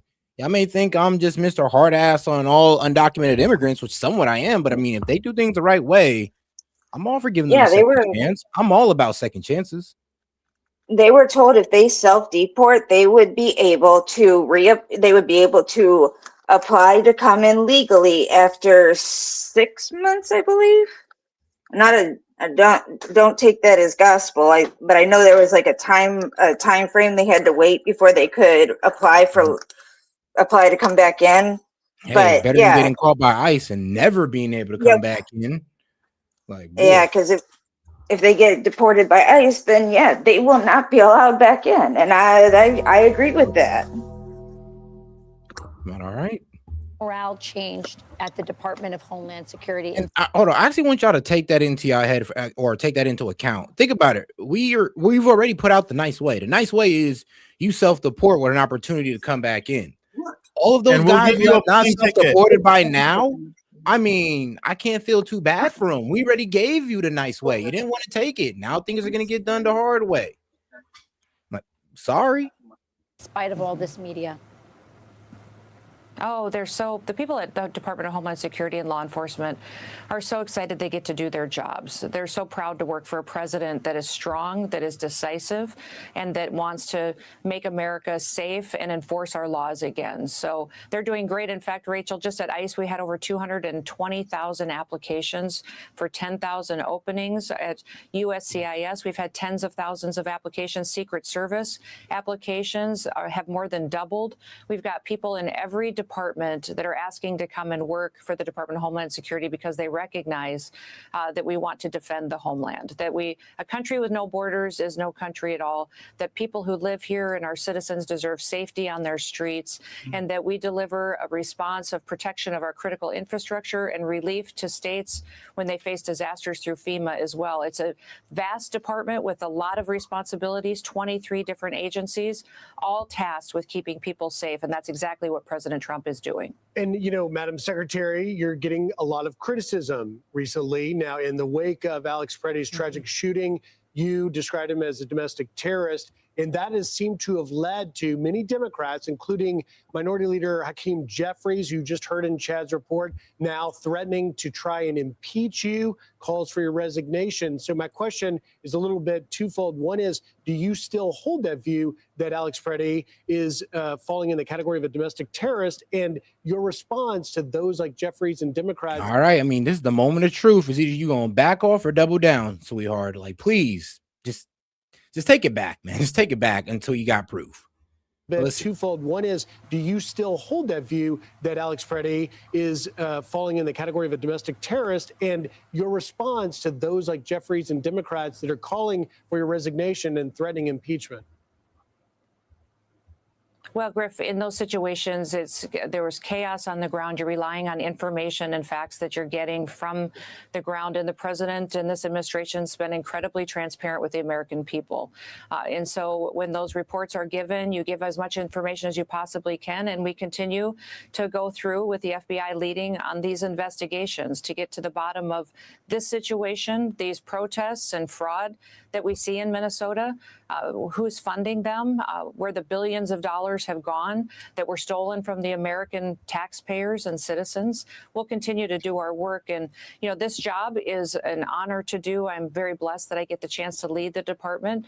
It's an important position to protect our homeland and to make sure that these agencies are responding to people, that we're stopping terrorists and criminals from harming the American people. I always tell people that the days that you don't hear about us are the days that we were successful, because that meant that we stopped. Hey, and shout out Jennifer for sending the laughing disco for 250 jewels. Appreciate the support, sis. Shout out to Jennifer. So many dangerous people from perpetuating violence and have gotten those terrorist threats and criminals out of our country before they had the chance to do something that would have devastated families. That's certainly true. But do you still believe that Alex Pretty is a domestic terrorist? You know, we're going to continue to go through with this investigation and deliver information as we go forward.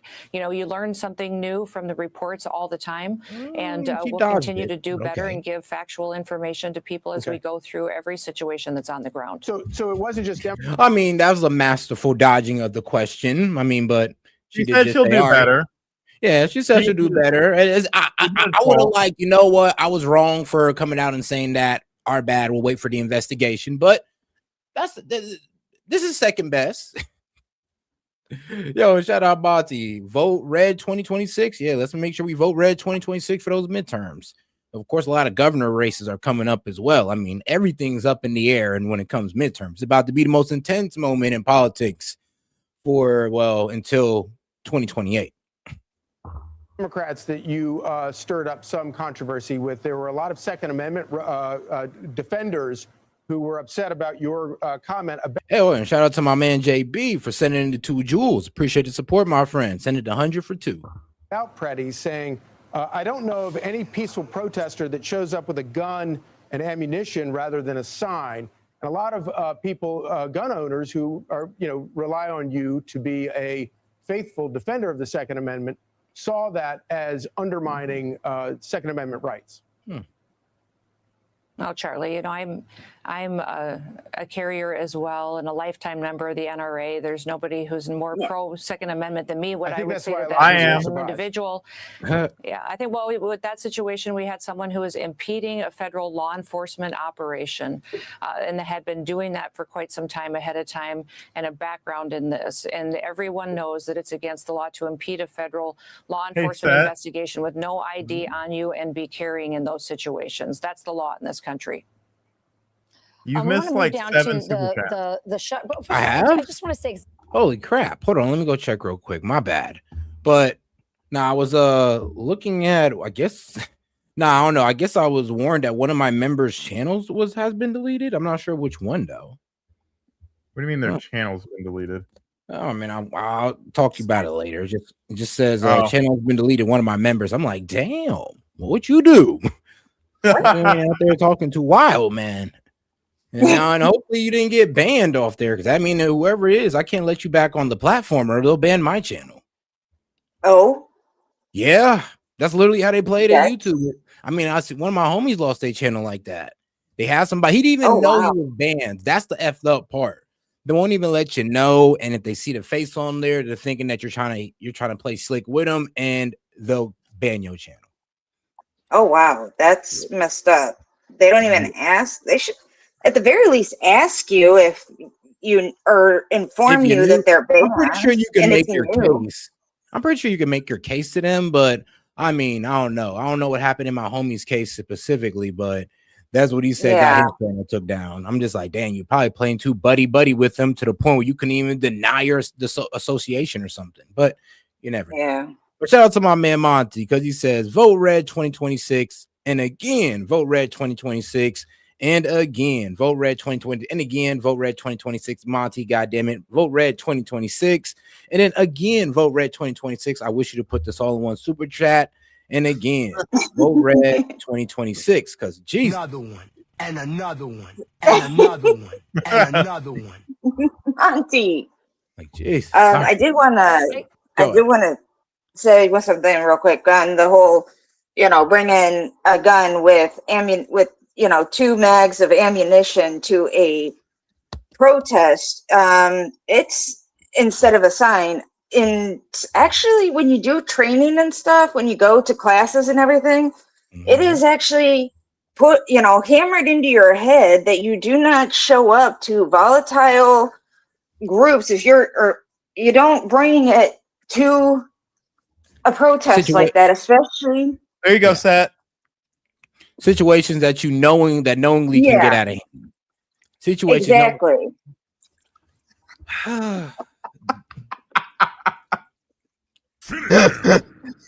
Just like, bro, like really. What? Like, bro, Really, nigga? but I got you.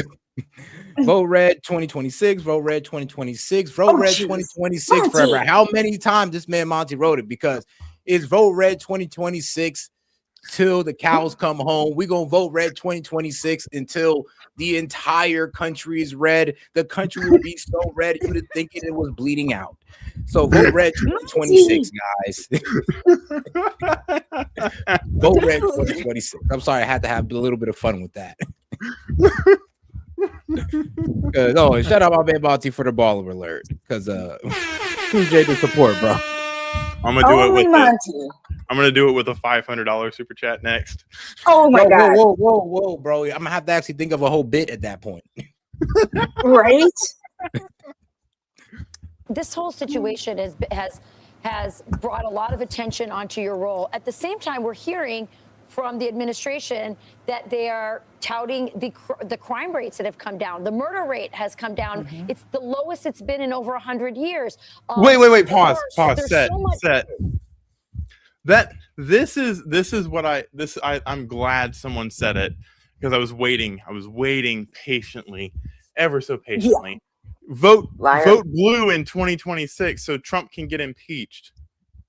Hold on. You're admitting that it's partisan politics.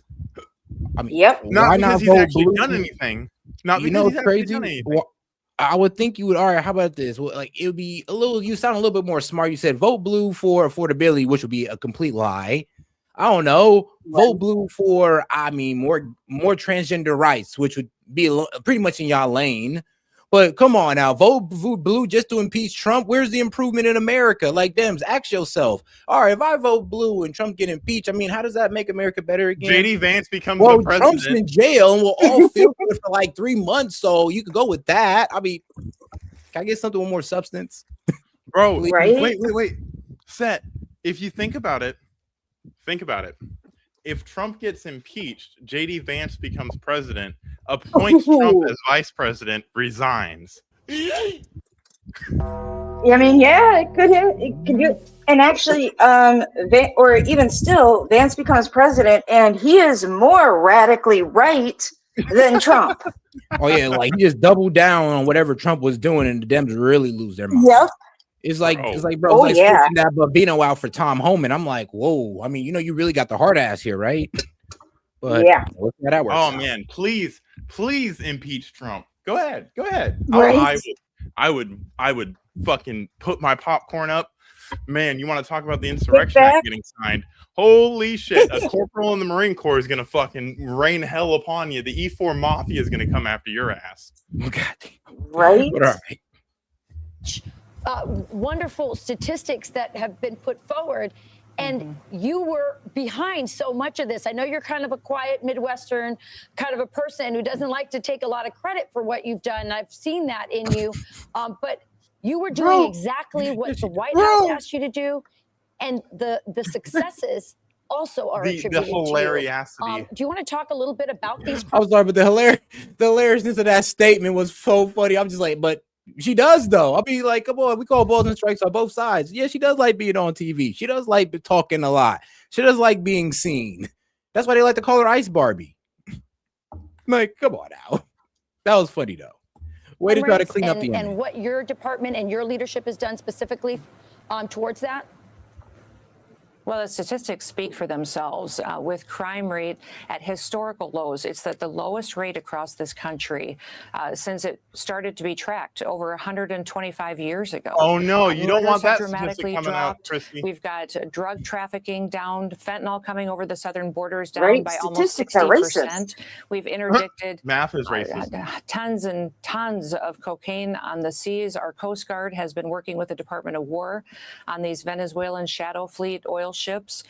The work that the Department of Homeland Security does, I've been proud to direct because it's been singularly focused on doing exactly what President Trump campaigned on, exactly what he promised, and that was to make sure we're using all of our government to do what we can to bring safety to the American people, to stop the invasion. And think about that. We had millions of people that crossed that southern border, unvetted by the Biden administration, no idea who they were, and other countries unloaded their prisoners prisons, their mental institutions, sent people to this country that wanted to do us harm. My job is to find them, bring them to justice, and get them out of this country before they harm us and to harm our citizens. So I'm so proud of the work that we've done at the department. It was a neglected department before I got here. It was run by a secretary who didn't pay attention, didn't address our threats. In fact, the first day that Who should be in jail, by the way. Like, how the F did he even get away with no jail time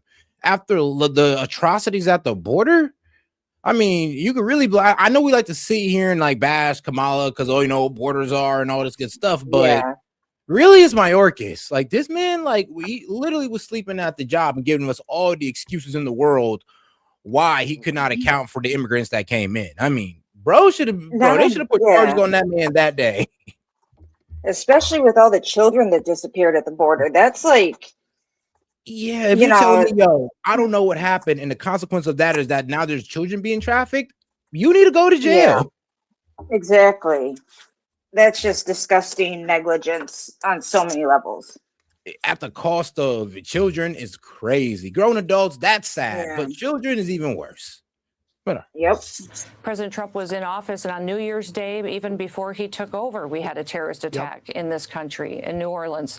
And that's what we get up every day and work to stop and to make sure that we're getting those terrorists and suspected terrorists out of our country. And Madam Secretary, just before we run out of time, I do want to ask you about another job at the department, and that is, of course, FEMA. You've been leading the effort as this historic winter storm has hit. I've spoken to members of Congress from Tennessee, my home state, who said that they are terrified of the impact that this government shutdown could have on getting resources and funding to FEMA in places like Tennessee, Mississippi, North Carolina that are being hit hardest.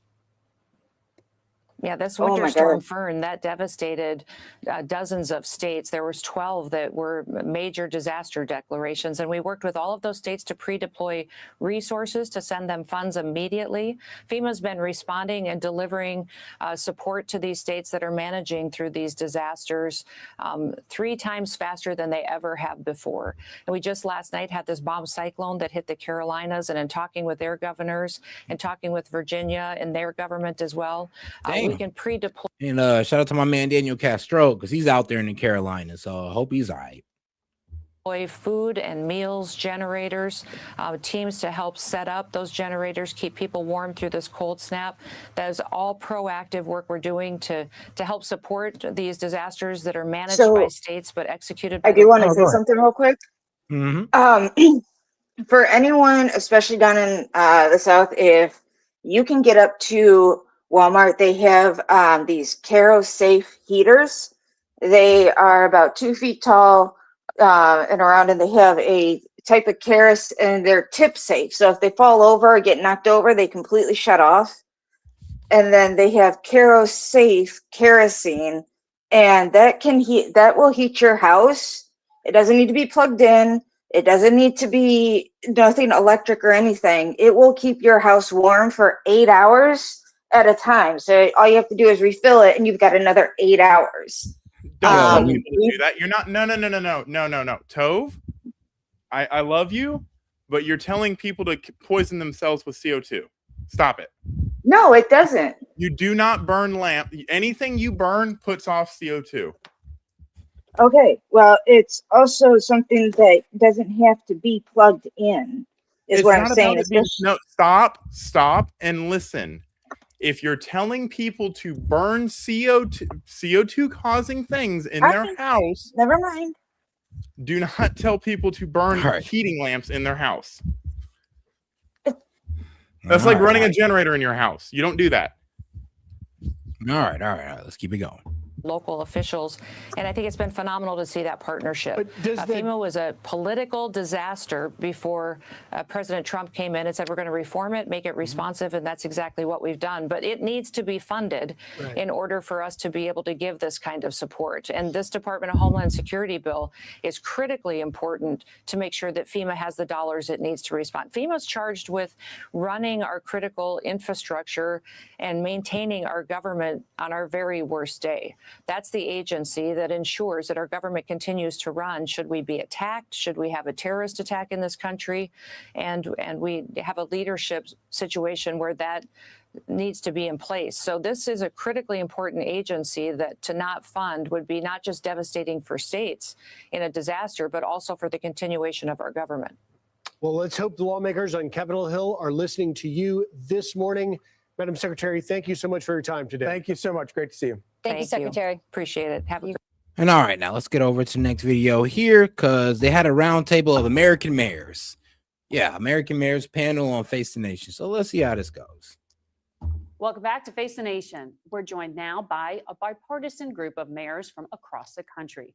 Republican David Holt of Oklahoma City, Democrat Eileen Higgins of Miami, Democrat Quentin Lucas of Kansas City, and Republican Mark Freeman of Mesa, Arizona. And it's good to have you all here in town at the table together, speaking in a bipartisan way. Pause before we get into this. Fucking 2026 H1X. How deadbeat broke is MAGA that they're burning kerosene? The dumb. You mean the same fucking the people that have lost power? She was trying to be genuine and give you a fucking answer so that people aren't freezing to death. And you're gonna make fun of her?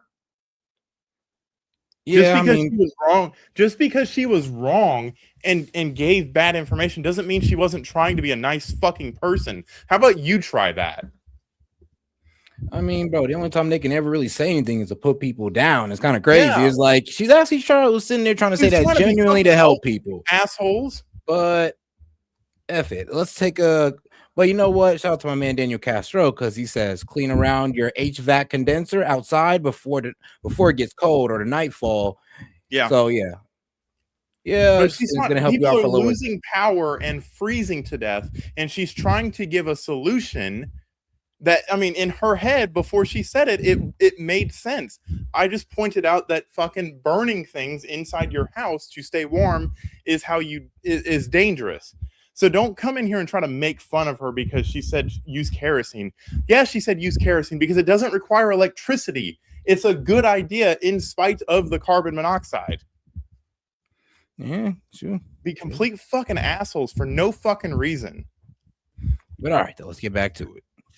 I'm Back sorry, to Face the Joe. Nation. We're joined now by a bipartisan group of mayors from across the country. Republican David Holt of Oklahoma City, Democrat Eileen Higgins of Miami, Democrat Quentin Lucas of Kansas City, and Republican Mark Freeman of Mesa, Arizona. And it's good to have you all here in town at the table together, speaking in a bipartisan way. There are so many things that you see on the ground operating your cities. And what we see in our polling again and again is the number one issue for people when they say it's the economy. What they really mean is the cost of living. And the biggest contributor to that really is housing, shelter costs right now, really burdening people. And I want to start with you, Mayor Higgins. Miami, we looked it up. It's the least affordable rental market of any major city. Median price for condos and single family homes up more than 80% since COVID. So many people moved in there around that period of time. You've been trying to make government land available to develop on. Is that working? Are you going to make a dent in prices? Well, what I can tell you is the largest landowners in many communities are municipal governments. And prior to becoming mayor, I served on our county commission for 8 years. And during that time, by activating county-owned land, particularly land around transit stations, I was able to, in a short period of time, build or rehabilitate 4,000 units of affordable and workforce housing. And we have about 3,000 more in the pipeline. So that is a big contributor, and it can be used better. And certainly I intend to do so at the city. When you're building stuff, costs are high, right? Cost of land, cost of concrete, cost of steel, cost of labor. So if cost of land can be taken out of that equation, it makes it easier to build affordable and workforce housing. And the other thing that's really important that government can do is make it faster to build it. And one of the initiatives I undertook at the county was to completely revamp how we permit affordable housing. And at our point in time, we could permit a 12-story building in less than 4 months. Now, part of the reason I was elected mayor of the city of Miami was people trusted me on building housing that is affordable for our workers and to do it. Yeah, but here's a problem though. And you know what? I actually respect what she's trying to do, but Miami didn't really get expensive because of, lack of housing. Miami got expensive because there was high net worth people rushing to places like Miami, leaving places like Brooklyn and California.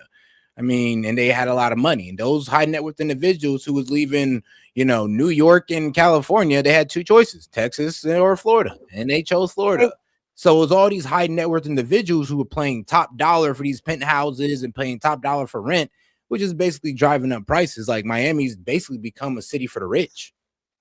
Hey, Seth, I posted in Gen Chat the fuel that I was talking about if you want to take a look at it and show it. All right, no problem. In record time. So my top priority at the city is to fix a broken permitting system where right now it can take 2 to 3 years before you can even break ground on an affordable housing project.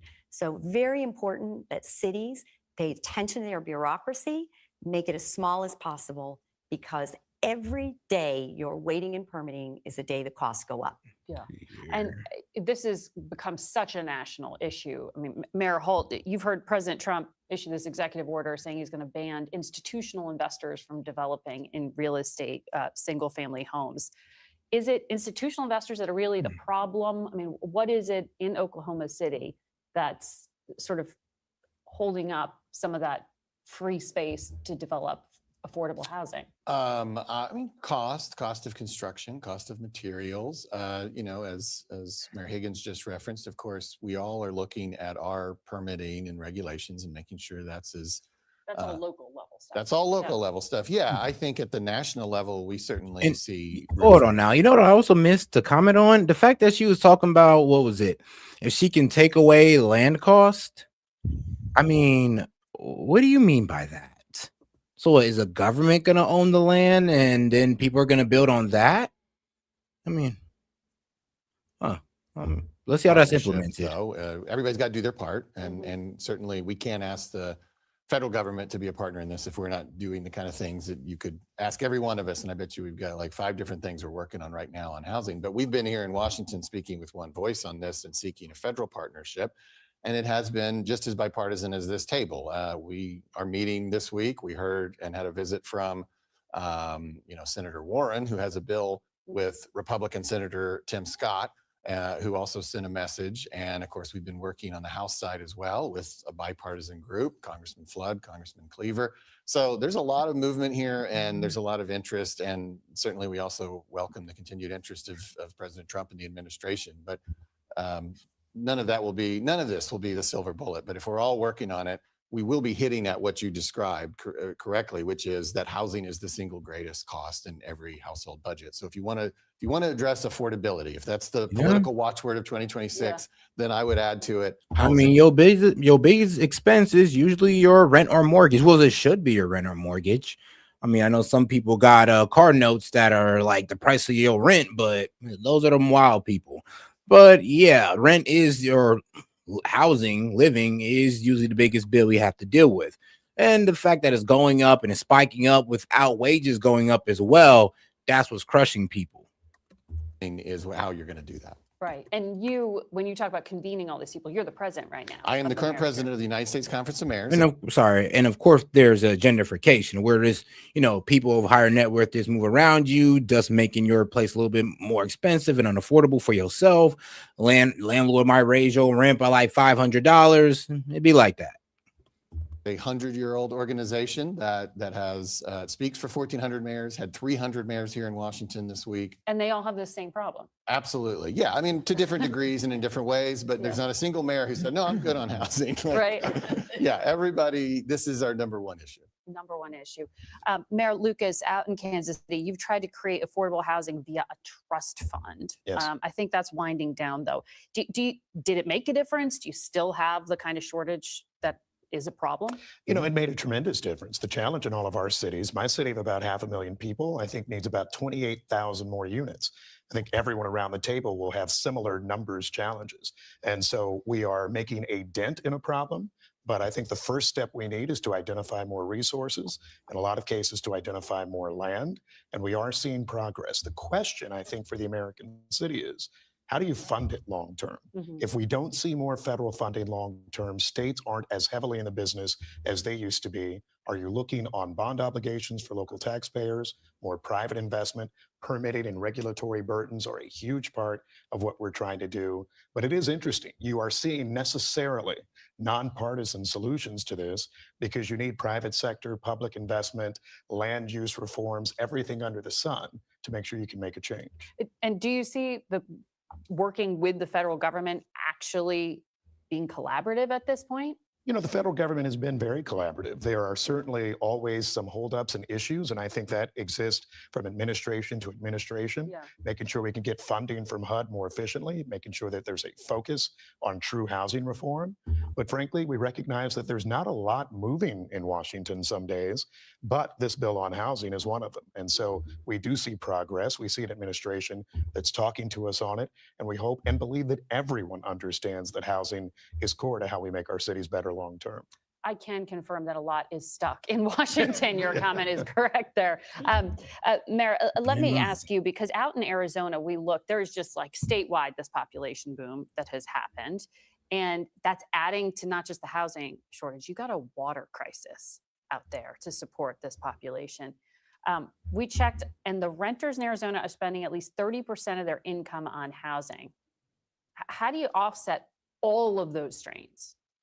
Well, for Mesa, Arizona, what we've done is we're a unique city. We don't have a primary property tax, nor do we have a tax on food. So when you go to the grocery You're store, trying to get more people to move there now? well, along with the water crisis you brought up, we're not in a water crisis. In fact, Mayor Gallego and I have formed a water coalition to where we're working on water strategies and portfolios because we have a 100-year assured water supply for Arizona, especially for all our municipalities. And that allows us to meet the housing needs that we need in our community and affordability. And we're holding our prices down in Mesa and our surrounding areas. So you don't see it as a water crisis right now, even though you have this sort of messy interstate battle over the Colorado River and oil and water supplies? Well, just transparent, I am a farmer, so I do farm. I use water to irrigate my crops with. And we are having a water issue with the upper basin and lower basin states, so that lower basin, which I'm in, is willing to negotiate with the upper basin and to continue to get additional waters to Arizona, which we definitely need. I mean, Arizona and Mesa, we have experienced a 775,000 acre foot cut of water. We are the junior partners on the Colorado River, where other states are not. So we've taken our share of cuts. So we want solutions. That's what we need. And we'll be watching that because I believe that interstate conflict is only facing more deadlines and pressure. But let me come back to you, Mayor Higgins. We checked, Bank of America lists Miami as one of the top cities with the largest population loss year over year. 70% people there who were leaving chose to go elsewhere in the South. What is it that's driving the migration out? After you had this boom during COVID, people now leaving, is that due to just affordability? Is that due to something else? I mean, yes, affordability and high. I mean, they're letting the rich leave because the corporate taxes, business tax, and all that crazy stuff is getting unaffordable. People's wages in places like New York and California, I mean, it's not going up, and things are getting, well, more unaffordable for them. So they come to places like, well, my state, Ohio, or warmer places like down south in Florida or Texas. It's what's happening when you really don't give a F about the people that you're governing and how they're and affordability. And here's the problem. These Dems keep harping on affordability, but they have not made nothing more affordable. And this is happening across the board. I mean, look at Gavin Newsom. Like, Lord knows he ain't made nothing more affordable. Abigail Spanberger, nothing more affordable. Zohran Mamdani ran on affordability. Train fare done went up $3. Where's the affordability when most people in New York use the train? Well, in Brooklyn, New York. Are still blessed with a lot of companies that are locating their headquarters and choosing Miami as their home. And so certainly we continue to see people moving there. Now, we did have, I guess, the COVID boom of people that came down for a while that weren't intending to make Florida their permanent home. And so some of them have gone back to other places. But at the end of the day, we still have a robust sector of our community that is there. They've always been there. And so my job now is to make sure with these new tech companies and AI companies and cyber companies that are locating and calling Miami home, to connect our workforce to those high-paying jobs, because we have traditionally been a service sector economy. And it's great to have a hospitality economy. Those tend to be low-wage jobs with low benefits. And so workforce development programs, particularly in cooperation with Miami-Dade College, to prepare our workers for these tech jobs is the way to make sure we are addressing affordability through wages, not just through the cost of housing, giving them access to the careers they deserve and to harness the opportunity that is locating with these companies in Miami. So I want to come back to tech, but let's just. I mean, no, that's actually a good idea. I'll be real with you. I mean, I'll agree with a Democrat on that. There do need to be training programs to usher the new generation into these jobs that will be paying high, because we're trying to, like I said, move towards this technological revolution with AI. So yeah, if they're providing a training program that's not going to be a 4-year degree and they can get them done within like 6 months to 2 years, I mean, this could be great for them. And it could be a great opportunity for the youth instead of just doing the whole 4-year degree thing. Continue on that. Unless they want to be a doctor. This theme of labor and supply. Immigration is such a heated issue in this country right now, and enforcement in particular. There's, at the national level, this tension we're seeing, particularly in the wake of the shootings in Minnesota, between the federal government and then state and local authorities. And I want to understand how you're thinking about this, because I saw your statement that called for general de-escalation. None of your cities are technically sanctuary cities. All of them comply with requests from the federal government to cooperate on immigration enforcement. That's different from places like Minneapolis. Mayor Freeman, we checked, 4% of the population in Arizona is undocumented, according to Pew. As I understand it, you have limited cooperation with ICE, and you hand people over to federal authorities if they have an immigration infraction, but your local authorities picked them up for something else, right? That's what, in effect, that policy means. Why does that work for you when it doesn't work in places like Minneapolis and you have this high degree of tension and the standoff? Well, personally, I think that's a great question, but I think there's some misinterpretation, excuse me, of it, because in Mesa, we have an agreement with ICE, but however, it's only on infractions that may be a civil infraction. And so we don't have a jail in Mesa, Arizona. So we go to a holding facility, and we've been working with ICE for since 2009 with an agreement that we found very successful with. But more importantly, what we're doing in Mesa, I've elevated it to the next level. We have Dias de Muertos, the Day of the Dead, that we have with our Hispanic Latino community. We have El Greco, who's the liberation of Spain from Mexico. So we have these great experiences in Mesa, Arizona, in our downtown area, in cooperation with our Latino Hispanic area. And I meet with our pastors as well to make sure that everything is going well on their end. I mean, hopefully you're showing the same attention to the American heroes than you are showing these guys, the Mexican ones. It kind of seems like you're selling out, buddy. Like, oh, well, we make sure we let them know about their Hispanic revolutionaries, the Mexican revolution. I'm like, they live in America, bro. We do not care. And they lost. And you don't feel the tension at the local level right now? Like the debate we're having as a country. No, I don't. Are people talking about it? Yeah, they talk about it in our community, but I'm meeting with the people who are actually affected by it, and they find comfort in knowing that our city stands ready to support them. So there's no protest or pressure to change your current policies more towards something like out in Minneapolis? No, there's no, I mean, there's pressures all the time from other organizations, but we stand solid in our commitment to provide safety to our neighborhoods and to our Latino, Hispanic communities. And we work with them every week, every month. Mayor Holt, I want to ask you about your city, but also in this leadership role you have, like, how are you counseling mayors to go through this right now? This is a real pressure at the federal level to sometimes change local laws or state laws. Well, I don't know, a few observations in reaction to that. I mean, first, it's really important to point out that we have enforced immigration laws in this country for over a century.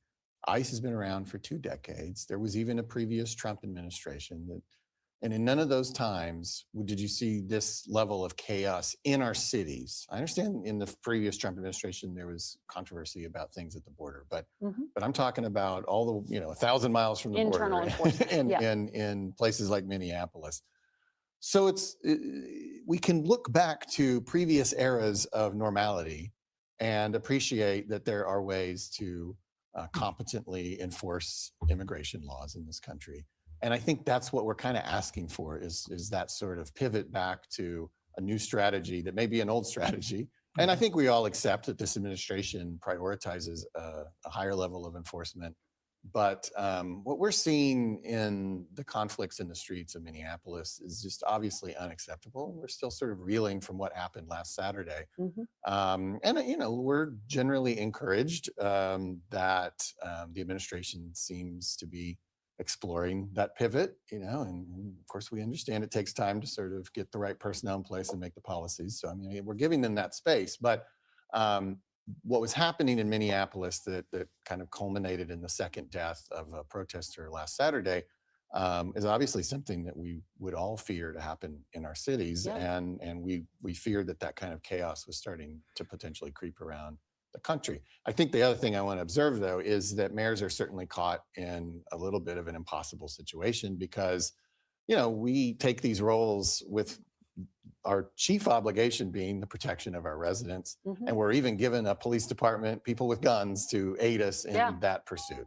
But there is a thing called the Supremacy Clause of the United States Constitution. And when the federal government and federal law enforcement comes into your city, we are fully subservient to that in the eyes of the law. And we also believe in the rule of law. So we get caught kind of in the middle of these tensions, and we need a federal government who will use discretion and restraint with that power. And that has mostly worked for the last 250 years. So I think we just need to remind everybody that this is possible. And I think you see mayors maybe messaging some of that to our residents, some of it to Congress, some of it to the administration, just trying to find a happy medium for everybody where we can coexist with all of these inherent tensions that, of course, have always existed and we have largely been able to manage. But that's why I think it's so interesting to talk to you all as mayors, because you actually have to deal with these people day to day and secure their safety, as you said, but also remain compliant. In Oklahoma,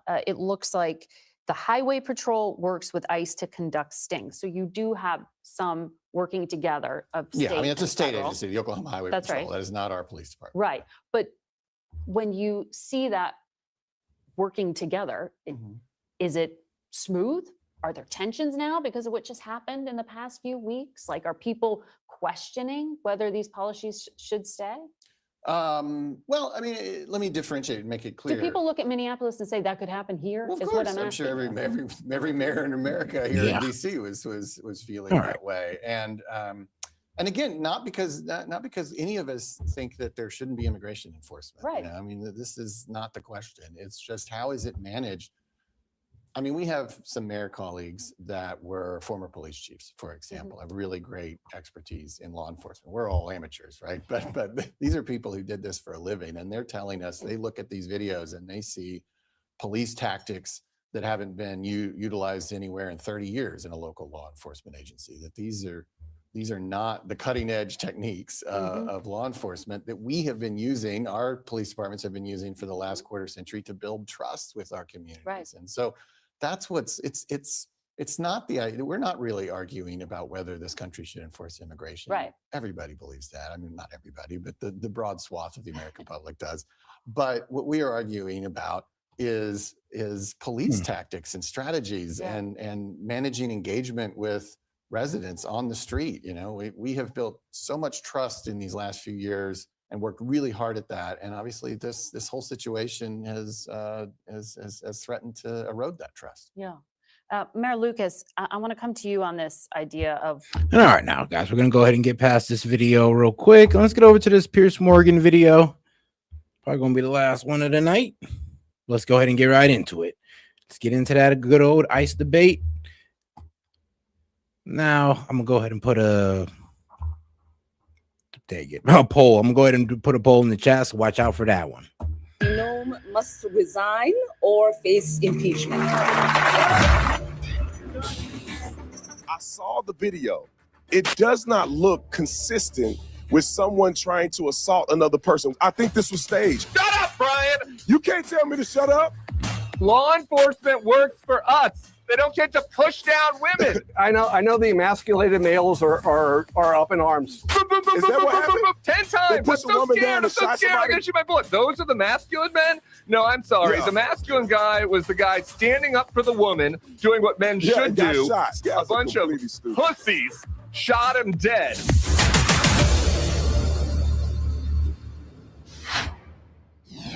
The biggest dividing line in politics and in culture is no longer right or left. It's a lot to do with basic trust. Do you believe this person is honest? Are they authentic? Are they telling the truth? That's why podcasters like Joe Rogan have displaced the corporate media, and why politicians like Bernie Sanders are among the most popular in America, whether you agree with their politics or not. After the past few weeks, it's hard to see how some key figures in the Trump administration can ever be trusted again, having chosen scripted gaslighting over honesty at a moment of genuine crisis. An individual approached U.S. Border Patrol officers with a 9mm semi-automatic handgun. The officers attempted to disarm this individual, but the armed suspect reacted violently. Whoever wrote that report for them set them the F up. Yeah, they got set up.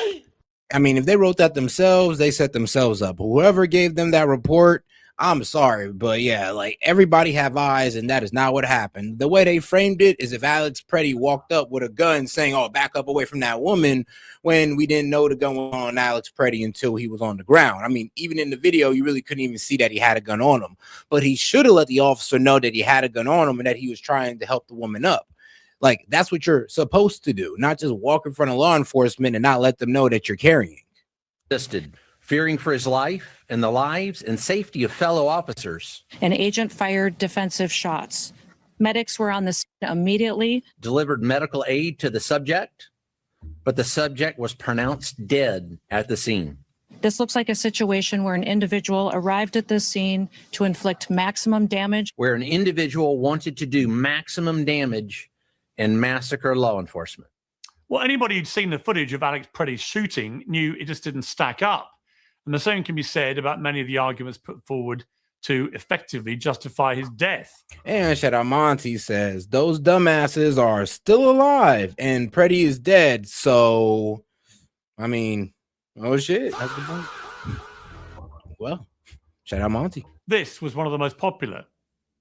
Because number one, the Second Amendment is a right. I'm not a Second Amendment absolutist. You have the right to carry a weapon to defend yourself, not the privilege. It is a right.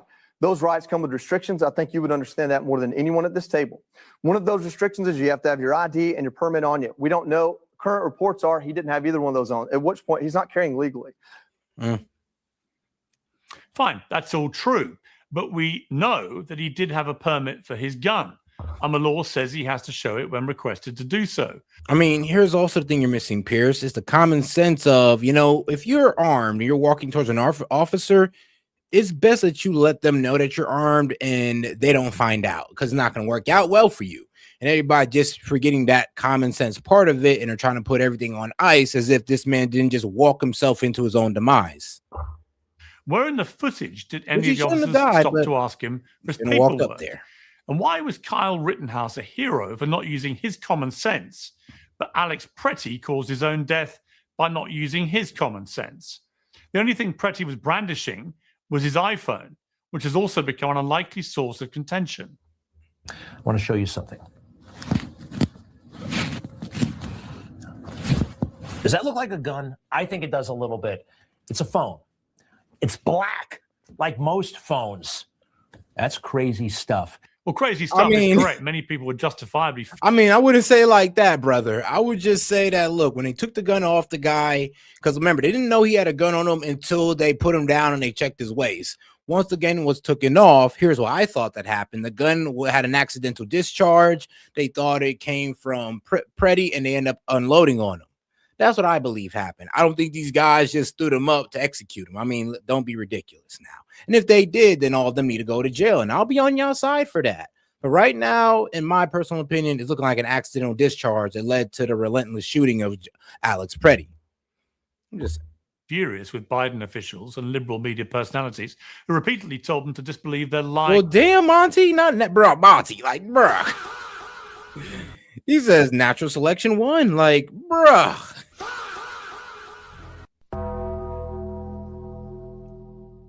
Oh, perfect. Let me go ahead and let her back in. Whoops a daisy. There we go. Hey, Tove. Sorry, I just realized that the that those photos didn't go in. It failed to. So I had to resend them. Oh, you're good. All right, not least I'll check on about Biden's own health. They were also furious about the idea that angry white conservatives were domestic terrorists and the single greatest threat to America. Most of those people voted for President Trump because they were sick of it. They didn't give his enforcers a mandate to repeat the exact same playbook. Well, joining me to discuss all this is Tim Miller, the commentator with The Bulwark, Jonathan Fahey, he's a former acting ICE director, Brandon Tatum, a.k.a. the Officer Tatum, and Brian Tyler Cohen, host of No Lies. So welcome to all of you. Tim Miller, it seems to me it's been a very significant 48 hours, actually, for Donald Trump, for his administration, for the wider public, and for this issue of trust and being able to believe what we see with our own eyes. Because if you listen to what these administration officials were saying in the immediate aftermath of this killing, then this guy, Alex Pretty, was about to launch a massacre of law enforcement officers when we could all see from the various clips that were coming out that that simply wasn't true. He was defending a woman protester who'd been thrown on the floor. He was then thrown on the floor himself. Yes, he had a weapon on him, but at no stage did he brandish that weapon or represent any threat. Yeah, but here's the problem, though. He was, and I get it, bro. But push down a woman, you try to help her up and protect her. Like, I get the natural instinct of protection. Trust me, I have a bigger heart than you. But the problem is that he walked in there in the middle of an ICE officer, right? Not knowing, and ICE officer don't even know that he's armed. He got in the way and put his arm out, trying to keep the ICE officer back. Like, that was a mistake right there. And then once he got sprayed in the face, because obviously that not ICE officer, but the Custom Border Patrol police, yeah, that guy, the Custom Border Patrol officer, he sprayed him with the mace. And here's the second mistake. Now, I do get that that's going to disorient him and all that, but he tried to stand up while police was trying to put him down. And that created even more of a show. Now, at this point, he's resisting arrest. But like I said, I do believe that it was the fact that his gun accidentally discharged, and that's what led to his shooting. Or, like I said, to the relentless shooting of him. But go ahead, Tove. On top of that, he had already in previous days caused he had been doing like spitting on ICE officers over previous days, so they had interactions. Yeah. Well, yes, but they had previous interactions with him that were kind of on the I don't want to say full on violent side, but he was definitely presenting himself as an extreme agitator. Yeah, he did kick a car, and like, what was it? I think he like kicked the light out, the tail light. Yeah, and then they came out. Yeah, and then they came out. They put him to the ground, and he broke a rib from that altercation. And for some reason, he comes out maybe a week or two later and does the same damn thing the guy's rib. Like, trust me, so he knew not to do that stuff. All right, but actually, I got it right here, I believe. Let me see if I got the footage right here, because this is CNN pretty much talking about the altercation. CNN is learning that Alex Preddy had a physical encounter with federal agents about a week before he was shot and killed by law enforcement. Sources tell CNN that Preddy broke a rib when a group of federal officers tackled him while he was protesting. Priscilla Alvarez is breaking that story for us. What else are you hearing, Priscilla? Dana, we're learning more details along with my colleague Jeff Winter about what exactly transpired a week before Alex Preddy was shot in Minneapolis and died this past weekend. Now, in this earlier incident, he stopped his car after observing ICE agents chasing what he described as a family on foot and began shouting and blowing his whistle. Preddy later told one of these sources that 5 agents tackled him and one leaned on his back, appearing to leave him with a broken rib. According to this source, and I'm quoting here, that source said, quote, "That day he thought he was going to die." Now, Preddy was later given medication that is consistent with treating a broken rib, according to records reviewed by CNN. Sources also say that he was known to federal law enforcement, though it's unclear whether it was this incident or another with federal agents that they knew of him. It's also unclear whether the officers who tackled him on Saturday knew who he was. What we do know, however, is that federal immigration officers have been collecting personal information of protesters and agitators within the. And you know what? This actually does kind of lean into the, well, I guess Alex Preddy, or I guess any type of police violence argument, because they're saying that, well, you know, because of this physical altercation, could this have led to the reason why they were so violent with him in the first place? And in my personal opinion, no, not really. Not really. Nah, here's the like I said, the main problem is he got involved in a law enforcement scene. He got sprayed in the eye, and because he didn't let law enforcement know he had a gun on him and they had to take it off him, I mean, when that gun discharged, they went and unloaded on him. Now, I'm not saying because he had a gun on him, he should have died. No, nobody's saying that. No. But I am saying if he'd have told that officer, yo, I have a gun, I want to help this old lady up, he'd have got 2 things, either back the F up or, okay, go ahead and help her up and I'll leave y'all alone. But apparently that wasn't done.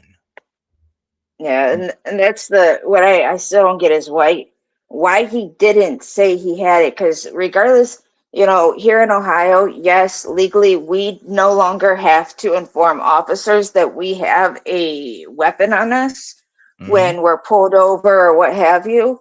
But, oh, well, not even that. We can now see conceal carry as long as you're not a felon without a permit. And we don't have to declare our weapon to the officers, but most people I know that are CCW carriers and now carry under the permitless carry laws, they still inform when we get pulled over. I always inform the officer, and while they always say 9 times out of 10 they say, "Oh, you didn't have to tell me that." I understand that, but for your safety and my safety, I'm still going to tell you. All right. Especially if something happens where, you know, they would have to arrest me, which no, I would never put myself in that situation. But, you know, it's still instinct to, and it's smart to inform the officers that you have a weapon. And I swear, I think they did it this way and made it like that because they wanted to see if Ohio would turn into the wild, wild west or something. I'm weak. All right, go ahead. All right. It was somebody I seen ICE officers said something that dumb. engulfed him. And in fact, they took away his gun and then they killed him. So given because there was a fire that came out of nowhere and they didn't know where it came from. That's why I said it seems like his gun accidentally discharged. His gun, the manufacturer and model that he had is known for discharging. I mean, even known for accidental discharge inside the holster. So that gun could accidentally discharge, and they thought it was coming from Preddy. They didn't know the gun was off him, and they ended up just firing on him. Or, like I said, it could be the worst case scenario. And I mean, they could have just said F this guy and fired on him. I highly doubt it, but you know, all things are in the realm of possibility. And that also that reason right there, the fact that it has a hairpin trigger and anything can set it off, also makes, you know, really confuses the hell out of me why he didn't inform them. That reason alone should be 100%. Tell the officers I'm armed. It's this model and it has a hairpin trigger. Just so you're aware, for my safety and yours. That's all that needed to be said. All right, back to it. We could all see that.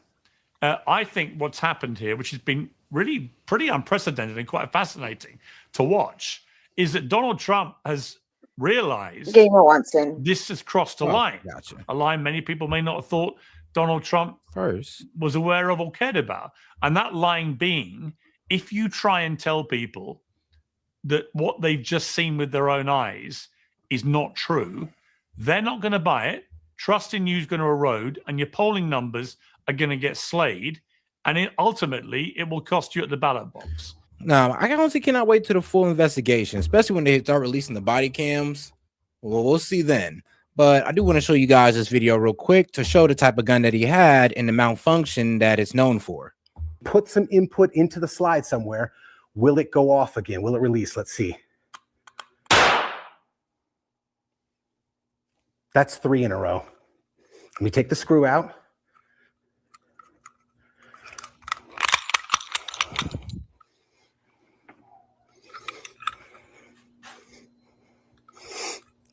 Number 4. Let's try it again. Let me show you. Fully functioning striker safety. All right. Should we do it with the magazine again? Let's put the magazine back in, and then we'll try the last one with the magazine out. Handy dandy trigger input tool. We are going to try to, dang, sorry about that. I'm trying to get over a sinus thing and a cough. We're going to try to simulate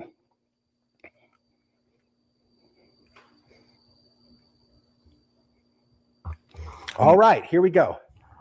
Again, we are roughly, as we saw on the tabletop, I'm guessing we're roughly 1 millimeter to less than 1 millimeter of engagement on that trigger. And let's see if we can get it to go off again. Don't even gotta touch the trigger. And it's known for this. So this is why I say there could have been an accidental discharge. Do we know for sure? Of course not, but we'll find out. We will find out. Because it's really unlikely that these guys just decided to just open fire on this man for no reason. Just said, F this guy, we're just going to open fire on him. If you believe that, then I'm sorry, but well, I mean, I'm not going to call you an idiot, but I am going to say you're a bit brainwashed into thinking that. I mean, if you think that ISIS is comprised of KKK, Proud Boys, and Nazis, you're brainwashed. I'm sorry to inform you, but you have been brainwashed. What's your reading of it?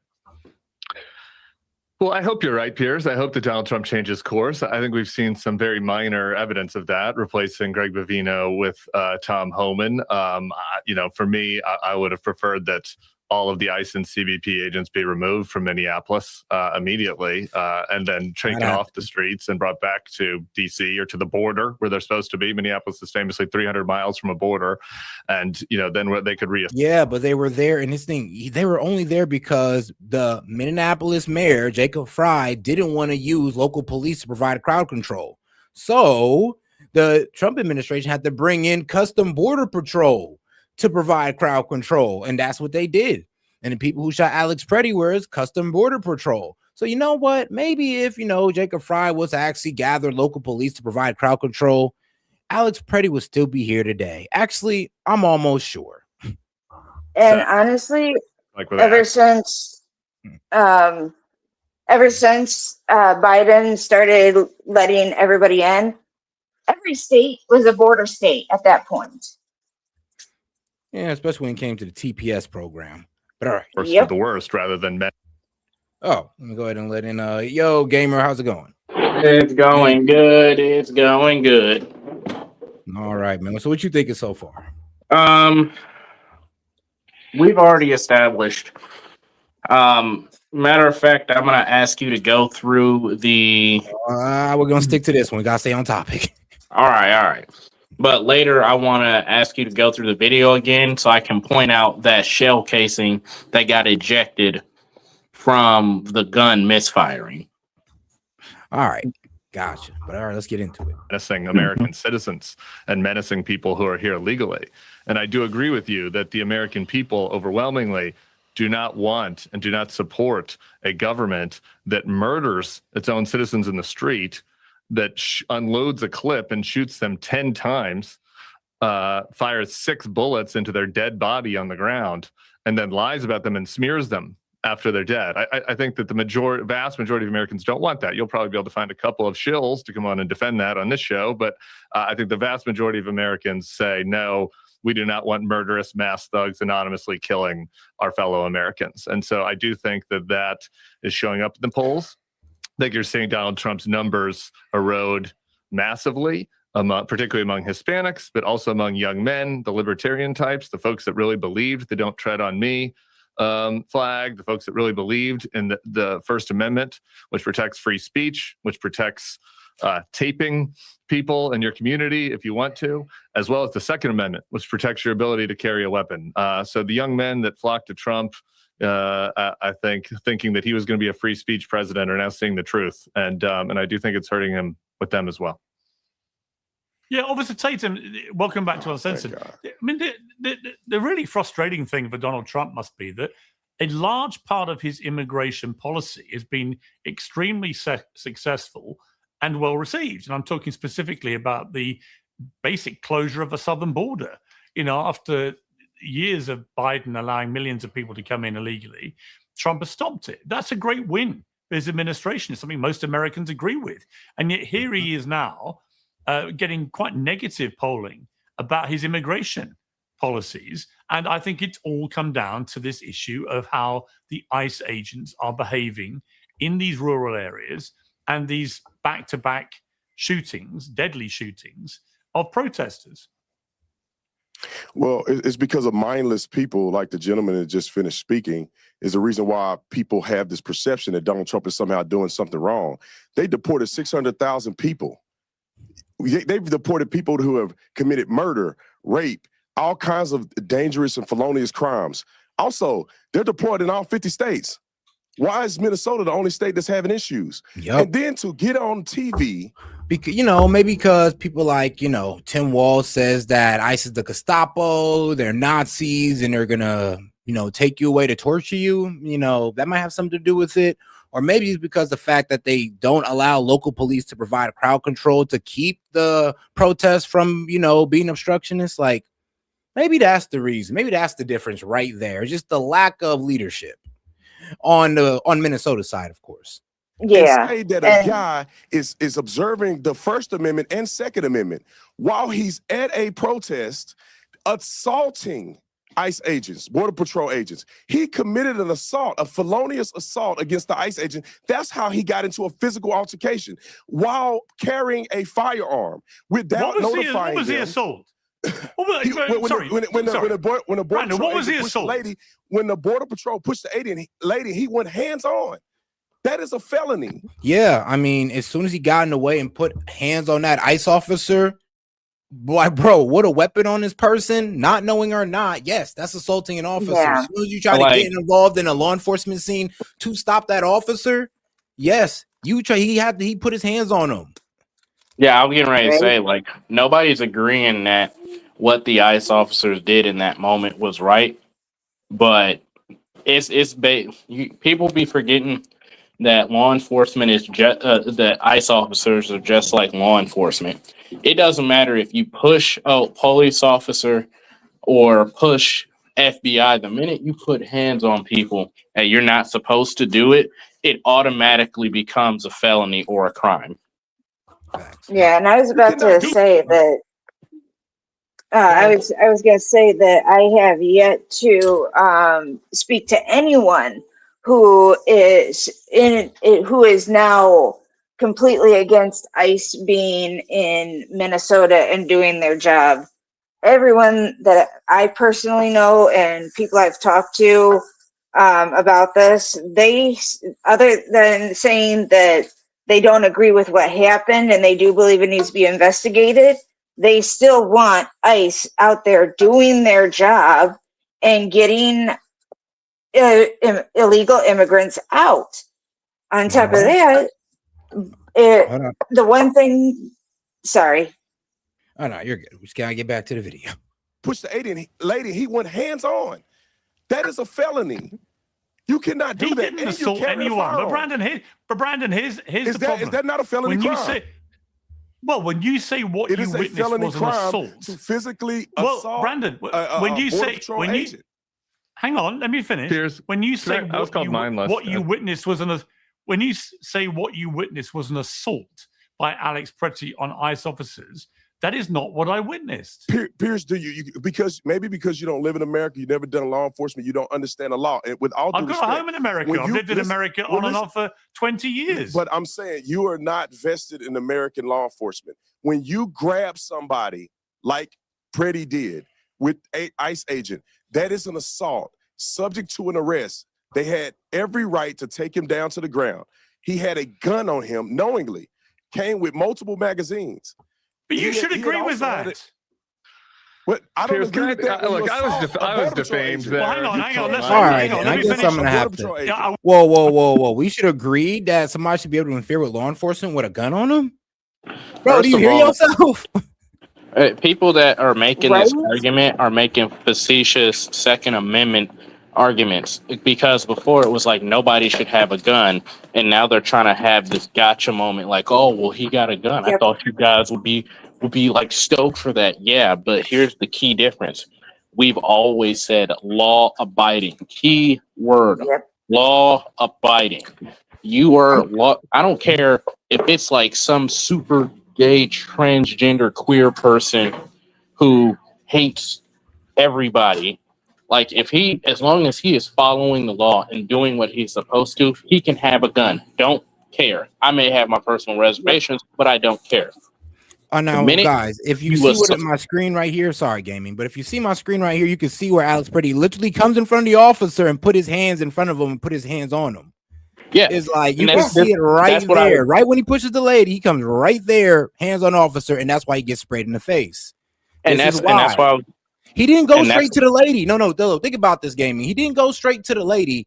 He went straight to the ICE officer, straight to him. Yeah.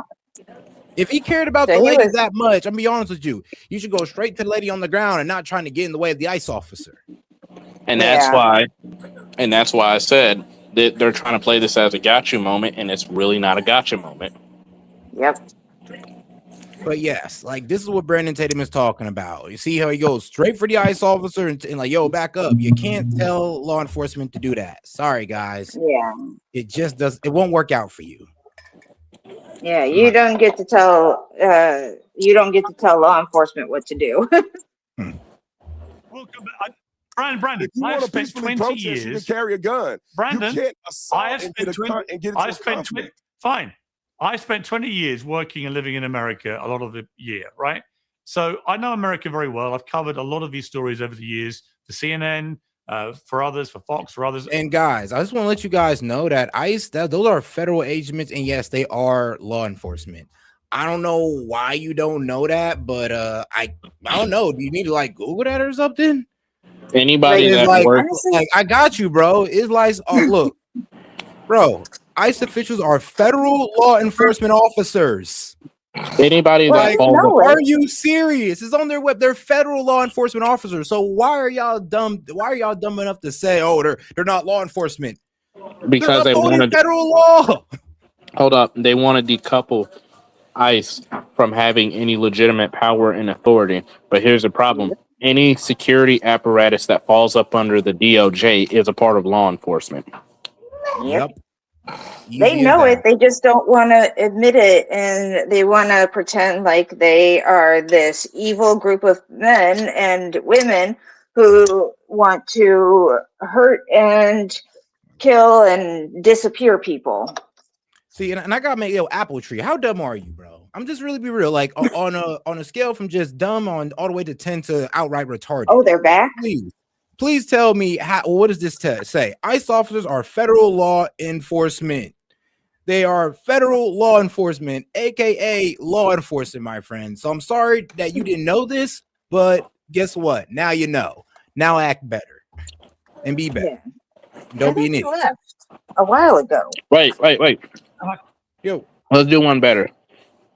Google what departments are under the Department of Justice. I bet you Homeland Security is under there. And who is ICE a part of? Homeland Security. Exactly.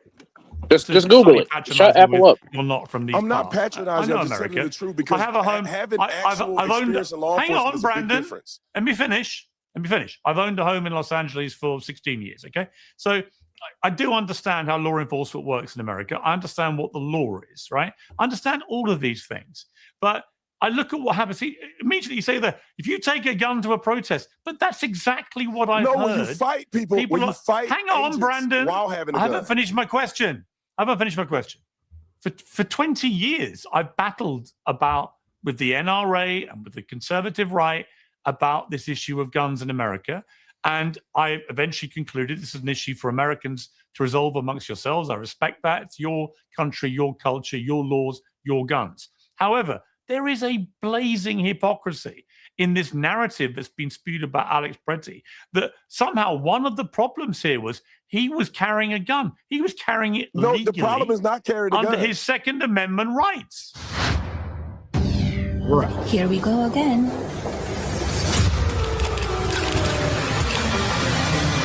Before the cameras, before the ceremony. I'm sorry, I made y'all watch that because y'all hate Melania so much. But you know, shout out to Melania. She's having her own little movie on Amazon. So yeah, I am so excited to watch that. January 30. The problem is not carrying a gun. The problem is getting into a physical altercation with intentionally and premeditated a physical altercation with ICE agents. I would never. I carry a gun everywhere I go. I got my gun on me right now. I would never confront or get in a physical altercation with any law enforcement with a gun on me. You learn that in CCW class and as a person with common sense. Because what happens? Things get twisted up. You have the gun get exposed. They yell, gun, gun, gun. He's reaching for his waistband. They think he has a gun. All of that is going to be justification under the law because the perception of the Border Patrol agent that believed that he was armed and dangerous at the time that he fired the shots is going to be justification. They took his I'll gun put money on away. it for anybody on this panel. Exactly what I just said. Brandon, they took his gun away. We literally see them take his gun off him, and then they kill him. That doesn't mean that the Border Patrol agent who shot him saw the gun being removed, Pierce. That is Look, Brandon, please. We've listened to this enough. For starters, your whole spin is crazy. This idea that you started your thing by saying this was justified because the Border Patrol agent came and pushed a woman to the ground. Why? No, we're not saying that it's justified because the Border Patrol agent pushed a woman to the ground. We're saying it's justified because Alex Pretty got involved in a law enforcement scene, put his hands on an officer while he was performing crowd control, and he ended up getting shot for that. He really honestly should have just got detained and arrested, but sadly the situation turned out the way it did. No, Seth, you're missing a key to critical detail. And people oftentimes overlook this. This man got into a physical altercation. Also, he has a history of violent altercations with ICE. But here's the thing, though. They can actually play that against ICE if you actually think about it, because they can go like, well, they did him that way because they have a past with him. And was any of the ICE officers that broke his rib that day, were they also a part of that? Like, they're kind of leaning into that. They can't go. That doesn't go against him, because remember what I said about no, it can go against them. It can. Hold up. Remember what I said about Renee Good. Law enforcement talks. And even if it's not the same one, you best believe that his name is somewhere in their database. Yep. So, and law enforcement, firefighters, and paramedics, they all talk. And if you think for a second that if you get violent or aggressive with one law enforcement, all other counties around in that area that's not good. Then that's not good. Gonna say they treated him like discriminately because he had a pass before, so it was a little bit more rougher with him this time. They're gonna say they was being discriminatory against him or discriminating. That's not being discriminatory. That's I mean, you just can't fuck the guy up extra. You just can't be extra aggressive. I'm be real with you. Like it happens, but you can't be extra aggressive just because the guy has a past arrest. Like you can't do that. It's not. They're not. I'm not saying that. Okay. I'm saying what they're probably going to spin it as is he has a past history, and so they assessed him as a higher threat priority. And one thing I really like to know is he broke a rib. Why is he out there again with a broken rib? Because the cause is just that great. Right? Like apparently the yes, cause let's is worth it. protest He for can fight illegal through the pain. pedophiles. Yep, he can fight through the pain for illegal With a pedophiles. broken Amazing, rib. is it not? And I've had a broken rib before. That shit is painful for weeks. I could not stand up straight, much less get into an altercation with anybody. Especially if it's one of the upper ones, it would be hard to breathe. Oh, he was VA, so he probably had access to the good stuff. You telling me the man might have been on the painkillers doing that stuff. Well, even with them, I was still, it was not 100%. I can't feel anything. It was, oh shit, I shouldn't have done that kind of pain movement. He might have been zooted.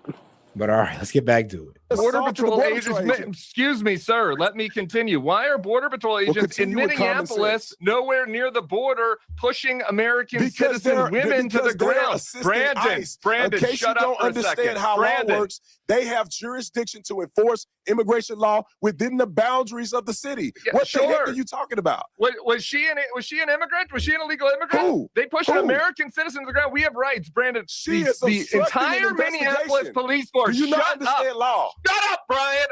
Brandon, whatever your name is, the entire Minneapolis police force. Come make me shut up. Zero bullets all you're not gonna year tell me to last shut up, year. bro. I'm a grown Zero man. bullets. You want the a law problem with me? enforcement works for Okay, us. so I thought. They don't get to shoot American citizens They 10 can stop times you and shoot from 6 obstructing an bullets into our investigation. dead bodies. All right, now it's funny because I mean, look, like Brandon Tatum don't need to get big with him like that, but this guy, he's leaving out key factors here, and so is Pierce. Yeah, he's leaving out the point of, he definitely went in front of that guy.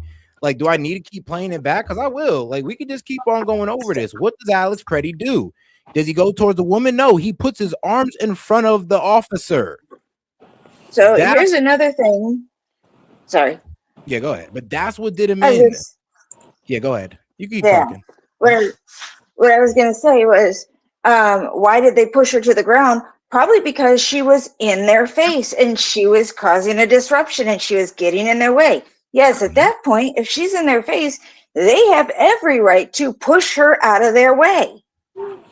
People don't know what proportional force doctrine is, or the force continuum is. I need people to look up what the force continuum is before they open their mouth. Yeah. And it's, he's, why did they do this? Why did they do that? They can't do that. She's an American citizen. Yes, they can if she is obstructing their job. Yep, and they just don't want to admit that part. But all right, so let's go ahead and get back into that debate here. There we go. They don't get to push down women. They work for us. They represent us. We pay them. They need to use restraint and de-escalate. Okay, they're here there to serve and protect us, not to push women around, not to shoot guys. I mean, here's the thing, though. They're there for crowd control, which is basically protecting them. Because if they get involved in this law enforcement, they will get hurt. Just like Alex Preddy and Renee Good. They end up getting killed. Actually, Alex Preddy a week ago got involved and he got hurt. So I'm sorry, but him pushing that woman is to get her out of the way because she was obstructing. She was getting in the middle of the street and trying to harass the ICE officers. She got pushed back for that, and the officers continue to push her back until she eventually landed on the ground, and Alex Preddy decides to come in front of the ICE officer and stop him without letting him know that he's armed. I'm sorry, but like your whole, but this, that, and the third, the officer shouldn't have shot him. Yeah, I get that. Trust me, we all get it. But Alex Preddy should never walked into that situation. If he didn't ever walked into that situation, that woman would have just been in the snow and he would have been alive. But y'all refuse to sit there and accept that, the main problem was Alex Preddy's audacity to think he can even step into a law enforcement scene. Hey, Seth, why are you using logic? What I tell you about that? I mean, at this point, man, I Nah. Go in your corner. Go in your corner. Using too much logic. You're thinking too much. You're making too much sense, and you're starting to make people open their All right. eyes. Well, let me give you Right? the leftist. Let me give you the leftist emotion feel argument, because this is how y'all sound right now. Like, but you got to understand, Set. Like, the woman fell down, and you must throw yourself into the line of fire for this woman who even though she was breaking the law, it doesn't matter, Set. Your emotions should tell you that you need to jump in the line of fire. F that's an officer. That's Doesn't even not matter. liberal. F the That's law. not liberal. That's Emotions not mean, liberal like, enough, bro, Set. emotions mean more than the law, like gaming, okay? That's not Emotions mean liberal more enough. than law. You're not sorry enough, okay? Yeah. Don't you know he was dying for his I'm on white the left privilege? side now. Don't He you know was he a was dying for hero. his white privilege? He should be To honored. apologize. Yeah, he was dying to apologize for his white privilege. White privilege and being Jewish, apparently. Right. Time out. Time out, guys. Citizens Time out. executing their rights, and they got murdered. And you're on here defending them like a ghoul. All right. Like a depraved Okay, ghoul. hang on. He's dead. Time out, please. Time out, please. I want to bring in Jonathan Fay, because you're a former acting ICE director. But first, I want to play a clip from Donald Trump about the gun part of this. That being said, you know, you can't have guns. You can't walk in with guns. What about the Second Amendment? Listen, you can't walk in with guns. You can't do that. But it's just a very unfortunate incident. Do you agree with me? I'm sorry, but yeah, you can't really walk up with law enforcement without letting them know that you're armed. Because if they got to find out that you're armed, it's not going to be good for you, and you need to do it for your safety and their safety as well. That's what Alex Pretty kind of missed. And think about it, if he did that, bro would have been alive today. You're not even supposed to walk up on law enforcement during an active investigation. If you tried that with any other law enforcement, you would be tasting the pavement. Tell me I'm You would wrong. also be charged. Assessment from some of your own officials that Alex Pretty is a domestic terrorist or an assassin. Well, I haven't heard that, but certainly he shouldn't have been carrying a gun. But I don't like that he had a gun. I don't like that he had 2 fully loaded magazines. That's a lot of bad stuff. And despite that, I say that's a very unfortunate. Now, the thing is, Jonathan Fay, you know, I've repeatedly heard Donald Trump say he's the biggest Second Amendment guy in America, right? How does that square with what he's saying there about this protester who was there, had a lawful? Well, Pierce, if you didn't know, when you get pulled over by a cop, you have a weapon in the car, you're supposed to let them know. So if you're in the vicinity of an officer with a gun, yeah, I mean, like more than 10 feet, you got to let them know. Sorry. That's what you got to do. And I know you don't know that because you Brits don't have guns. This is why we tell y'all to stay out this conversation, because you're coming truly ill-informed. Yeah. And you're making bad faith arguments and on accident sometimes. Like sometimes I don't even think he means to make these bad faith arguments, but you don't know. So, bro, I don't want to listen to a guy's opinion when their nation is literally implementing the role of 15-minute cities, basically telling them they only get 100 times per year that they can leave their own city. They're allowing foreigners to come in and neuter their to do whatever they want and harm their women and children and basically be ashamed to be British. Yeah, come talk to me later when you've got your own country sorted out. Don't be trying to give advice on how America should handle things when Go ahead. When your country is basically neutered in a husk of its former glory. Yeah, not only that, but when your country is going to shame and charge a little girl for carrying some kind of self-defense to protect herself and her little sister, because when they go to the park, they're getting approached by grown men that want to take them home. And they go after the child for a hate crime. Oh, but you didn't know, Toph? It's actually a part of their culture to want to sexually assault an underage minor. Well, guess what? I will happily castrate them. Whoa, now, where are we going with it? Whoa. No, that literally happened. That literally happened, and what I just said was actually the words of people online. and Like, I'm it not came out of making the this up. guy's mouth. No. I get that there are grape gangs and all this good stuff, but to sit there and say that it's part of their culture, I mean, come on, No, guys. People have literally made that excuse, word for word. and the guy that was going after the little girl quite literally said those exact words. Is part of our culture to go after. Yes, I think he that said was it just is. that. I think that was just On top his of that, prerogative. well, even still, he said it, and he also said that he's a man, she's a woman. Oh wait, that was another one.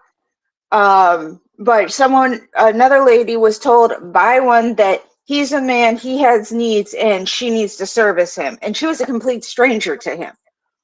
I don't know, man. I be hearing these UK stories, and every time I corroborate them, I do find that there's been some crazy things, especially when it comes to the assault of young women. But here, like, I've never really heard anybody really stick up for it and say, "Oh no, this is just our culture, this is just our way of life. Just accept the raping of your women." Like, whoa. I never heard that one, so I'm gonna know. I'm gonna have to do a little bit more deeper investigation. I've heard them say some wild things like, "Oh, we'll take over you guys, we'll outbirth y'all," but not, "Oh no, we're just gonna sit here and rape your women." I mean, whoa. No, they don't see it as that. They have a firearm. Oh no, I was gonna say they don't see it as rape. They see it as it's their job to service them. So I guess they didn't use the actual word rape. They used different language for it, but when it comes down to it, it's their right to do whatever they want because they're men. Yeah, more or less. I've heard that argument as well. I don't know. I've heard that argument, and I'll be real with you. I've heard the opposite side, and they say, "Yeah, that's not part of their culture. That's just that guy's rationalization for it." It's like how people will use their religion as a reason to treat people like unfairly, or a reason to demean people or demean women, all through their religious beliefs. It's done across the board. And the ammunition. He's saying he shouldn't have taken it, but that's a repudiation of his constitutional rights, isn't it? That's a red herring. I don't think so at all, and I don't view it the same. Huh?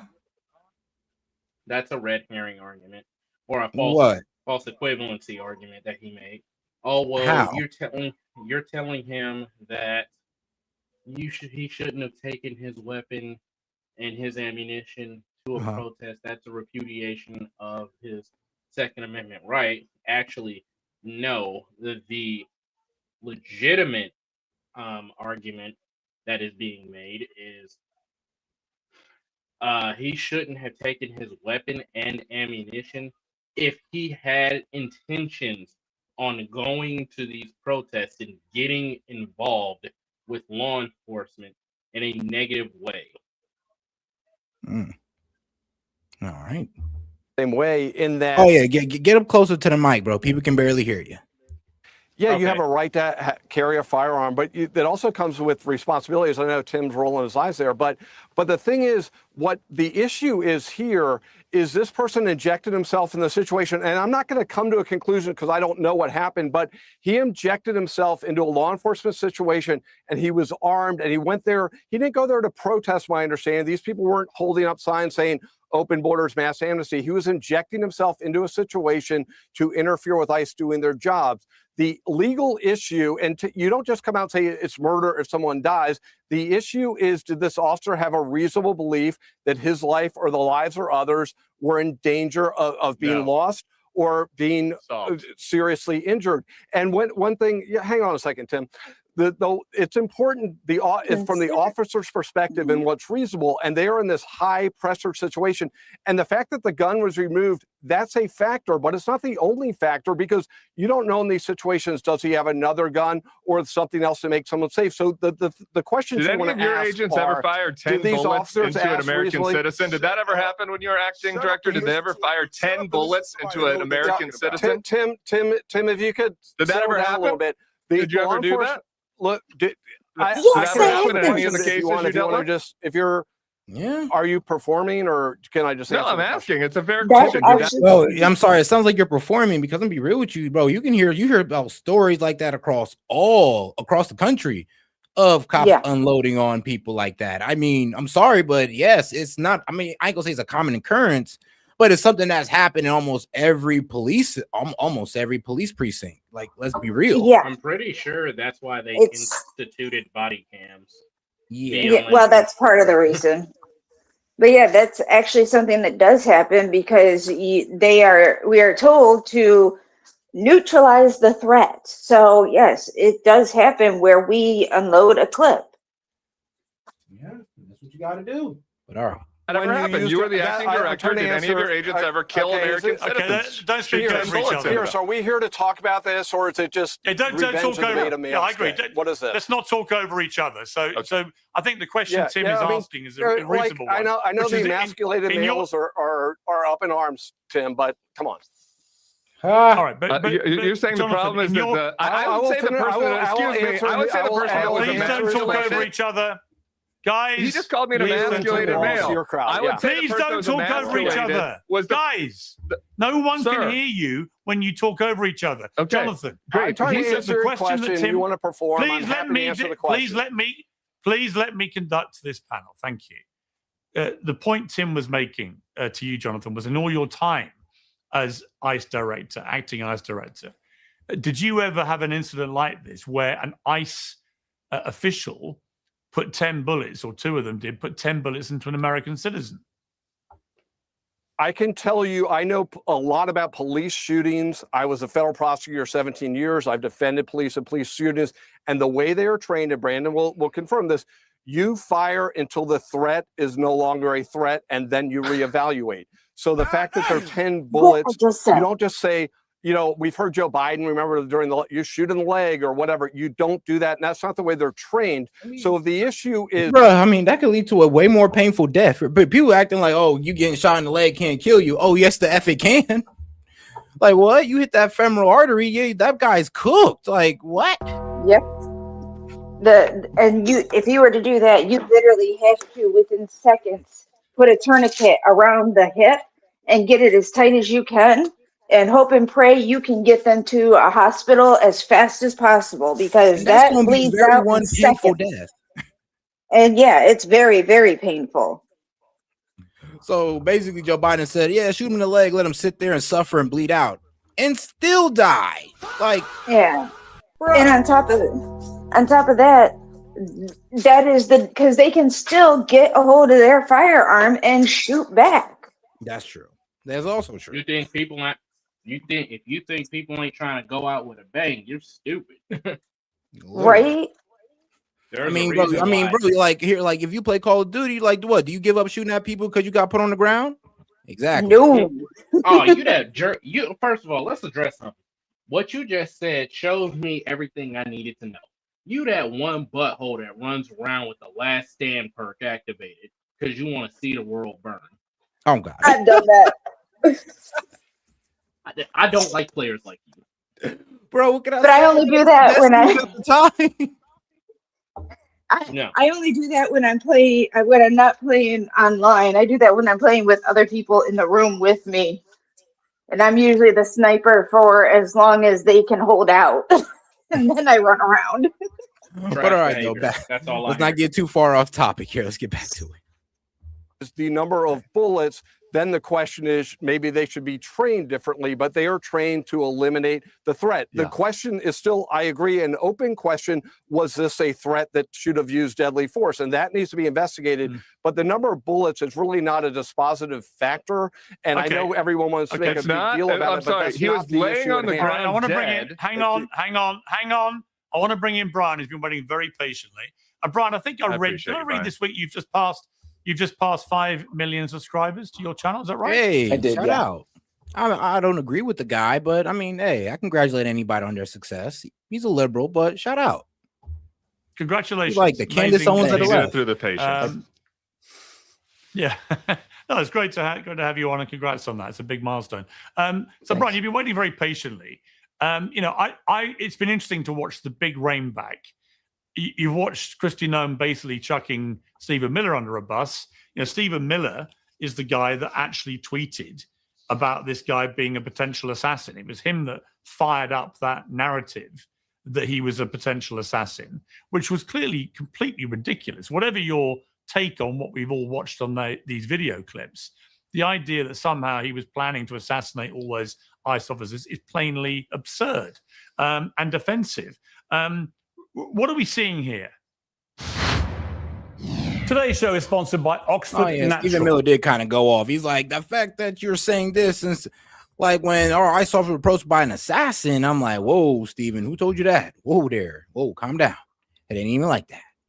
We're seeing from Stephen Miller, from Greg Bovino, Kristi Noem, JD Vance, Donald Trump, the same thing, frankly, that we're seeing on these on this panel right here, which is this level of gaslighting and kind of narrative setting that, frankly, nobody believes. I mean, this idea for the former ICE director, my co-panelist over here, that Alex Preddy, this VA nurse who was brandishing a cell phone, was somehow a threat that even after he had 6 full-grown men, like these grown-ass men on top of him, that he needed to be that the threat had to be eliminated by unloading his clip into him. I mean, you can say this and you can feel justified, and we'll have Officer Tatum over here back you up, because there's nothing that Trump or any of these secret police or the Trump administration can do that will garner any pushback.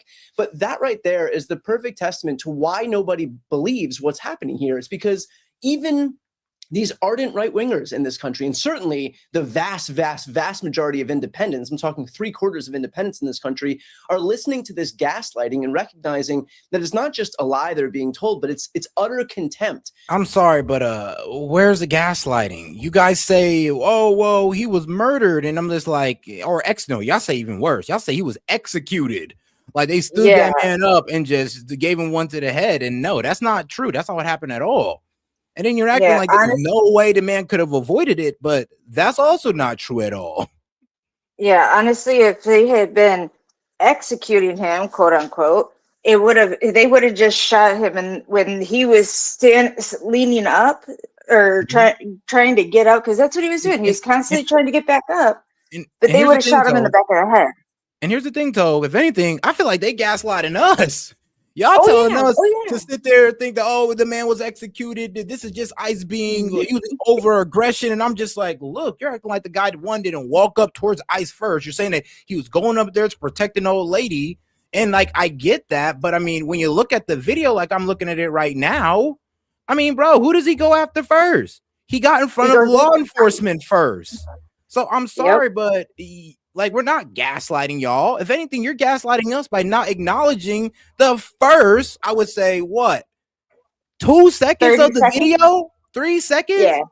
If anybody's being gaslit, it's me. It's us right now. Because y'all not trying to acknowledge what we've been seeing all effing week. And that's exactly what I was just about to say. Both of you were doing that thing again, bro. Y'all were making logic, man. Logic. I'll go to my corner. All right. I said I'll go to my corner. And then hold on. Somebody's like, oh, yes, you are. You're acknowledging that he died for you're not acknowledging that he did die for a reason. He died to protest ICE. There you go. And he did die for a reason too. And guess what? You wonder why he died? Because he got involved in a law enforcement scene. So it wasn't no reason. You're acting like they walked up to his house, brought him outside, and executed him. And that is not what happened. You know it. He got involved in a law enforcement scene. That's why his ass got put to the ground, and that's what ended up getting him killed. Okay? And so no, as Gamer said the other day, he, in his mind, he was doing this as a hero. So yes, it was for a reason. And here's the thing, like, bro, they don't even know. They're going off this assumption without even knowing if there was a misfire from his gun, without even knowing if actually a nice officer did shoot first. Nobody knows. But here you guys are gaslighting us, jumping to the conclusion of, this is execution. You're saying we're being unfair about it. You guys are jumping to conclusions with no evidence. None. Nobody can or nothing. And you're saying that we're gaslighting you? Man, get the F out of here, bro. Get the F out of here. Because the burden of proof is tedious and troublesome to those who don't want to provide it. Yeah. And one thing I would like to say is, did the ICE officers believe their life was in trouble or life was in danger when that first shot went off? Yes. They most likely did believe their lives were in danger because no one knew where it came from, and they believed it came from him. So yeah, they most likely felt that their lives were in danger at that point. All right. I say that was for gaslighting. the American people. Say again? Well, I would say, Brian, as What did well. I say that was I thought gaslighting? That this idea that Alex Preddy posed some threat where the response I needed to said be that's the unloading his question to clip. be resolved. And it's not going to be resolved because the reality is we've DHS is resolved not it. going to investigate any of this. DHS Yeah, I know, isn't going to you've investigate anything resolved it, Preddy's going to do. Actually, they are going to investigate it. So you were wrong about that. And here's the problem. Now that y'all figured out who's going to be investigated guy, now you're going like, oh, it's biased. And now here's the thing. If you guys get a guilty verdict, then okay, law and order. All right, it's unbiased. But if he gets a not guilty verdict and they say, no, nothing wrong here, you guys are going to say that is biased. So no matter what we tell you, or if we tell you what you don't want to hear, you're just going to say that it was a biased investigation. You're not going to believe anything.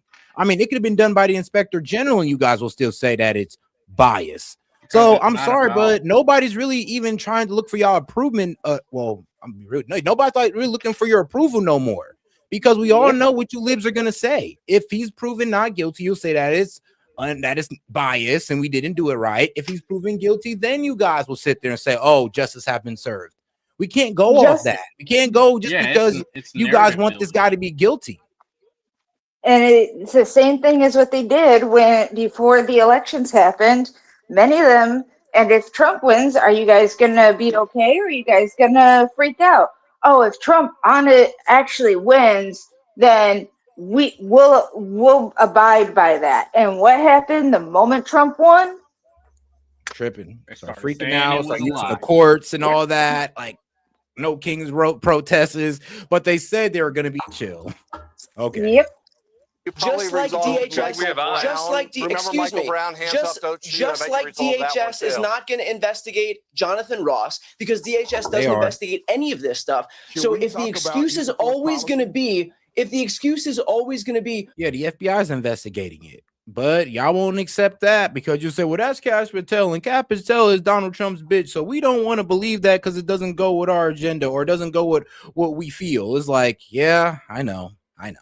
Oh, don't worry. We'll get to the bottom of this in some full investigation. Then There's not going to be a full happen? investigation. Should he be charged with murder? So we just have to listen to the gaslighting being you? fed to us by Stephen Miller, Donald Trump, J.D. Vance, and Kristi Noem. Policy? Can we talk about use of force Okay, policy? I want to mention at this stage. Convicted of murder? Hang on. I want to mention at this stage, look, I want to bring in the incident with Ilhan Omar because it's kind of connected to this. So Ilhan Omar was doing a town hall in Minneapolis. She was attacking ICE, and then a guy comes out of the audience, who's sitting down, and sprays her with a strong-smelling liquid from a syringe. Now, that is a potentially extremely dangerous incident. No one knows what that could have been. It turned out to be, we believe, harmless. He is wrestled away. But had it not but been, I'll be real though. I'm actually happy that it was just apple cider vinegar and it wasn't anything dangerous, and she came out okay. So I'm actually happy. That was staged. But it was, it was. They tried to say he's MAGA, but if you actually go to they showed his Facebook. It is extremely liberal and extremely pro Ilhan Omar. Yes. I'll look it up. She knew him. He was sitting in the front row, and the way she had and he casually walked up to her. Yeah. I mean, how they didn't even tackle it him. did So not we know look- for sure, or we're just speculating here. No, that's. I mean, that's I don't know about that. Come on now. No, it's facts because So it's none of facts the that procedures this was staged. Yes, because none of the procedures that are normally followed in the event of a possible attack were followed. None of them. And those are black and white procedures. Come on, bro. That's not good enough. We don't know bro's true intentions or what. Maybe it was because it was apple cider vinegar. We know it was fake. Like, no. Here's the we know thing. it's fake. You remember when Trump's assassination attempt in Pennsylvania? What was the first thing they did?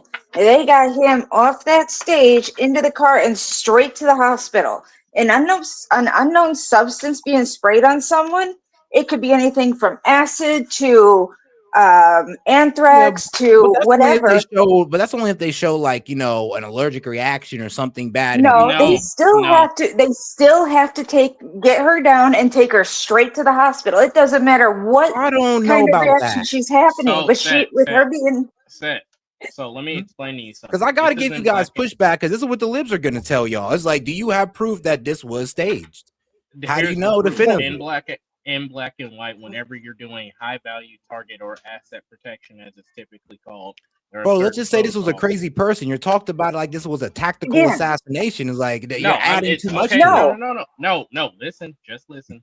So in the event that something like this has happened, two things happen simultaneously. One, they subdue the attacker, and it's quick and it's immediate, and they have what's called a two-person protocol, which means that if they want to prevent the attacker from progressing or advancing, or they want to put a stop to it, they must have at least 2 security personnel on the person at all times.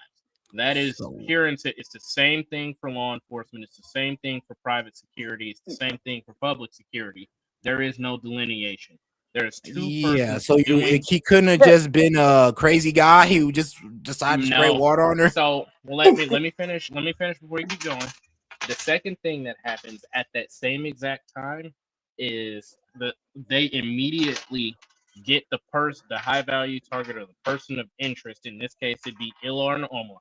The first thing they do is they grab her arms, they push her head down. They do that for 1 or 2 reasons, and I went through security reaction course for this to learn exactly this. The problem is you're reading way too deep into this. Like this, honestly, it doesn't really have anything to look. I asked you, how do you know if this is staged or not? And you're pretty much giving me protocol. And here's the thing, though, in this moment, protocol, if you got caught off guard, it is what it is. Like the protocol don't work perfectly every time. And we still don't know for sure was this staged or not. This is what I do, but I'm letting Gamer explain it. I'm sorry, but I'm gonna have to disagree, and I'm sorry to say it like this, but you as you haven't been in this field, so you don't know. It doesn't matter. It doesn't matter, dog. I'm be real with you, because you don't know that man's intentions. Like all we know is that he got up, he sprayed her, and you don't know if this guy if it was staged or not. Now, if you can show me proof, I'll accept it. Sure, I want to believe you, but we don't have that. No, that's kind of like a cop out. It's like, oh, if you show me proof, and then when I show you proof, you're not showing me proof. You're just going through a procedure of what? Security. That's not proof. Yes. That's telling me how it was supposed to be done. That's how it's been done in every single situation. That doesn't matter. It doesn't say that this guy was it was a setup or not. What are you talking it just says that regular protocol wasn't followed. Hold up. You can't say it doesn't matter when professionals that come in who have worked in the security apparatus for this. I still have my certificate active, by the way. Mine is still active. I'm not trying to, bro. Are telling you this was not real at all. The security guards' reactions by itself weren't even natural. That doesn't say anything. The security guard reaction says a lot. Not real. It says a lot. It's not. It doesn't really. It just says that they were slow to react. It's not saying that if it was fake or not. No, that is not slow to react. I mean this is what I do right now. This is what I do. You know, the first thing I'm going to do is the first thing we do is like Gamer said, there are at least 4 people, 2 of us for Omar, 2 of us for any threats that are coming up. This first 2 guys are going to go after the guy. They're probably actually going to go after him before he even gets close to her. The moment he stands up and starts walking to her, I'm going to him to keep him from getting anywhere near her. And then the rest of them are going to be circling Omar and making sure that no one else can get to her. And then if he has any kind of let me finish. If he has anything on him that could cause damage, because we're going to search him because of the fact that he was coming up to her in the middle of her speech. Now if he has anything on him, we're taking him out. He is going outside. We are detaining him and getting him out there. There is no way that I would have let that person who is slowly walking up to her from the front. There is no way. I am not putting myself between him and my client. I'm going to get to him. I will run if I have to, to put myself between them and make sure there is nothing they can get that I get he that. can Now, do to Tove, her. now, Tove, you're doing the same thing gaming is doing. You're explaining the protocol that should have happened, but that doesn't go into, well, was this staged or not? Set. Here's the thing, though. With And on these top type of of that, situations, hold up. With these type of situations, you're doing this false narrative BS where it's like, well, until I see some physical proof. This is one of those jobs where physical proof can't be told to people outside of the Then you people that can't are in sit the here and house. say that it was staged because you can't here's the provide other physical thing. proof that it was. Now here's the other physical thing. proof. You got to look at how she reacted immediately after the fact. And I'm gonna tell Not you even this. just that. But then that's all speculation. Then it's all Here's the other. speculation. Here's one We've more. seen two all of it's assassination speculation. And like when Hold even up, with the Seth. whole body No. language, it's Hold on, speculation. hold on. No. Go, Tove. I was gonna say, if you watch her in the video, you watch her seconds before he stands up. She's looking directly at the guy and gives him a very slight nod with a kind of smile on her face. You can That actively could be see that. us reading into it. Like I said, we No, don't know you for can. sure. Before I That knew, just might be you reading too far into it. no, before I even knew what happened to her, I watched the video because they were talking about an attack. I clicked on the video and I watched her and I watched because I didn't know where it was coming from. I didn't know anything about it. I just heard there was an attack. Now, I Tove, watched you do it. understand that this is still speculation. I watched it and I watched her face and she's looking directly at the guy. She gives a slight nod and he stands up as she's looking at him and she stands perfectly still as this guy is coming towards her. No one's doing anything except letting him walk towards her when everyone else is sitting down.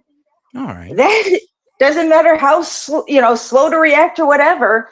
That is a clear signal, and it was just big enough that we could see it on video. And then not only that, you also have to factor in the fact that she was slow to react, and most people will be like, "That's speculation. That's speculation." I'm so sick of that argument because I'm gonna go on a little tangent here. You don't work in security, so you don't know what it looks like. So Nah, bro, that's come on now. You can't say that. You cannot say that. that. I can as a professional. Bro, that's kind of belittling and saying, well, you don't know what you're talking about unless you work in security. And I'm like, bro, all I'm saying is that all you're saying is speculation, and that's not wrong. You're just telling us how it should have went down, and I'm be real with you. No, like just because things didn't go the way it was supposed to, doesn't mean that it was all planned. You do not know for sure. Everybody's going on speculation, and I gotta keep it real with you. It seems like it's a reach. I know we don't like the lady, but like, let's be real. Let's not try to do any unnecessary reaching. Can we let me get the rest of my statement out? Oh, I'm sorry, man. You're right. I was interrupting. Go. Yeah, I've been trying to talk for a minute. So one of the things you got to realize is to see if something's staged or not, crowd reaction and how the security reacts. First thing that happened, this is how we know it's not speculation. What happened when Donald Trump almost got assassinated? What happened with Charlie Kirk? Bro, you're comparing security details, and doesn't really prove if it was staged or not. I'm not. You listen. I will say the same thing. It's impossible to teach when people keep talking over you. Listen. Well, you got to explain all the way through. Don't have any open-ended questions. I'm not. He's trying. Yeah. No, he's leaving open-ended questions. So I'm thinking I got to answer. I'm like, all right. So, but go ahead. I'm sorry. So, the crowd reaction. First of all, nobody was panicked. That's the first thing. In any real terroristic attack, people are going to be freaking out or they're going to be trying to leave. In this instance, people weren't really freaking out. It's almost like they were expecting it. Number two, the security guard's reaction was way slower. If there was a real threat, then you would have seen those security guards react a lot quicker. They'd be running. And third, and this is the most important detail, there is actually a video and some pictures that were floating around where she was actually taking pictures with this dude. Yep. She was taking pictures with this dude. Like, we could go and look on Twitter and type it in and everything. She was taking pictures with this man. Not her husband, but like the guy that tried to attack her. Yeah. This is the same day. So it's not like no speculation or whatever. This was No, like that's still pre-planned. speculation because you could say he just got disgruntled with her. Doesn't mean that it was all fake. That don't mean nothing. You mean I to mean, tell it me don't mean nothing that he's a Ilhan Omar supporter. That means a whole lot. I'm be real with you. Nah, when it comes into his attention on attacking her, be real with you. He could have been obsessed, and now all of a sudden, oh, okay, I don't like this lady no more because she folded on. Now let me ask you this follow-up. Like, it doesn't automatically out- assume that he was in cahoots with her to set up this attack. Now Here's the thing. Look, I'm just waiting for you guys to just give me some actual. Let me ask you something. Did she release any medical records? Huh? Was there any medical records filed? Were there any arrests made? Were there any of the proper things that were usually follow-up? If this was real, there is a paper trail. Yep. Was he arrested? No. Yeah. No, he wasn't. There's no arrest case for him. You can look up his name right now. All right, cool. Because, I mean, sure, why not? They could have let him off with a warning. You don't let people off with warnings like that. Sorry. Sorry. But let's see. Now you reaching. Seth. You don't get off with a warning like, oh my God, you just attacked a sitting congresswoman. We're going to give you a slap on the wrist. Sorry, Seth. You reaching on that one. No, he was. Yeah, U.S. Department charged the man with assault after. Yeah, he was charged. Then that's really new because right afterwards he was not. Yeah, man faces federal charges and attack against Rep. Ilhan Omar. ABC Well, let's see how long that lasts. Let's see. We even got Al Jazeera saying it. Man faces. Yeah, so he did get federal charges. So there's nothing weird. I mean, for the moment, everything seems up to date to me. But all right, though. All right. Shout out to Nurse Terry Irvin. She said she would have immediately been taken to the hospital to have substance identified, not later or when speech finished. You do not wait to identify a possible poison or a catalyst substance. All right. I mean, yeah, I'll give you that one. I'll give you that. You don't wait, but here's the thing, though. That still doesn't go into if this was staged or not. They could have just been ignoring protocol and just saying F it. No. Now, here's the thing, though. I'm be real with you. It is strange that, he was an ex-Ilhan Omar fan, taking pictures with her and all this. Actually, it was even reported that he was on the payroll for a fake winery as well, saying that this guy was actually pulling in $50K a year from her phony winery. Exactly. So who's to say that this guy did not get cut off? He's mad at Omar, and he went to go out there and attack her. Because he's mad that now he's broke. I mean, look, my man looks distressed. He looks like he ain't took a shower in days. And what's to say she didn't offer him 3 years of his salary to pretend to attack her? Because I mean, with her background and her financials, they could definitely pay him that much, if not more. And that's fair. And but to look like he's disgruntled. But again, looking at how things happen and knowing what I do, knowing how every EP would handle that situation, it's instinct. It is literally slammed into your head over and over and over and over again. This is what's done. It is muscle memory. We don't even have to think about it to be moving and doing what we need to do. I get it, but like I said, not every security force is gonna act, how they supposed to on that day. I mean, look at Charlie Kirk's security force. Look how much they ignored. Yeah, well, that's not Charlie Kirk's was a security force that he put together himself from friends and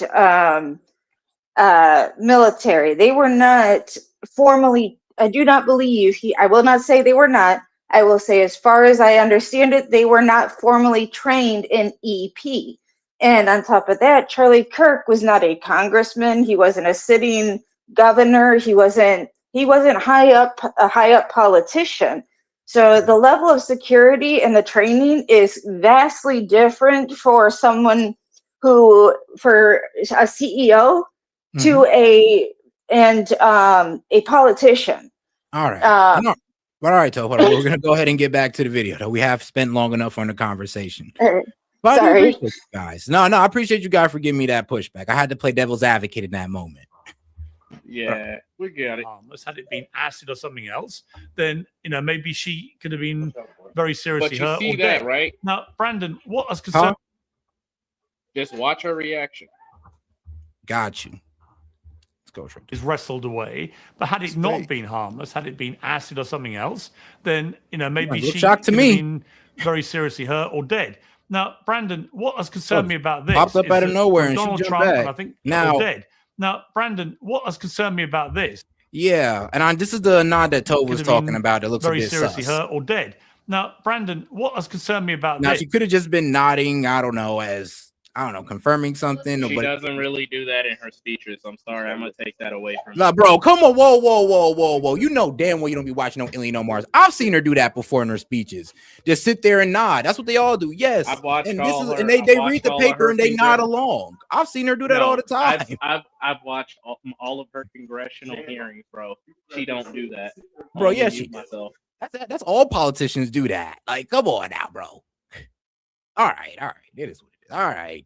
Is that from Donald Trump, and I think you have intimated this too, there's an immediate position by people on the MAGA right that because you don't like Ilhan Omar, that she somehow has staged this, it's not real, it didn't happen the way people think it did, this guy was a plant, and so on. And again, it comes back to what I sense is a complete eradication of basic humanity. There ought to be parameters between left and right where we can just agree when something like that happens, we all say this is terrible and shouldn't be happening.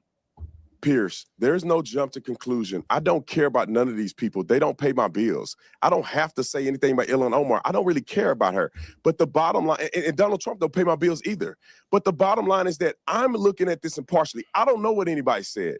I saw the video, and it does not look consistent with someone trying to assault another person, which means I have never in my life seen a person get up, spray something out of syringe at someone's chest. It happened to be nothing, inert, and then she comes after him. You didn't see her back away from him. You didn't see her shy away from him. You didn't see any of that Brandon, nature. you would Hold on, say the guy didn't even resist. Brandon, you would say Brandon, you would say the complete opposite if that was a Republican congressman. That's not true. Brandon, is the guy going to jail just for fun? That's not true. Is the guy going to jail just for fun? Is that part of the show? I just want to hear a little bit more about this theory. Listen, no, please, just 1 second. There's just a question. I want to hear more about this theory. That guy.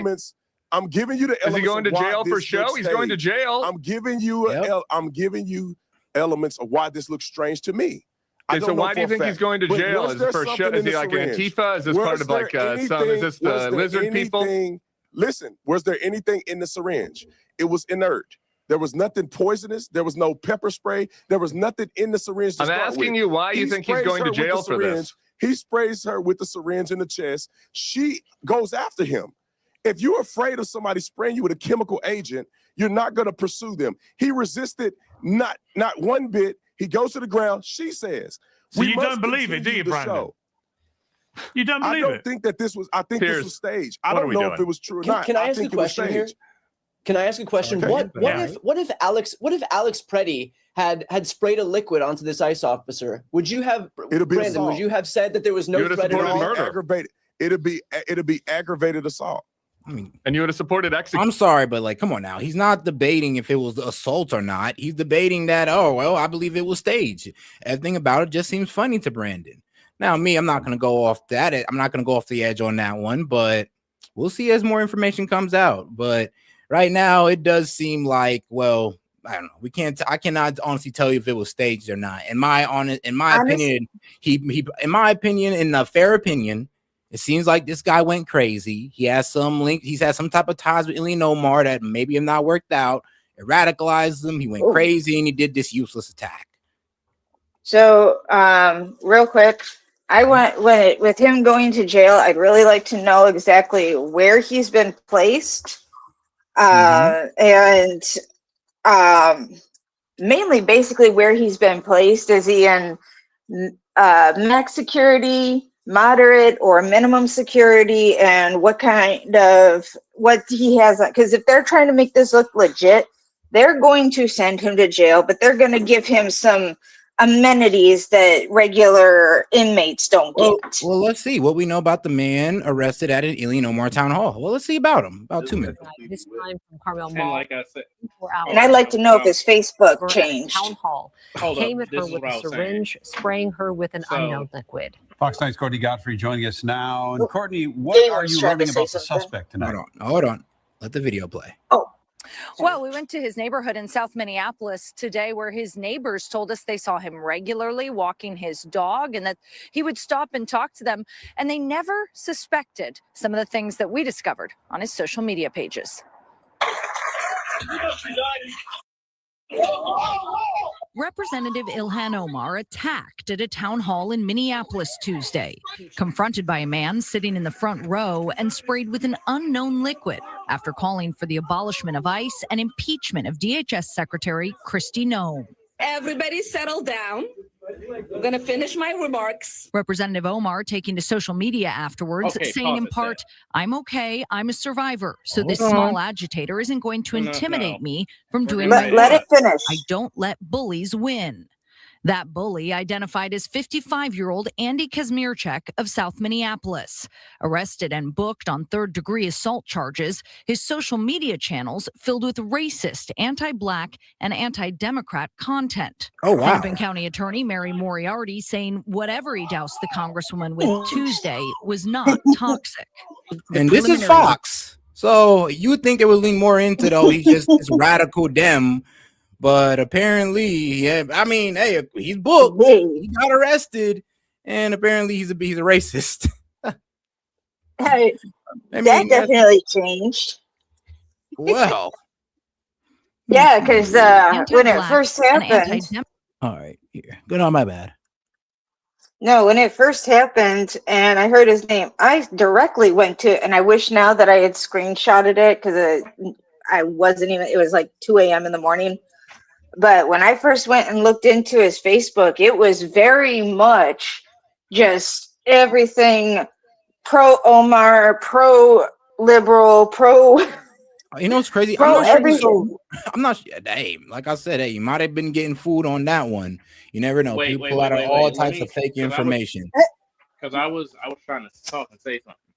Now, the other thing that you have to realize, and this is going to come up in the investigation if it ever does get, if it gets escalated to federal court and handled by a non-biased federal judge, because they're going to go back and they're going to look at stuff like that. Here's the thing.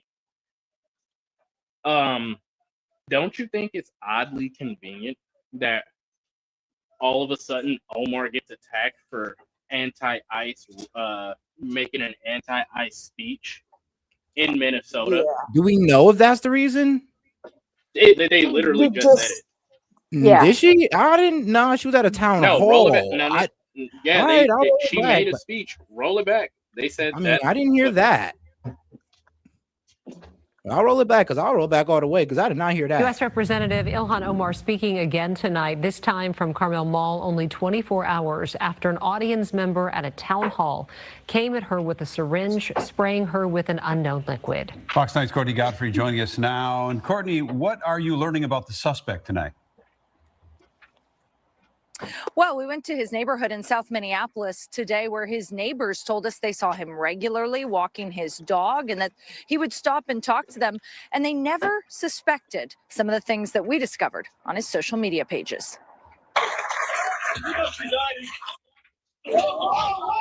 Representative Ilhan Omar attacked at a town hall in Minneapolis Tuesday, confronted by a man sitting in the front row and sprayed with an unknown liquid after calling for the abolishment of ICE and impeachment of DHS Secretary Kristi Noem.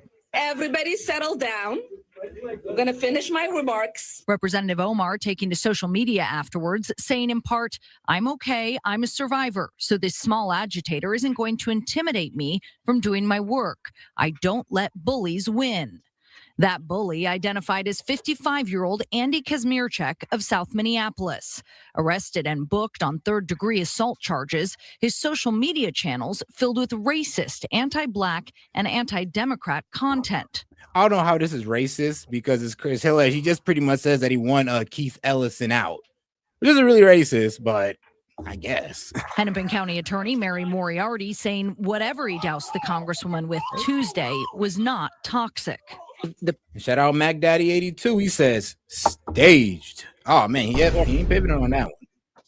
And I would really like, if you don't mind, I would really like to explain how, had I been in charge of her security during that, how I would have handled that situation. If you want me to. I mean, if you could condense it into a 1 minute response, I'd be gracious. That'd be so nice. Oh yeah, no, that's it would be like a 5-minute explanation at most. Let me get my words in real quick. So basically, the timing of this is convenient because basically she got done speaking at a anti-ICE town hall meeting. Now, I'm sorry, but you're not gonna sit up here and tell, and I'll fight you tooth and nail on this set. You're not gonna sit up here and tell me that they did not have security searching everybody and making them take off their shoes. Sorry, I'm not. Could have put it in his underwear. No. Yeah. Because they have metal detectors and they want you. But the syringe ain't metal. It's plastic. He'd have got through. No. The needle. The needle. No. It was a regular syringe. It wasn't a needle or else out of ding. You're right. So it must have just been a plastic one. That was. They don't make plastic syringes like that unless you work in a hospital. And I mean, yeah, they do. They make it for your medicine when you take your cold medicine. Those plastic syringes aren't made to be have liquid force through them. They're only made to have liquid flow through them, not force. Those were like mini little water guns when I was a kid. What are you talking about? Not only that, but the way we search we press into until we have resistance from the body. So it's definitely something we would have felt because we go down with the back of our hands and we press into it and we go, we check everything. It's not like a police search. It's a little bit more, I don't know. It is kind of like a police search. It's not like, it's security doing it. They're just wanding these guys. No, I've been to a town hall. They would just wand you when you're in that mug. Have you been to a town hall with a sitting congressman or senator before? Yes, and they just wand you. It's not really that big of it. That's what I'm saying. If he came in there with a plastic one, then I mean, yeah, he could easily get through there. Yeah, that was a You're acting like bro came out there with a knife. Then we'd all be sitting there like, hey, yo, how the fuck? Dude, because every single time before this, think about it like this. Why hasn't AOC received an attack like this? What about Gavin Newsom? What about all these other people? And I mean, come on, no, that's not. Come on, bro. That doesn't really matter. No, because they all have anti-ICE rhetoric, and then all of a sudden in Minneapolis, but we don't know if she was attacked for anti-ICE rhetoric. It sounds like she was just attacked because it was a personal reason. Since we're able to relate them back to each other. No, it even said let's keep rolling. It never said that she got sprayed for anti-ICE rhetoric. Never said. She was giving a town hall speech because the way that they're about abolishing ICE and this, that, and the other, and the way that they're framing this is like it's just a crazy MAGA supporter who is basically attacking Ilhan Omar for her stance on ICE, and this took place out of all places in Minneapolis. You can't. But look, guys, this is Fox pretty much telling us that. Well, it does seem like he was a bit of a right winger according to his content. Be honest with you, I mean, it's right here on Fox, and I'm gonna go look it up myself. But I mean, Fox would be the first person to throw this guy under the bus. I could make a literal false Facebook account with you with your name, face, and likeness. Put a bunch, do what's called data scalping and scalp off just enough to make a skin deep profile of you, and then basically ruin your life that way. You said none of this stuff. But think about it though; they'll be able to trace back it all the way to like IP addresses if they really wanted to be serious about it. Not if billionaires and congressmen in at play. No, they won't. Think about it like this. Hold on. No, there's Parody's account out right now of people, and they're stealing their whole likeness, and everybody knows the difference. Oh yeah. So it's like what you're saying is already happening. Is not even that bad as what you're saying. But all right, though. Well, I do think we need to go ahead and get back into the video, though. As far as I'm concerned, I'm still on the mindset of that. Well, I don't know if it's staged or not. Right now, it looks kind of legit. And I just can't walk off the cliff yet with you guys on the whole stage. Now, when more comes out, or maybe, you know, they interrogate him and he admits, sure, but we don't know for sure if it's staged. We're all just speculating. And if you are sure, you're not. You just don't like Ilhan Omar, and that's fine. No. I don't like either. It don't mean we need to jump off a cliff. Honestly, if I had been called to be part of her security, it doesn't matter whether I like her or not. I would still give her 100% the best possible security that I could. Oh no, I know that, Toe. But the problem is, though, is that people are already assuming duplicity because it's Ilhan Omar. Just like we just did the same thing with Gavin Newsom, we did the same thing with any other or Jasmine Crockett. If this would happen to them, we'd have all been saying it was staged the same way because this, that, and the third, when we have no proof. And I think we should step away from that until we have proof. We're doing the same thing that we were criticizing Kristi Noem and them for doing. Jumping off the porch, saying something that they have no proof of without having none of the facts, and everything we're saying is within speculation. But then we go look at Fox News, and what did they tell us? Well, he said some decently, or I guess somewhat racist things. I don't really think agreeing to have Ellison removed is a racist, but it does seem like he wasn't for his own party. He does have close ties with Ilhan Omar. So this may have been something personal for him, and we just need to be able to understand that. It doesn't have to be political. This could have been something personally wrong with this guy. And there's more proof for that than saying that it was staged. But all right. Executing him. No, and just like you would have supported. No, that wouldn't have been justification. That wouldn't have been justification for the ICE agent to react. But merely holding a phone, is justification to react. Who said that it's justified for somebody to spray something? We're talking about a specific incident where a man had a gun. They had a reason to believe that he was armed and dangerous. He had a gun in his holster. He was holding a phone. He was holding a phone. Can we talk about masculinity for a second, Piers? I'd like to talk about masculinity for a second. I don't know if you want to do that, Tim. You be out here on TV wearing pearl necklaces. I don't know if I want to hear that from you. Did not have a gun on him? I would too. Did he not have a gun on? Have you ever done law enforcement? Any one of you emasculated men on a thing? Have you ever done law enforcement? You know, Brandon, I can field this one for you. I'm happy to take this. Thank you for that.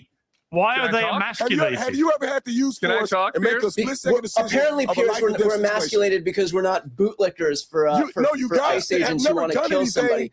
Well, you can judge apparently we're emasculated because we're not in support of six guys jumping on and murdering a nurse. There's a use of force. You're a real man, Brandon. Hey, Brandon, you're a real man. I mean, and it's kind of crazy how they're talking past the entire point of how, well, he had a gun on him, so he just wasn't any man. And they didn't know he had a gun on him until they brought him to the ground. This guy walked up to an officer, put his hands on him, armed, getting in the way of a law enforcement scene, and they're just like, that don't matter anymore. This is where the Dems are going to lose us, and this is where y'all gaslighting us at. You're pretending like the first couple seconds of that video is not real. And the sad reality is, yes, we know the man did not deserve to die, but he literally walked himself into that situation. Hang on.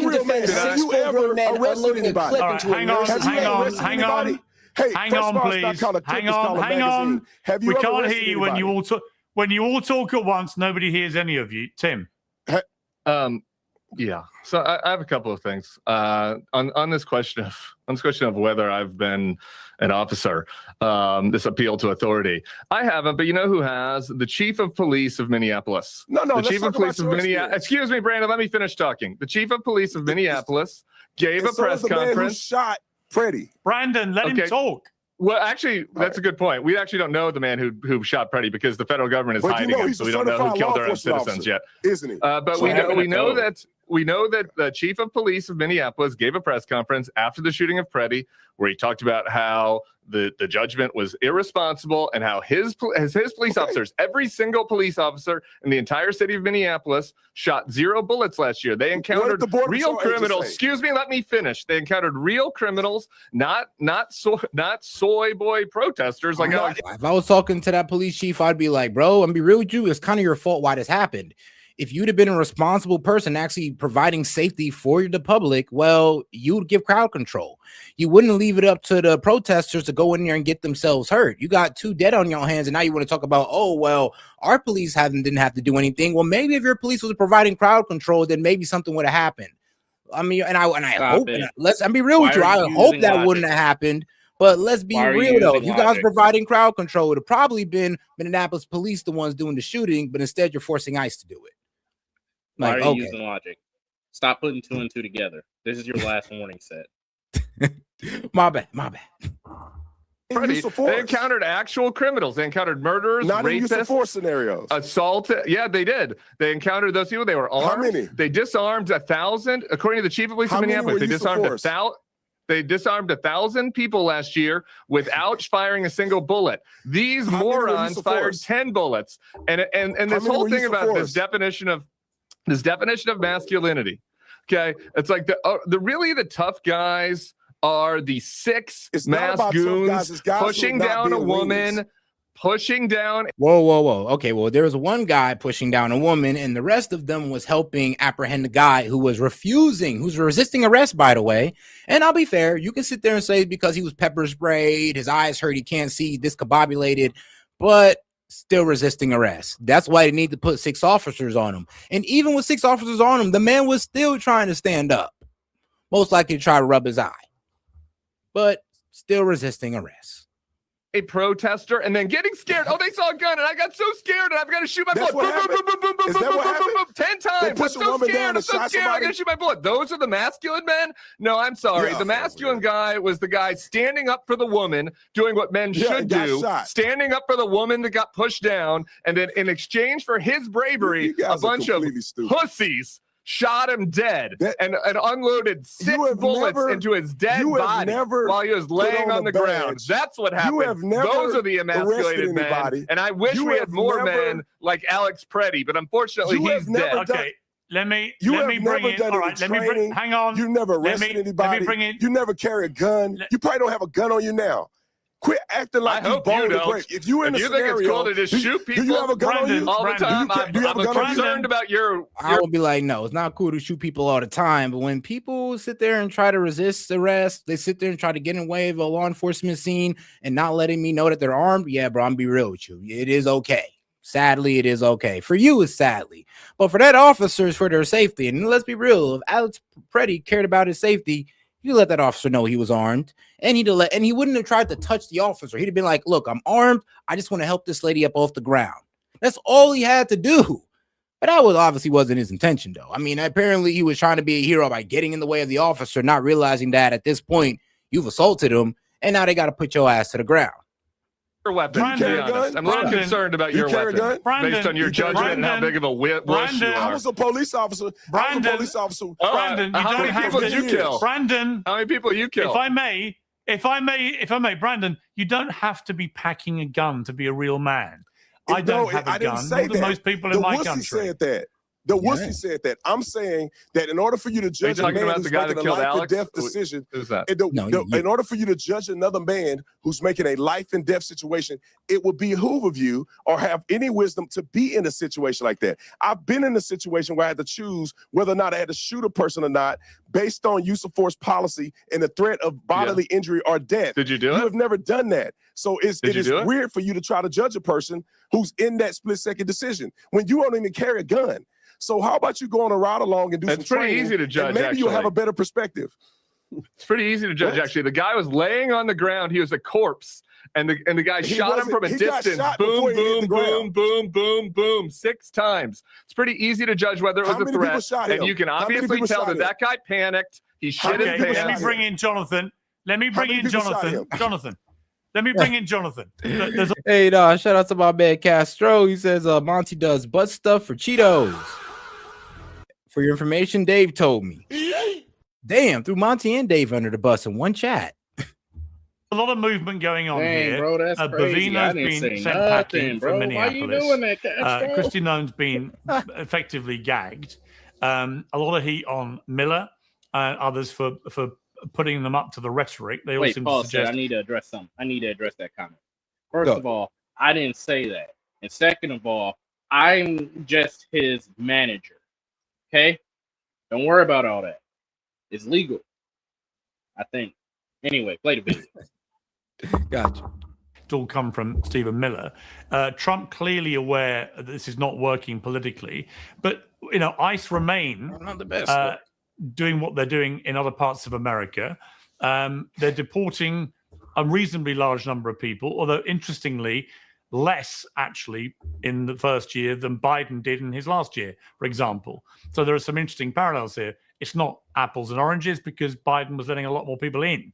But in terms of actual deportations, it's not overly successful so far, but it is attracting, I would argue, an overly negative context now for the administration. If you were running ICE now, what would you be recommending to Donald Trump about how they should conduct themselves going forward? Well, I sort of disagree a little bit with your premise in terms of how it's been successful. I think about 1.9 or over 2 million people have taken the self-deportation option, which is removing, in which the government gives them $1,000, and now they've raised that to 26. And that's that. I mean, honestly, that's how the Dems try to play people on the argument of immigration. You've only immigrated 600,000, yeah, but over 1 million self-deported. So, yeah, I mean, you can go ahead and add that to the guys that we've also removed. And I mean, what you got? You damn near almost got 2 million people that's been deported, or, if you count self-deportations and forced deportations, we're basically close to 2 million. So, well, the Dems won't make that argument, or they won't hear that out. Oh, gotcha. That's it. Yeah. $600. And so you put that on top of the 600,000 that have been removed and then nobody else coming in. It's been enormously successful. And the way how do you measure success? Well, we have the lowest murder rate since 1900 in this country.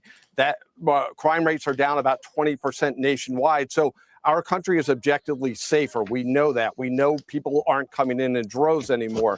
And so you have to look at the big picture. We also know things like wages are going up, because when you look at illegal immigration, and from your country, it's not just something that has no cost to the citizens. It's enormously costly. Illegal immigration makes Americans poorer, less healthy, less safe, less educated. And that's not really even arguable. It costs $150 billion a year. And what's interesting, just in tax dollars, and not to mention all the other costs, and what's really interesting about this is everyone knows at this point Biden and Mayorkas are bringing people in deliberately because they want them to be voters and they want them to help in the census. There's really no serious argument against that.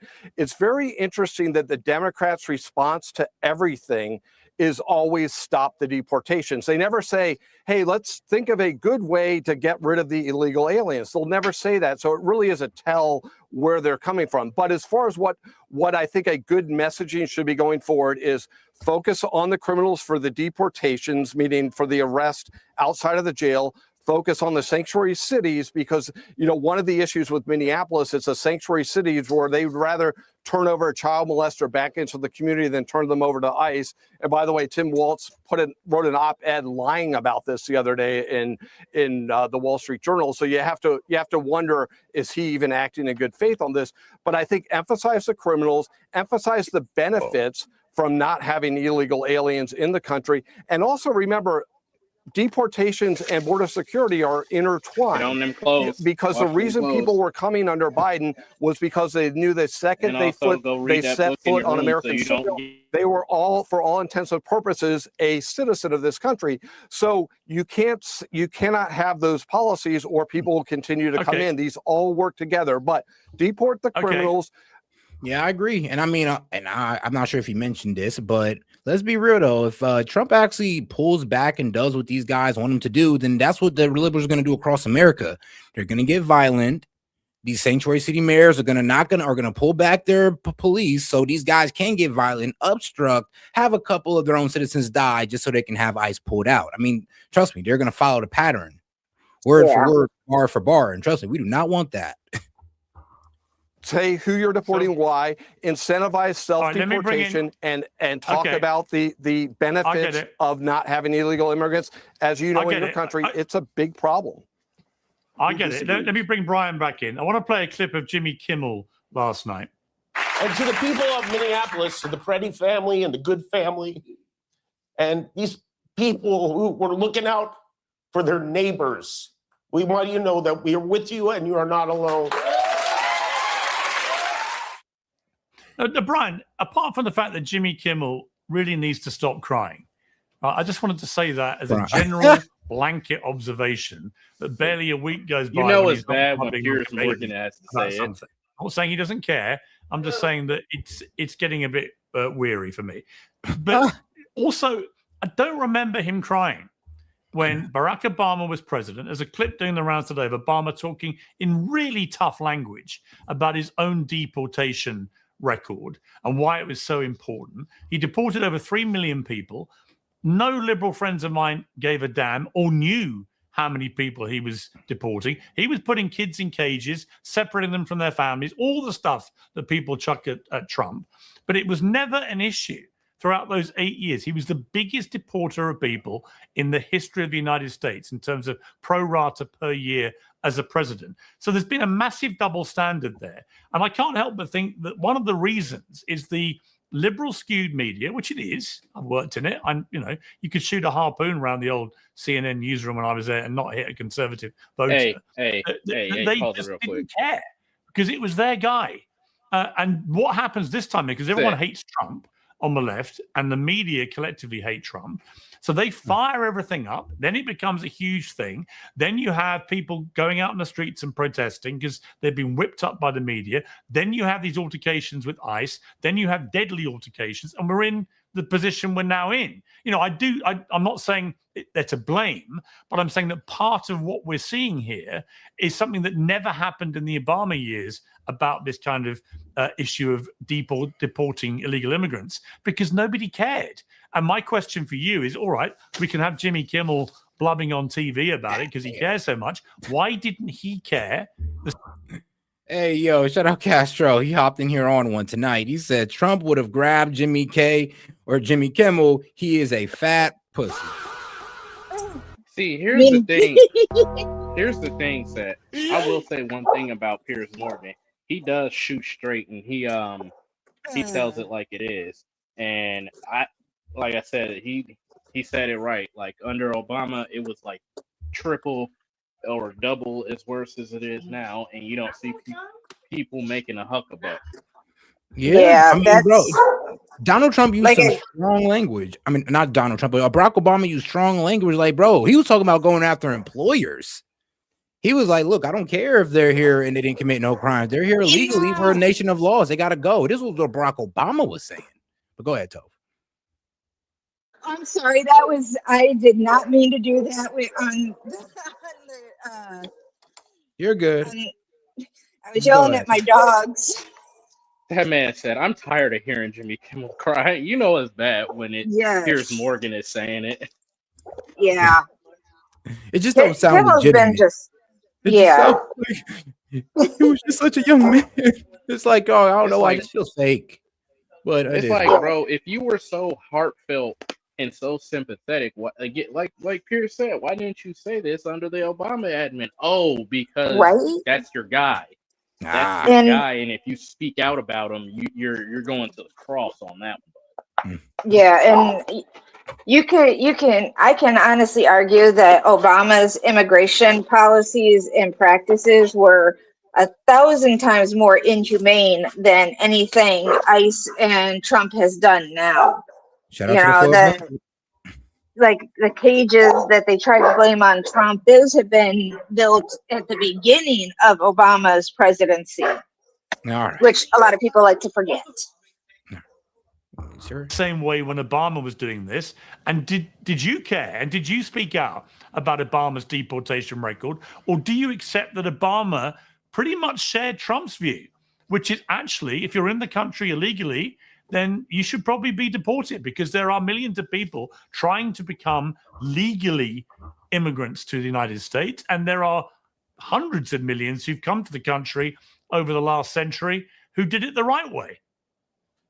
Look, I can't speak to what my thoughts were during the Obama administration. I was in college, so I wasn't really paying that much attention to politics. But I would say in general, look, I am in favor of immigration. I think it's better for the economy. I also recognize that immigrants, if we've heard so much about crime. Illegal? Immigrants commit crime at lower rates than native-born Americans. So this isn't about stopping crime, because if this was about stopping crime, our law enforcement agencies would focus on the people who are actually committing it, certainly committing it at higher numbers, but they won't, because this is not about crime. That's just some flimsy pretext that people use to be able to justify this. They're not always able to find people who are illegally in this country that commit crime. Now, you know what? I just want to take us back, man. Let's take us back 11 years with our guy Obeezy. All right, shout out to Obama. Let's just take us back for a little bit. We'll build on our progress at the border with the immigration system more fair and more just. Tonight, I'm announcing those actions. First, we'll build on our progress at the border with additional resources for our law enforcement personnel so that they can stem the flow of illegal crossings and speed the return of those who do cross over. Second, I'll make it easier and faster for high-skilled immigrants, graduates, and entrepreneurs to stay and contribute to our economy, as so many business leaders have proposed. Third, we'll take steps to deal responsibly with the millions of undocumented immigrants who already live in our country. I want to say more about this third issue because it generates the most passion and controversy. Even as we are a nation of immigrants, we're also a nation of laws. Undocumented workers broke our immigration laws, and I believe that they must be held accountable, especially those who may be dangerous. The same ones you're trying to protect, Obama's pretty much siding with Trump like, look, I get it. Look, I know you like them, but they broke our laws, and they need to be deported.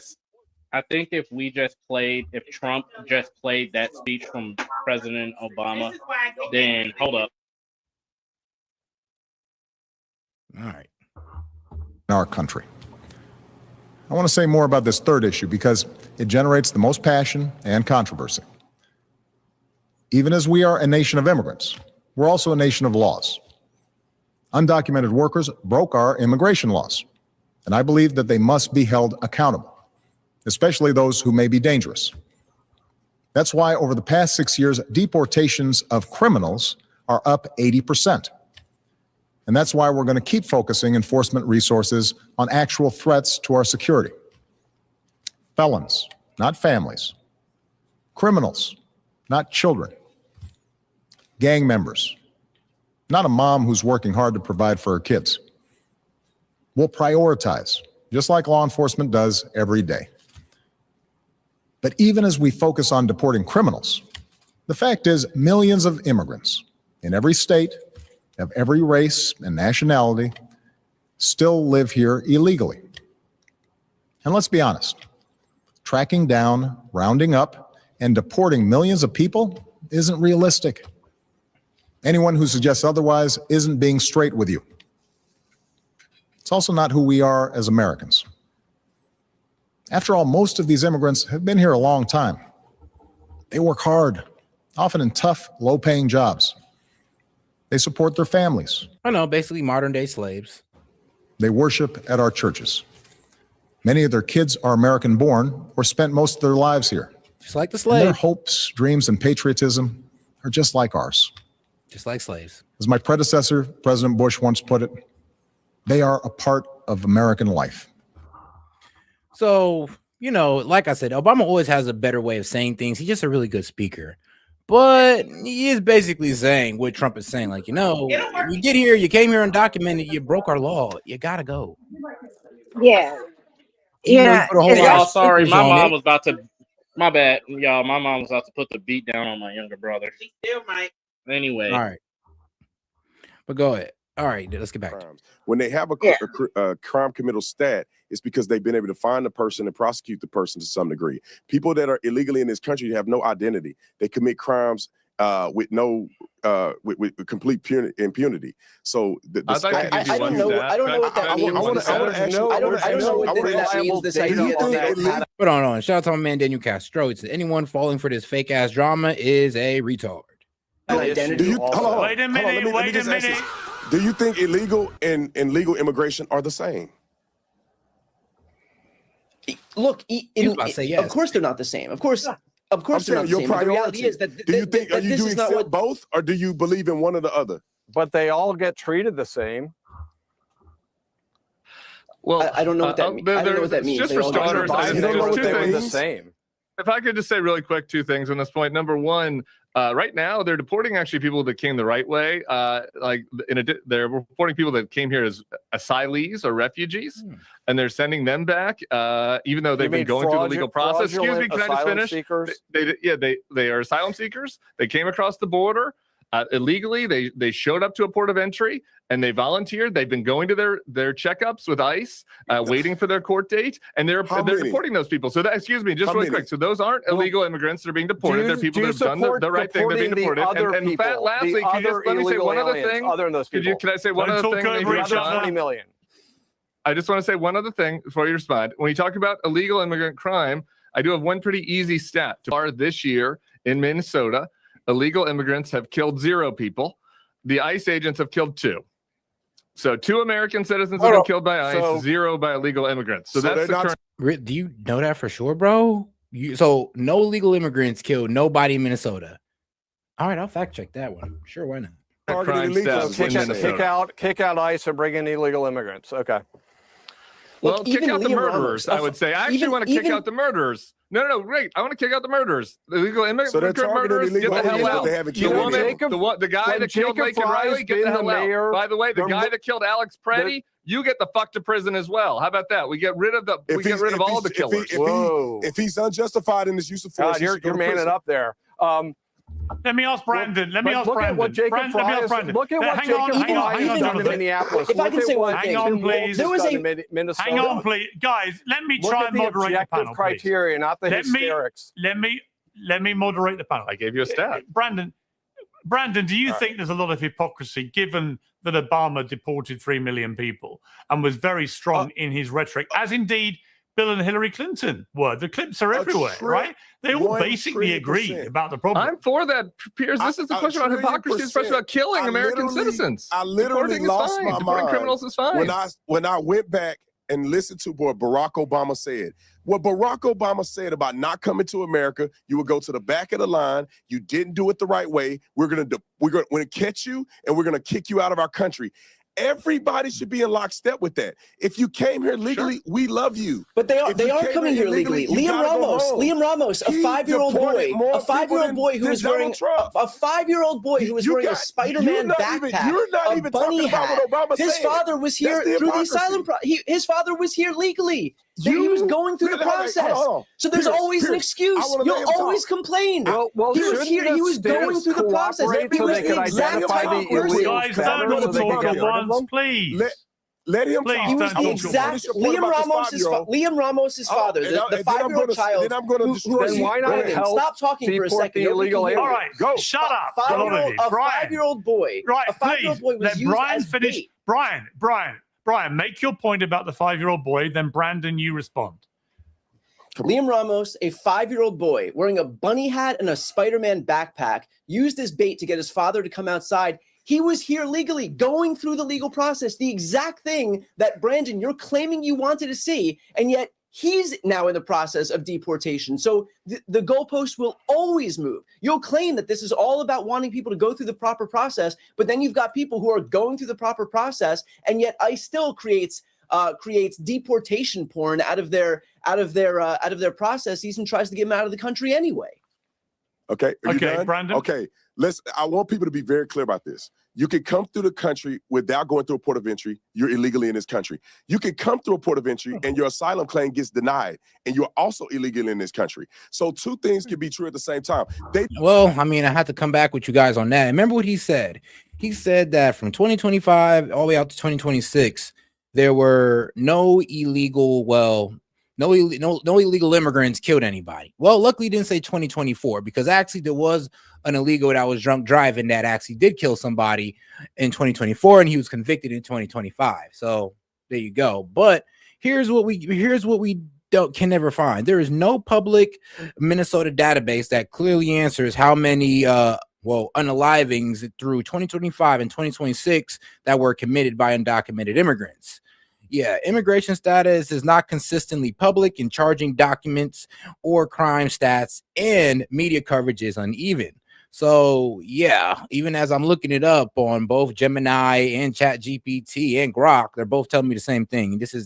They have no public database that can even prove that to be right or wrong. They're not even tracking it. But he said it with such confidence. Did not use a 5-year-old to lure this guy. They already had an arrest warrant for him. He got arrested. He fled from them, leaving his child behind. They had to take the child into some type of custody for his safety. The family refused to take the kid into the house. They refused to take the kid back from the facility. So ICE had no choice but to have this kid in a safe environment because his dad did not care enough about him to take care of him. You guys are using a 5-year-old for your immigration porn. It is not true that they lured that man. Listen, why can't we all on this panel say legal immigration is good? If you come here illegally, you have broken the law and you have to be deported. Why are we against deportation of illegal immigrants? The two people in the middle make sense. What are you Pierce, talking I'd like about, to get man? in here Look, real quick. You don't on the let me asylum talk, issue. but I'm for it. I'm for deport. Start why with are the you worst mad of the at what worst. ICE is Then why If not? people Why are not here, legal encourage deport them. Minnesota to cooperate with ICE? Because Why ICE not have them isn't cooperate going with ICE on the after criminals? illegal immigrants. How hard do I have to say this? I agree with. Could I finish? I can answer So your they are question if trying you to want. leave the illegals in and deport the legal ones. Well, why not? Why not have Minnesota give up the illegal immigrants that are in their jails? Why aren't you in favor of that? Or maybe you are in favor of that. I don't know. They're doing that. The Minnesota Department of Corrections They are not is working doing it. with That is they a are. sleight of hand. That is not. That is factually untrue. You can spaz out or do whatever you do, but that's not true. The jails are not turning people over, and that's the vast majority of people arrested. The prison system is, and that's the sleight of hand that Tim Walz is using there. But the jails are not, and that's factually true, and they would even admit it. Tim Walz None of putting these guys in the jail, and the jails aren't turning them over, but they'll take them to the prisons, which is different than jail, by the way, if you didn't know. And they'll take them to prison, and for some reason, the prison will turn them over, but not the jails. Which is absolutely crazy because the jails is literally, well, where the police are. Spaz out and do your little shtick. I'm just trying to But I reply. think the other issue, usually in the police department. All right, go ahead and reply, Tim. Look, I'm with you. Criminal aliens should be handed over to federal ICE agents or federal CPB. I'm with you on that. Here's okay. And so if you have if you could you let me finish? And if you have a critique about the way that Hennepin County and Minneapolis is handling that is a fair critique, and that is fine. And we could talk about that policy and what the right policy is. I'm also for deporting people that came here illegally. What ICE is doing in Minneapolis is far beyond that remit. They are going after people that have asylum claims that have not been adjudicated. They're going after protesters. They're going after American citizens. They've jailed American citizens. They're going into neighborhoods. They're bullying people. They're pushing people, and they're murdering people. Well, I mean, if they're going after asylum, the asylum seekers, it's because Trump revoked their TPS program. Well, revoked their TPS. So yeah, that's I mean, because it was being used to smuggle money to get people that were on the do not enter list into the United States. And there was a lot of stories that people were telling that they never cooperated. They just never went back and said, "Oh, is this actually going down in this country?" No, they just believed them at face value and let them in. Like as long as you had a really sad story, they was gonna let you in. Or if you was trans, you was running away from persecution because you're trans. Oh no, they love that one. They love that. Yeah. I might get kicked again because instead of charging up, it's dropped back down to 4. I mean, it's going to take a while, but I might get kicked again. So, no, you're good. But no, what I was going to say was them saying that they're going into, they're arresting American citizens. They're doing everything that he said is just not true. So if your issue is let's deal with Hennepin County prisons and figure out how to work better with them, then you don't need to murder American citizens to achieve that goal. And so we can agree on that. I wish you could agree that the American citizens should be shot dead. Let me bring in Brandon. More issues. Let me bring in Brandon. because I want to bring in just an update from Polymarket about Kristi Noem. It's quite interesting. We're following the prediction markets on this subject of who will be the first to leave Trump's cabinet. You know, almost uniquely, he's a year in and hasn't fired anyone from his cabinet yet. Polymarket has a $1.5 million market open, a lot of activity. As we speak, Kristi Noem is at 39% to be that first member of Trump's cabinet to be fired. She was just at 13% before the 2 deaths in Minneapolis. I mean, Brandon, do you think she's on the way out? Is she going to be the first casualty of Trump's cabinet? Doubt it. I don't know. I think Trump is very loyal to the people that are in his cabinet right now. That's why he hasn't fired anybody so far. But I do think that she's becoming incredibly unpopular on the Republican side. Now, I don't necessarily agree or disagree with it. I don't pay attention to what she's saying. I don't care unless people are getting arrested and they're doing their job. But I do believe if she's not doing what she's supposed to be doing, if she's doing things illegitimately and is not working on behalf of the country, get her sorry self out of there. And I believe that with anybody that's in the cabinet. I don't owe no loyalty to none of y'all. If you don't do your job, you need to get fired. And so if there's a fair evaluation of Kristi Noem and what she's doing and not doing, and if she's not doing what's right for the American people and she's committing fraudulent behavior, fire her. I think we all understand it. Can I give you the Border Patrol response real quick? Law enforcement and Border Patrol connection, because I worked in law enforcement in Tucson, which is a border state, and we work well with Border Patrol and ICE. And there's a big difference when you arrest somebody and they are illegally in this country. Now, local law enforcement do not have jurisdiction to arrest them for their federal crimes, but we do take them to the jail and we put them on what we call an ICE hold. Therefore, they cannot leave the jail facility even when they're done serving for their city crime or their state crime. The ICE agents will come and verify them and take them. That keeps the community way safer because ICE does not have to go into the community. When you force ICE to go into the community and then you have idiots harassing them, doxing them, throwing stuff at them, blockading their vehicles, you create an unduly risk. This is why ICE is patrolled, or even Border Patrol and their assistance with ICE around the entire country. And you don't see people getting shot and hardly anywhere else. You would say 99.9% of the shootings. But all right, we're gonna call it an end on this video. And you know what? Because you guys supported, I'm gonna go ahead and close out on that James O'Keefe video. If you guys missed it the first time, I'm gonna go ahead and play it again because I seen some people actually wanted to watch it again. So I'm like, I got you. All right. So shout out to my man James O'Keefe. Undercover in the protests in Minneapolis. Here we go. So we're in downtown Minneapolis. What we found, NGOs and nonprofits funded by the government, featuring true believers. Is the door locked? Lock the door. Why are you giving us the middle finger?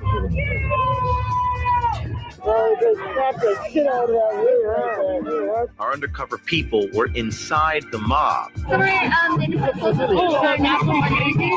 can look up Make the Road New York. Are there chats and stuff? I'm trying to get linked up. Watch out. Here we go. Not press. These guys aren't press. Not the fucking thing.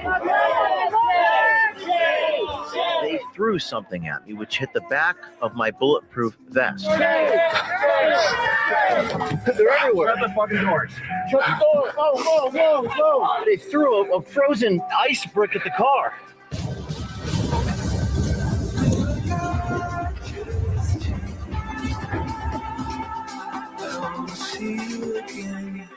Downtown Minneapolis, the day before the shooting of Alex Pretty, they were still protesting Renee Good. The O'Keefe team rolled into town in an SUV with tinted windows. They could not see inside.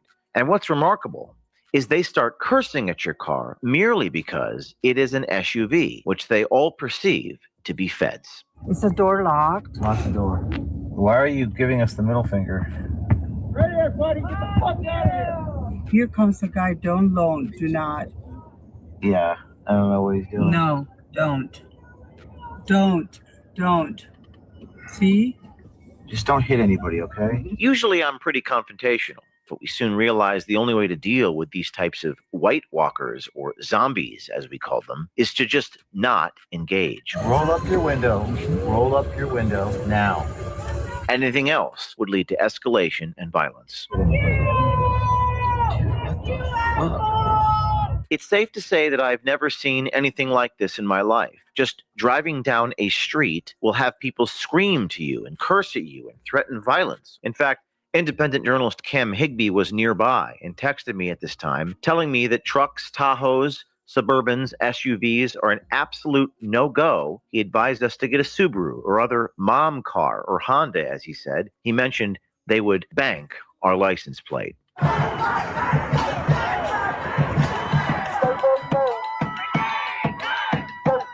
Our undercover people arrived at the tail end of the protest that evening, including myself. Watchdog, how you doing? What's going on? It's Jay O'Connell, Watchdog. My fiance is a teacher. Is she? What's she teach? What's she teach? Special needs. Where are we going? We're gonna be at ICE agents. Don't you have a thing to cover your face? Like this. We heard chants of ICE out and fuck ICE. Ice out. Ice out. Fuck ICE. Fuck ICE. Fuck ICE. Fuck ICE. Hopefully the audience will forgive this reporter for participating in these chants in order to fit in.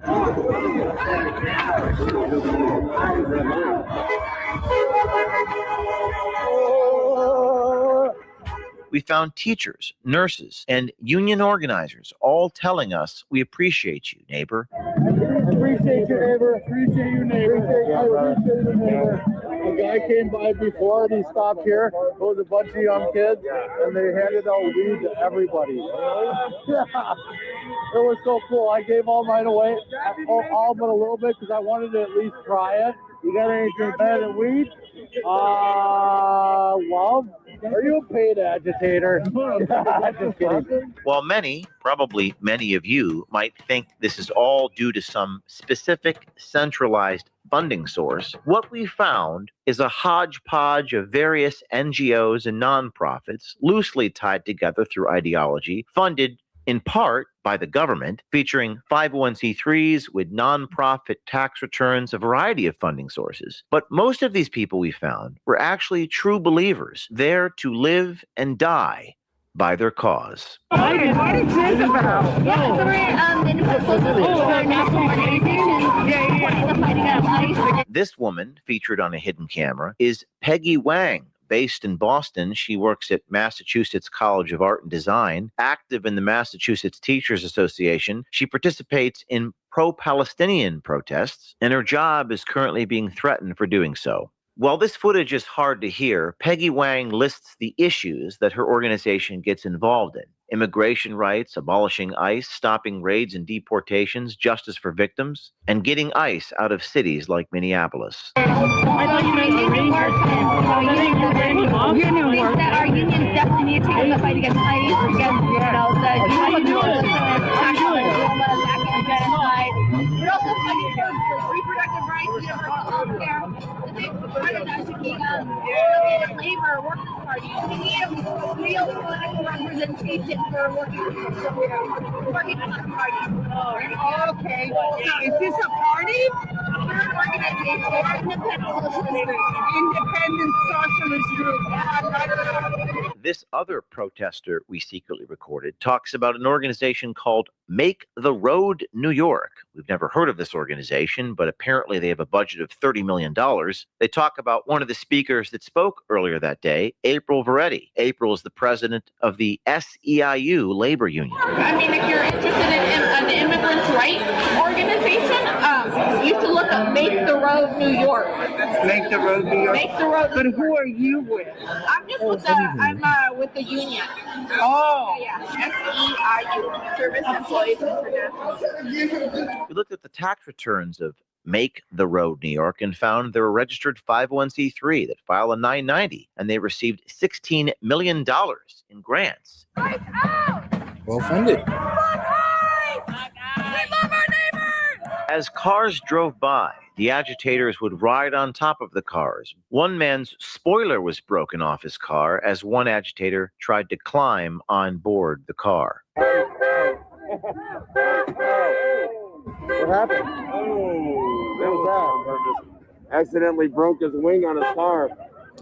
Oh, shit. Oh, they slapped the shit out of that wing. One of the comments they made was, there's no blood here. And you know there's no Trump people. There's no MAGA people. Because if there was, there would be blood. We had one person. Oh, I had it. Oh, you have any matches trying through here today? Nope, not yet. See any blood on the ground? No, I haven't seen any blood. That's how we know there's no matches. They haven't showed up. They haven't showed up. One of the advantages of it being so cold is we were able to cover every single part of our skin. But these conditions were truly dangerous. Many of our DSLR cameras actually froze. Our hidden cameras malfunctioned in minutes because it was so cold. You make this? This is your thing? I made it for the Powderhorn Art Festival because I want to melt ice and get them the fuck out of here. It is not melting. Oh, it's like what? Oh, you know why? Because it's so cold out. And we watched water freeze in seconds. A bottle of water could quickly be turned into a weapon. Negative 17-degree weather. Let's see what happens to water. Let's see how fast that freezes. 1, 2, 3. It's already frozen. On our second day, January 24th, something happened that we never anticipated. Holy shit! What the fuck? There was a second shooting. We were only a few miles away when that happened. There was just a shooting. And any updates that you while you were sitting there, you guys reading the news? The biggest updates that we have is that the mayor just announced that you need to decide what side you're on. Either you're on the side of Minneapolis or you're on the side of the federal government. Our streets! Our streets! Our streets! Our streets! No justice, no peace. No justice, no peace. Around noon local time, when people started to descend, walking down the street, mobs of people appeared out of nowhere, all walking in the direction of the shooting. We wondered, where did these people come from and how did they know so quickly to mobilize? Our undercover people were inside the mob. I can't believe this happened again. I drove down from Colorado to come yesterday. We were going to leave today, and then all that just happened. Like, you could help support the community. Yeah, of course. I mean, I know a good time. I mean, like, I'm glad you guys are here because I don't know what the fuck is going on. Yeah. Like, I don't know how they're gonna keep getting away with it. Yeah, and are there like group? Are there chats and stuff? I'm trying to get linked up and stuff, and I don't. Unfortunately, just because you're out of towner, I don't know if I feel comfortable like putting you in chats and stuff, just because there's like so many fucking ops. Oh, I you know what I mean? Yeah. The agitator confirms the reporting done by citizen journalist Cam Higbee, who posted a video on X of all the signal chats. The agitator talks about the signal chats. Just seconds later, after having that conversation, our undercover reporter was tear gassed. I'm not. I don't feel comfortable like. Oh no, I get. Yeah. You're fine. I just drove down here. Me and my brother, and he's a film editor, so he's filming it. Watch out. Here we go. You fucking cowards!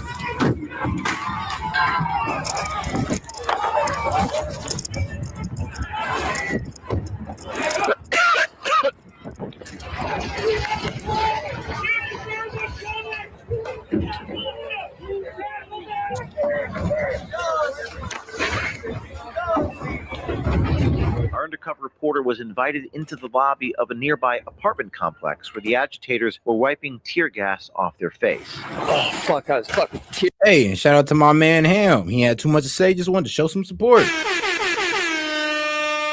Appreciate the support, brother. Tear gas. Yep. Let's say I live here if anybody needs in for a second. I got you. It stays like on your clothes and burns. Yeah, you'll smell it on your clothes. And they'll keep burning. That's great. Go to upstairs and find. Right. Can I just sit right here, dude? I just.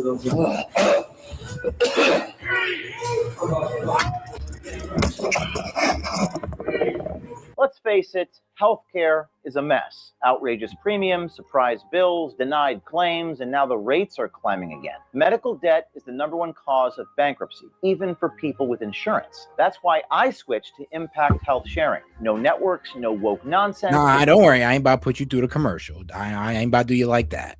Let's get right back to it. Accountable. But today I want to issue for months, and that's why I partnered with American.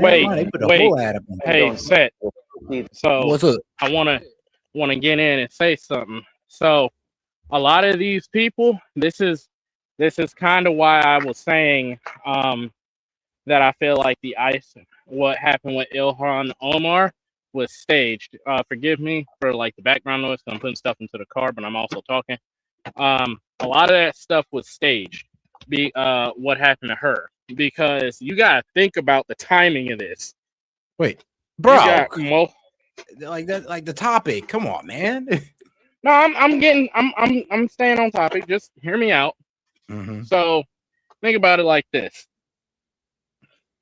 One, this stuff happens when fraud is confirmed in Minneapolis by one guy and his YouTube channel and asking like a public official. All this stuff gets brought up. Now, it starts by Trump mentioning it. Then Nick Shirley investigates it, puts it out for the world to see. So now they caught with their pants down. All right, cool. Then all of a sudden, they send ICE, the IRS, some feds, they finna do a forensic investigation. Now all of a sudden, these protesters are coming out. This isn't by, accident. This is all systematic. And it's as we confirmed, as you speculated, me and Tove and everybody else, probably except for Sid, speculated that all of this stuff is dark money being funneled so that giving people enough time to cover their ducats. That's all it is. This is a confirmation of that. All right, got you. All right then. Shame on you! Shame on you! I can agree to that. Shame on you! Shame! Shame! Shame! When that happened, I decided to arrive. We rolled up about 10 blocks from the scene of the tear gas. What struck me was this was not a bad neighborhood. The neighborhood looked like many of the neighborhoods that you live in. And immediately, as we got out of the car, 4 to 5 women asked us who we were with. I'd love to see some sort of media. Just curious. Like, I would love to see just like your work. Yes. My name is Latif, and he's exposed to what's happening. Yeah, stop taking pictures of me, bro. Stop taking pictures. No, you're not. These guys are not press. No, we are press. Let's see them. Eventually, I decided to identify myself as a member of the press, specifically a member of OK Media, as in O'Keefe Media. I even had a press badge. Hand it to us. If it's real, just hand it to her. Yeah, no, it's right here. No, go give it back. These guys are not press. I looked up OK Media. It's from Portugal. They're not from Portugal. Bizarrely, the agitator claimed that OK Media was Portuguese. Well, it's a real play. It's real. Yo, that's crazy. Said, hold up. That's crazy. He was like, yeah, I'm from this media organization. They're like, no, you're not. And he was like, I know his brain was probably processing what just happened. Yeah, he just like, wait, what? Like, no, you're not, but I'm showing you my press pass. You're still not press. Okay, well, here's my media group. You're still not a press. I'm like, bro. Actually, right, you're not even Portuguese. You're not even Portuguese. You're white. And it's like, bro, what's happening right now? Like, all logic is completely out the door. And the crazy thing is, I'm pretty sure he said, look up O'Keefe Media. And she just said, OK Media. And that was it. Bro. And none of their work is political at all. What's fascinating about this interaction is the statement from the agitator, quote, they're not political at all. What dawned upon me in that moment was it wasn't a good thing we weren't political. It was actually a liability. If you're not a member of their team, if you don't believe exactly what they believe, you are their enemy. Even if you're neutral, you must be destroyed or killed. Stop taking pictures of people. I'm not taking pictures. I'm taking pictures of him. Stop. Why? What the fuck is the point? Because we're press. You got it? We got it? Show me the website. Tell me these guys are press. These guys are not press. We are press. My press. These guys are not press. We're press. Then they were able to ID me. A woman pulled up my Wikipedia page, which labeled me as a far-right activist, and it went all downhill from there. So I mean, you're press. You're just not the right press to be around there. I mean, you're right wing. He was cooked. He was cooked as soon as they found that out. But hey, at least he tried. I don't know all Not the fucking bed.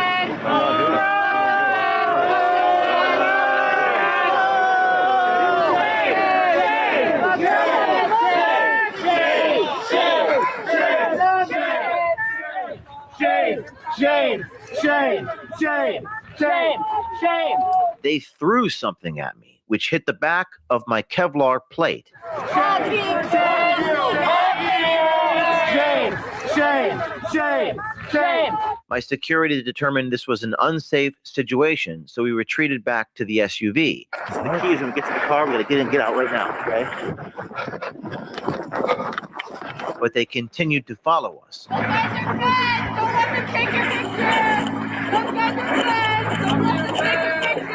All you can do is merely disengage and try your best to get out. But they follow you, and they don't stop following you. It felt like a horror movie. This agitator attempted to organize an army, recruiting members of the mob to follow us. Those guys are feds. Yeah, the press. Feds. These are feds. These guys are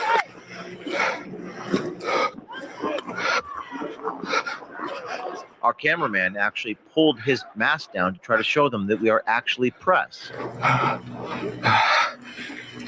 If I was a Fed, I wouldn't take off my mask.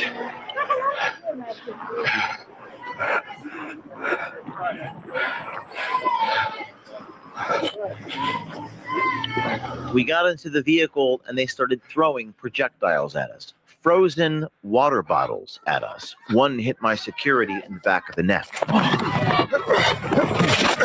I am shooting. Shoot, shoot, I'm shooting. Whoa, whoa, whoa, whoa. Whoa, whoa, this is about, we're press. We're fucking press, We're dude. press. Do you know what the First Amendment is? Go. Go, go, go.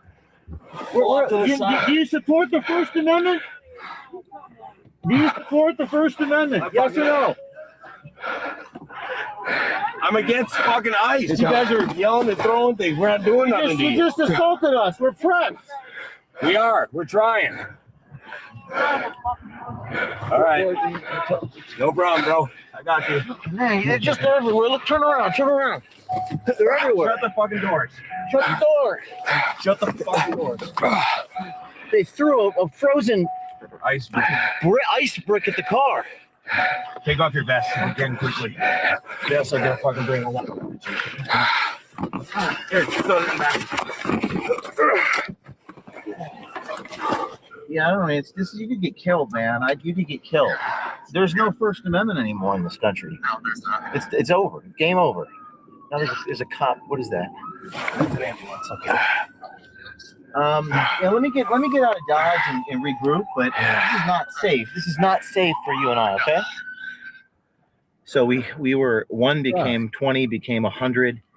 They just started assaulting us. They started attacking us, and I think my realization is that we are headed towards a civil war in this country. There is no way that's going to be avoided. There's total lawlessness. They don't care that we're press.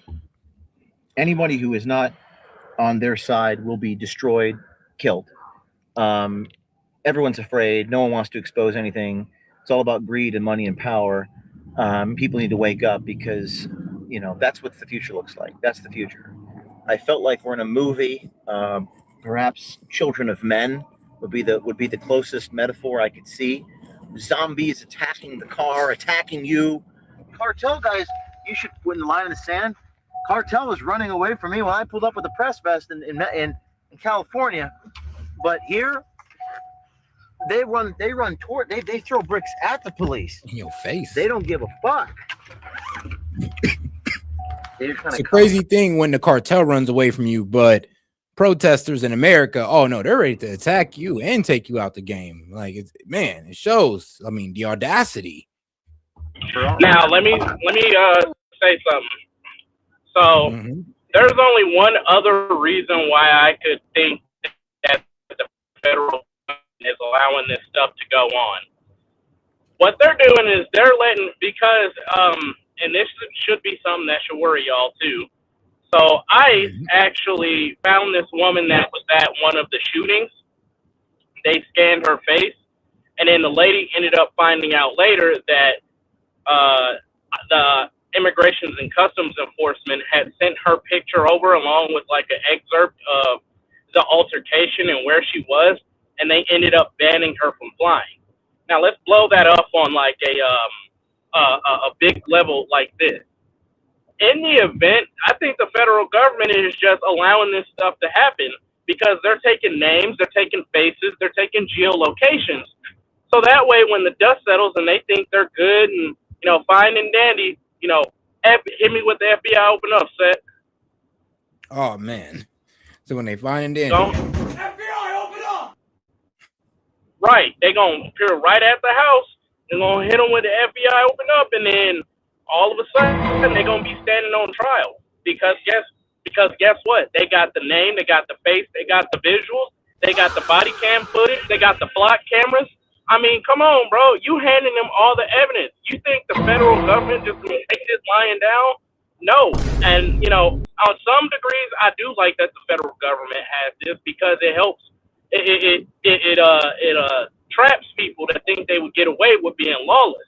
At the same time, I am kind of wary because that is a surveillance state, and that's what we're headed for. But in this case, I will definitely say 100%. These guys are not getting off. They're not getting off. Maybe the ones that are close. Maybe the ones that are closer to like the millionaires and billionaires. You know, the ones with some real sway. Maybe they'll get off and they'll buy their way out of it. But like the average Joe that's doing this BS, absolutely not. They cooked. They just don't know it yet. This is 2014. Wow. Apparently I missed a lot. Sorry. You're good. But well, I'm just gonna protect my portfolio and make sure my kids are safe behind my picket fence. Okay, for another few years that'll work.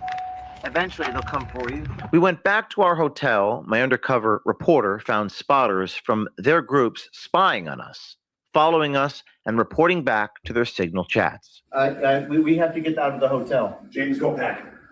Okay, I need you with me. Yeah, let's go. We have to get out of the hotel. They got spotters in the hotel. There so too? We gotta get just out of Minneapolis. Come on. We soon realized we had to change hotels and moved to another location 30 minutes away. Took 3 pictures of us, and then now they're changing lanes and trying to act like I didn't see them. You want to slow down so we can figure out what's going on? Yeah, he's slowing down too? Yep. Dude, that's wild. Yep. People were following us on the freeway. Reporter Cam Higbee also reported that people were following him. But they turned with us? Yep. Here they come. White Chevy Silverado with the newly changed plates with the coexist sticker on the back. We're on Irving and Lake Street. We seem to be the only commuters following. Just wanted to give an update on our location. We aren't ICE. We are not ICE. We're not ICE. We're not ICE. I'm showing my face. I'm not. We've come to you. We're not ICE. Yeah, they've been following us for over an hour. We're just letting them know, and they. Not in an ICE vehicle, right? No. Right. Right. Get in your truck. Get the fuck out. Why? Because you need to go. Confirmed ICE. Get the fuck out. Confirmed ICE through who? We're American citizens. We're not ICE. Give me the people that you're abducting. Get out. It was incredible to see how people act when they're stopped. It was impossible to convince them that you are not ICE. If you are not them, you are automatically ICE. If you don't hear your name called, they most likely think you're a Fed. That's actually better than them thinking that you're James O'Keefe. It's better that you're a Fed than James O'Keefe, according to our source.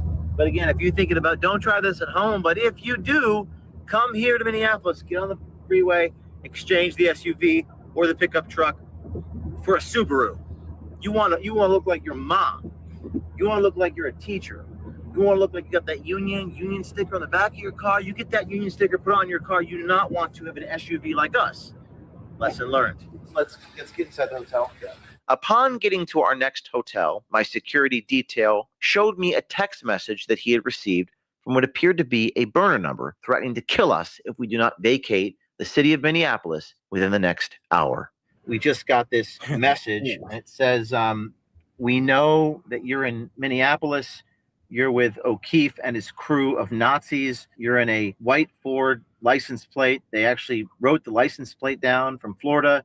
You have 1 hour to leave or you're dead. You have 1 hour to leave or you're dead. We're going to contact law enforcement, DHS, and the FBI, and we're going to try to get out of here safely so we can bring the news to you. As I left Minneapolis, I was very shaken by what I witnessed. And all I could do was write down my thoughts as I awaited my production team to go through the hidden camera footage and identify some of the folks we spoke with.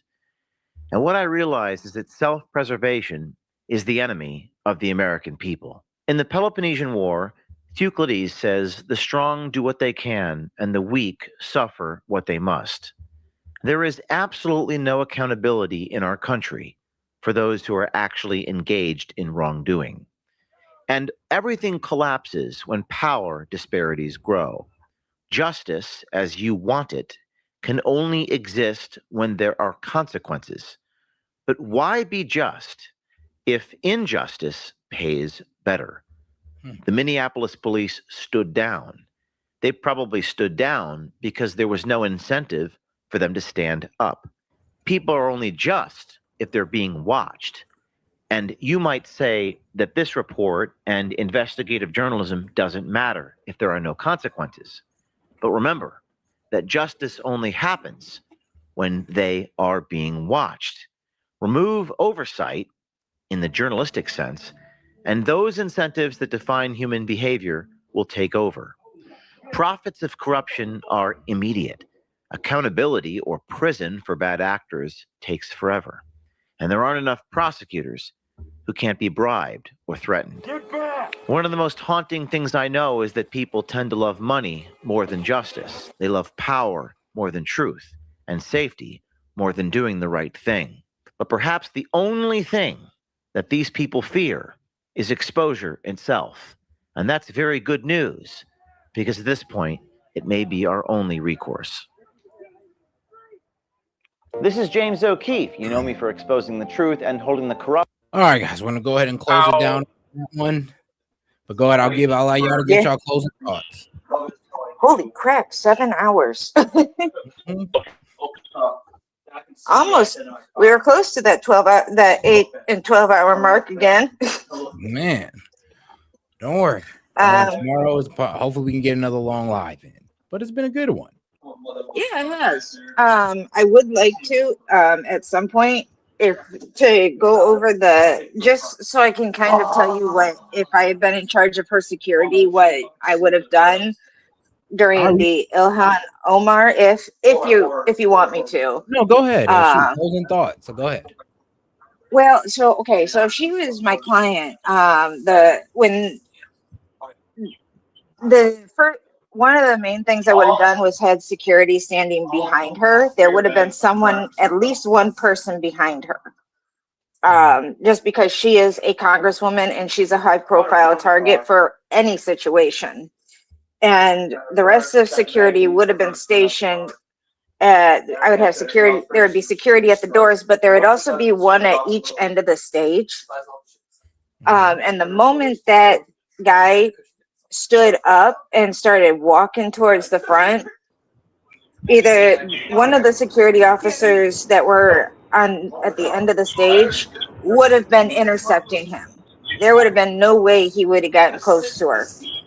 Because once they start walking towards the stage, they are perceived as a possible threat. My guys would have intercepted him and taken him off to the side and had a discussion to see what was going on and why he felt the need to approach the stage. He never would have gotten close to her. And then as the discussion is happening, either A, he would have been escorted back to his seat, or he would have been escorted out. Once he was back to his seat, both stage officers would have gotten closer to Omar, and the one that was behind her would have gotten close to her as well. Now, if by chance he had gotten past the stage security officers, the moment he got that fluid on her, she would have been crowded she would have been grabbed by the one that was up there with her. The two would have restrained the guy that attacked her, and the rest of security would have been pulled in, huddled around her. There would have been no discussion about it. She would have been almost forcibly taken out the closest exit. Vehicle would have been at that door, and we would have taken her straight to the hospital. There would have been no. I'm going to finish the rest of my speech because she now has a substance that we don't know if it's dangerous or not. We don't know if it's a poison or if it's water or what it is. True. It's now on her person, and it needs to be removed, and it needs to be tested. So she would have gone straight to the closest ER. The guy would have been detained. Local police would have been called, and he would have been put in the local jail at least until we knew if there was any damage or any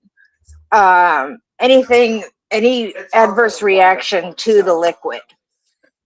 And once we knew what was going on, it would have depended on how.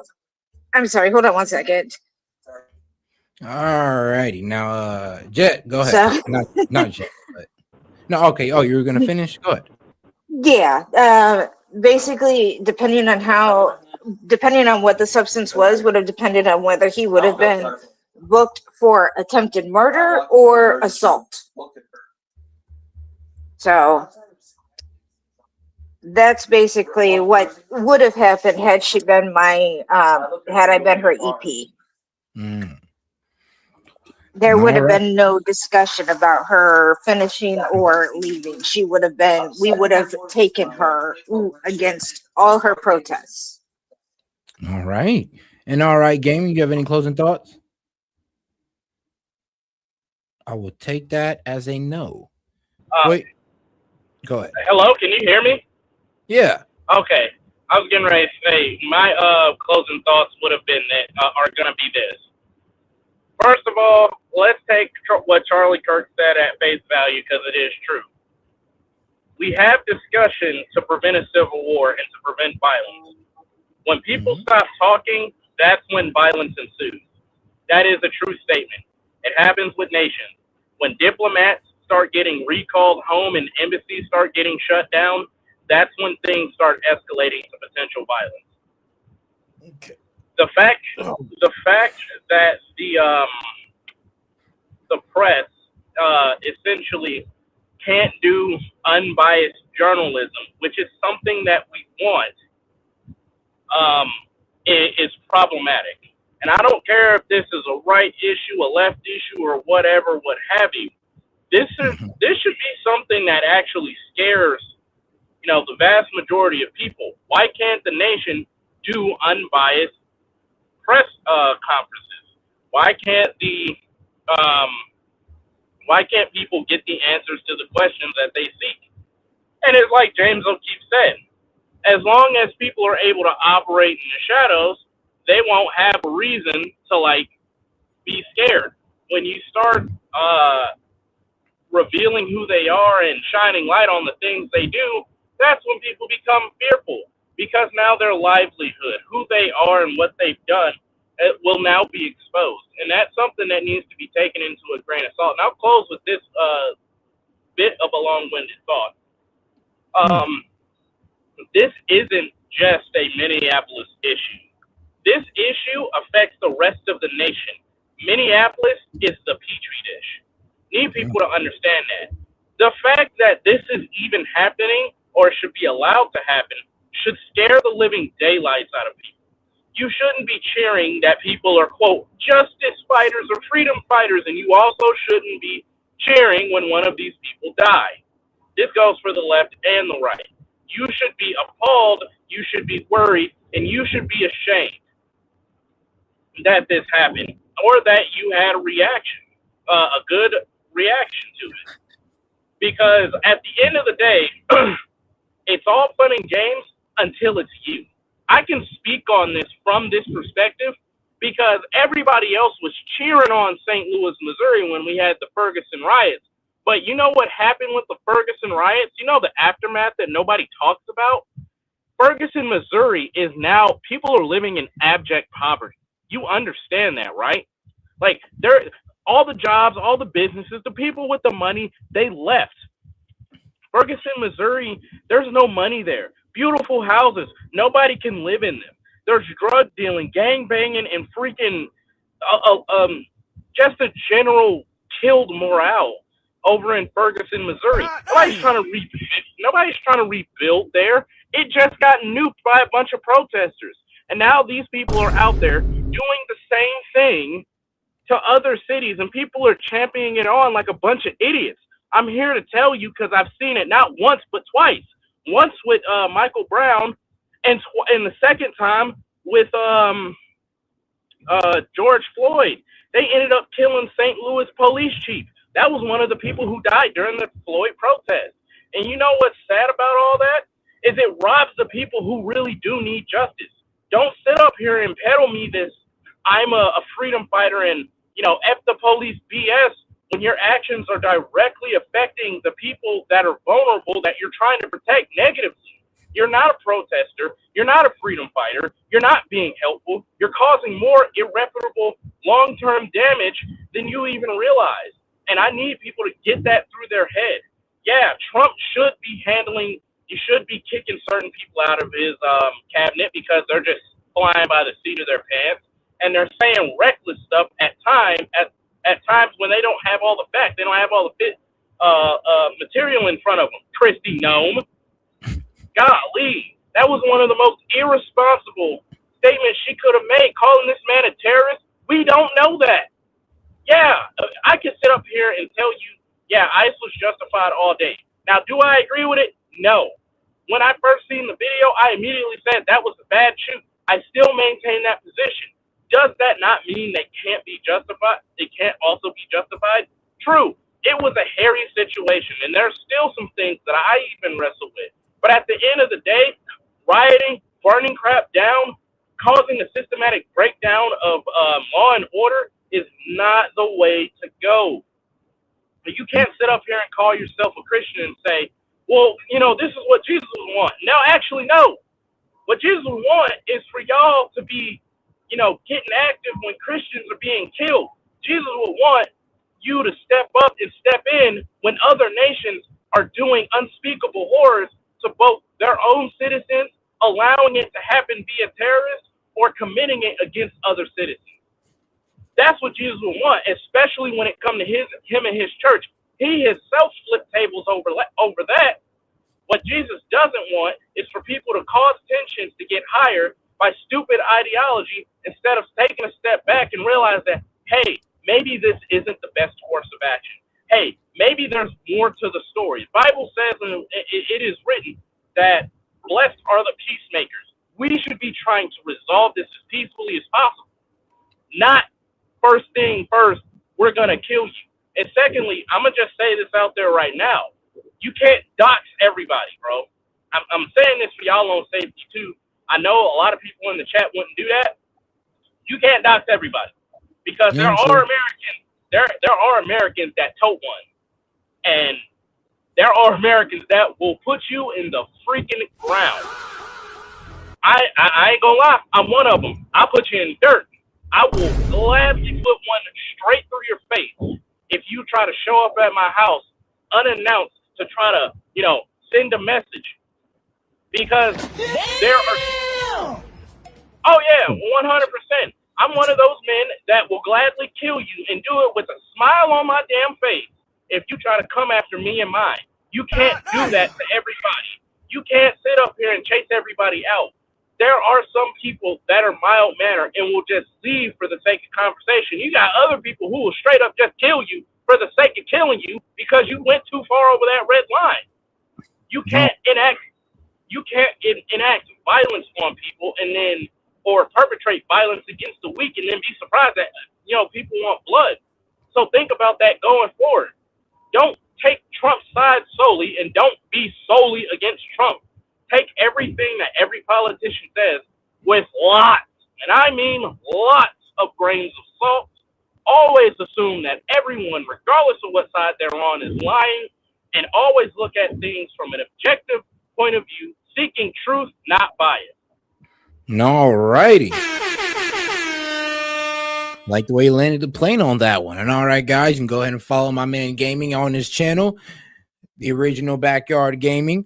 And I will go ahead and catch you guys on the next one. Make sure you guys double tap that screen and also make sure you subscribe to the channel, man. We try to do this every night. Appreciate the support, guys. I'll leave it out on this nice little informational what video. happened to your closing remarks? Have a good night, guys.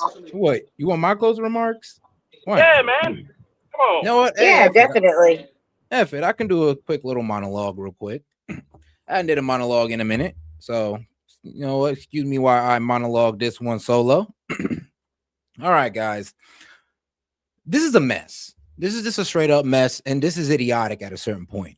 We as American people should be able to come to some type of middle ground when it comes to immigration. There should be really no far left agenda. And here's the thing. These guys, if you go talk to them, they'll sit there and tell you, yo, no, we don't believe in, you know, open borders. We don't believe in this free fall in immigration. No, that's not us. But the thing is, though, they're out there protecting it. It is off the F Trump agenda. That's the problem. The F Trump agenda is getting a bit toxic and is clouding y'all thinking. And I know what y'all gonna say. Oh, we'll say you just love Trump so much. I'm like, bro, you're talking about somebody that was against Trump's war plans every step of the way. You're talking about somebody who condemned Trump when he spoke when he pretty much celebrated the death of that one guy. Trust me, I have argued against the Trump administration plenty of times to make this statement. You guys don't hold your side accountable, and nor do you hold them to a high standard. You let them sit there and lie to you. When I can sit here and hear people say that ICE is part of what? The Gestapo? They're what? They got KKK and Proud Boys and all that crazy stuff in there. Bro, we're somewhere dangerous where people can think that and legitly believe it. They legitly believe that these are KKK members, skinheads that we're dealing with when they're ex-law enforcement. Bro might have been an ex-officer in your community, but you're over here calling him Gestapo because what? He went from that police being on his chest to ICE? You see how ridiculous that is? And I guess I'll go ahead and I'll talk on the whole Ilhan Omar thing as well. Because to be quite honest with you guys, I'm a bit hesitant to fall into these rumors that the right-wing media push out because, well, let's be real. I've been hurt before, or AKA I've been terribly wrong before by just following the rhetoric on the right when it comes to certain politicians. I think I've proved it with Ilhan Omar when everybody was saying she married her brother, and I proved that that was not true, and there's no substantial evidence to it. To the point where I was even able to track back her husbands for you guys. And I was still called a liar. So trust me, or I was still saying, oh, no, you didn't read that right. It's like, no. No, I was trying to tell you what the real scam was. It was her third husband, the fact he owns a political consulting company and a winery, and the fact that she was giving kickbacks to this guy during her campaign while married. Nobody picked up on that because everybody likes to look at the nice little shiny thing.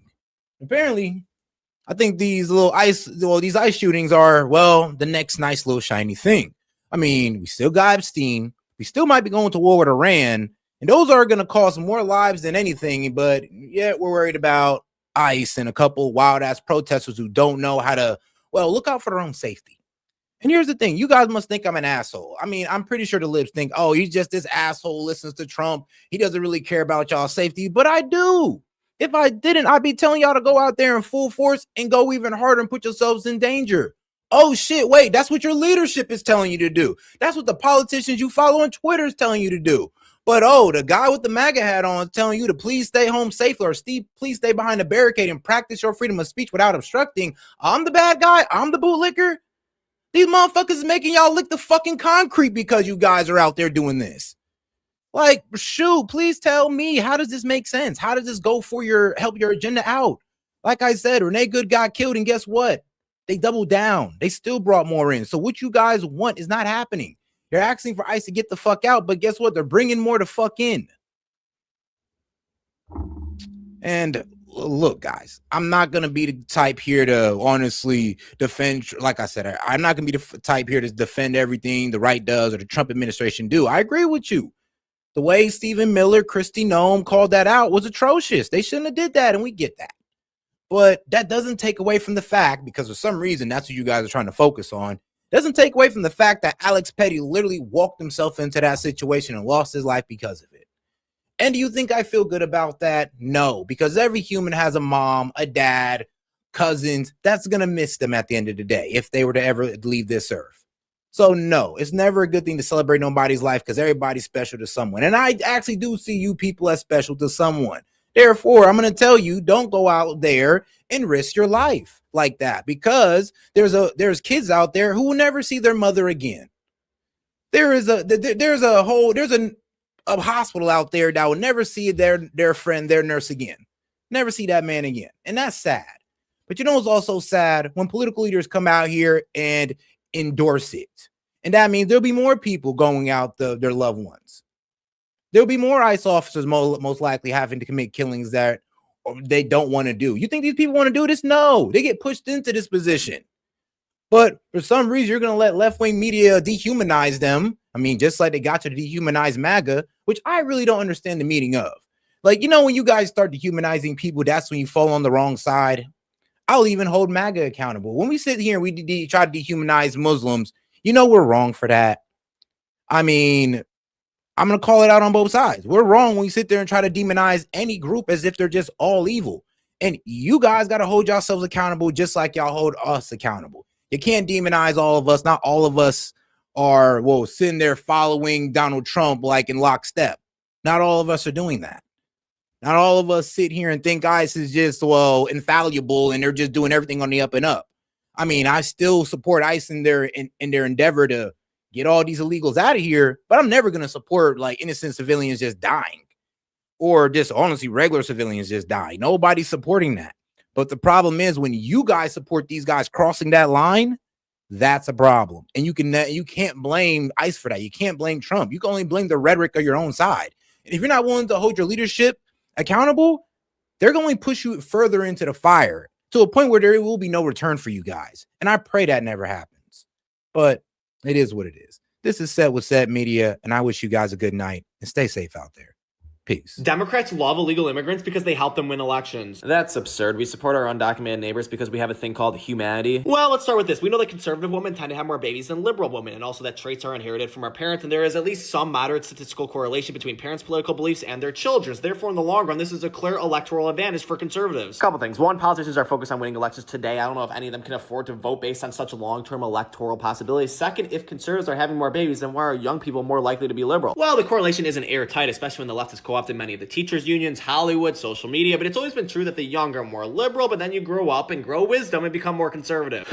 Sure, I think more than anything with age, you go from a renter to an owner, poorer to richer, more accepting to less accepting. Were you smarter 1 year ago or today? The general human trend is with time comes knowledge. I don't know how much intellectual rigor the retired crowd is engaging in. Lots of cocktails on the beach, but look, there are many older liberals who remember when they were younger and poor and still had the compassion to still vote with a disadvantage. Well, then they would vote conservative because nothing hurts a young person more than promising them a bunch of free stuff. We're just asking for the richest country in the history of the universe to provide some basic necessities. But what is this tangent? You were on that Elon Musk blame undocumented immigrants for losing elections conspiracy theory. Oh yeah, well, we won the last election, but look, this affects politics today. We know that the census counts everyone, including illegal immigrants, and this count affects electoral votes and congressional seats per state. And this is a problem for Democrats. You see, the 2030 census forecast projects traditionally red states to gain electoral votes and blue ones to lose because people are moving from blue states to red states, plus red states have higher birth rates. Therefore, the only way for Democrats to keep up is to import illegal immigrants. Well, we count everyone in the census because this thing called the Constitution, 14th Amendment, demands so, and the Supreme Court has ruled this includes undocumented immigrants. We don't want to go back to the days of the original Constitution where some people were considered 3/5 of a human, but also the effect of this is largely overblown. If you look at the states with the most undocumented immigrants, it's a mix of red and blue states, and the Center for Immigration Studies says that if you remove them from the census, Democrats would net 1 seat in 2020. Wow. Well, yeah, that's from 2020. A record number of illegals came in under Biden, and since 14 states, mostly Democratic, provide some sort of healthcare coverage to illegals, we can assume many went to blue states. Plus, it's a hard thing to track because when taking the census, we don't ask for citizenship. I've seen some studies say illegals give Democrats many more seats than just one, but regardless of the number, the incentive for illegals for electoral power exists, and the need is especially for blue states losing population. It's just this weird demonization of an extremely small subset of our neighbors who play a crucial role in our society. Like, yeah, there's some undocumented people in California because they do a majority of the farm jobs, and undocumented people can't vote. Then why don't we pass nationwide voter ID? Not an argument you want to have. Oh, let's have it. I'm free tomorrow, but if you're so concerned about our elections, instead of going after the most vulnerable people in our society, let's talk about billionaires buying our politics. That's another debate to have, but let's focus on this. What else is there to say? I think I've made my point.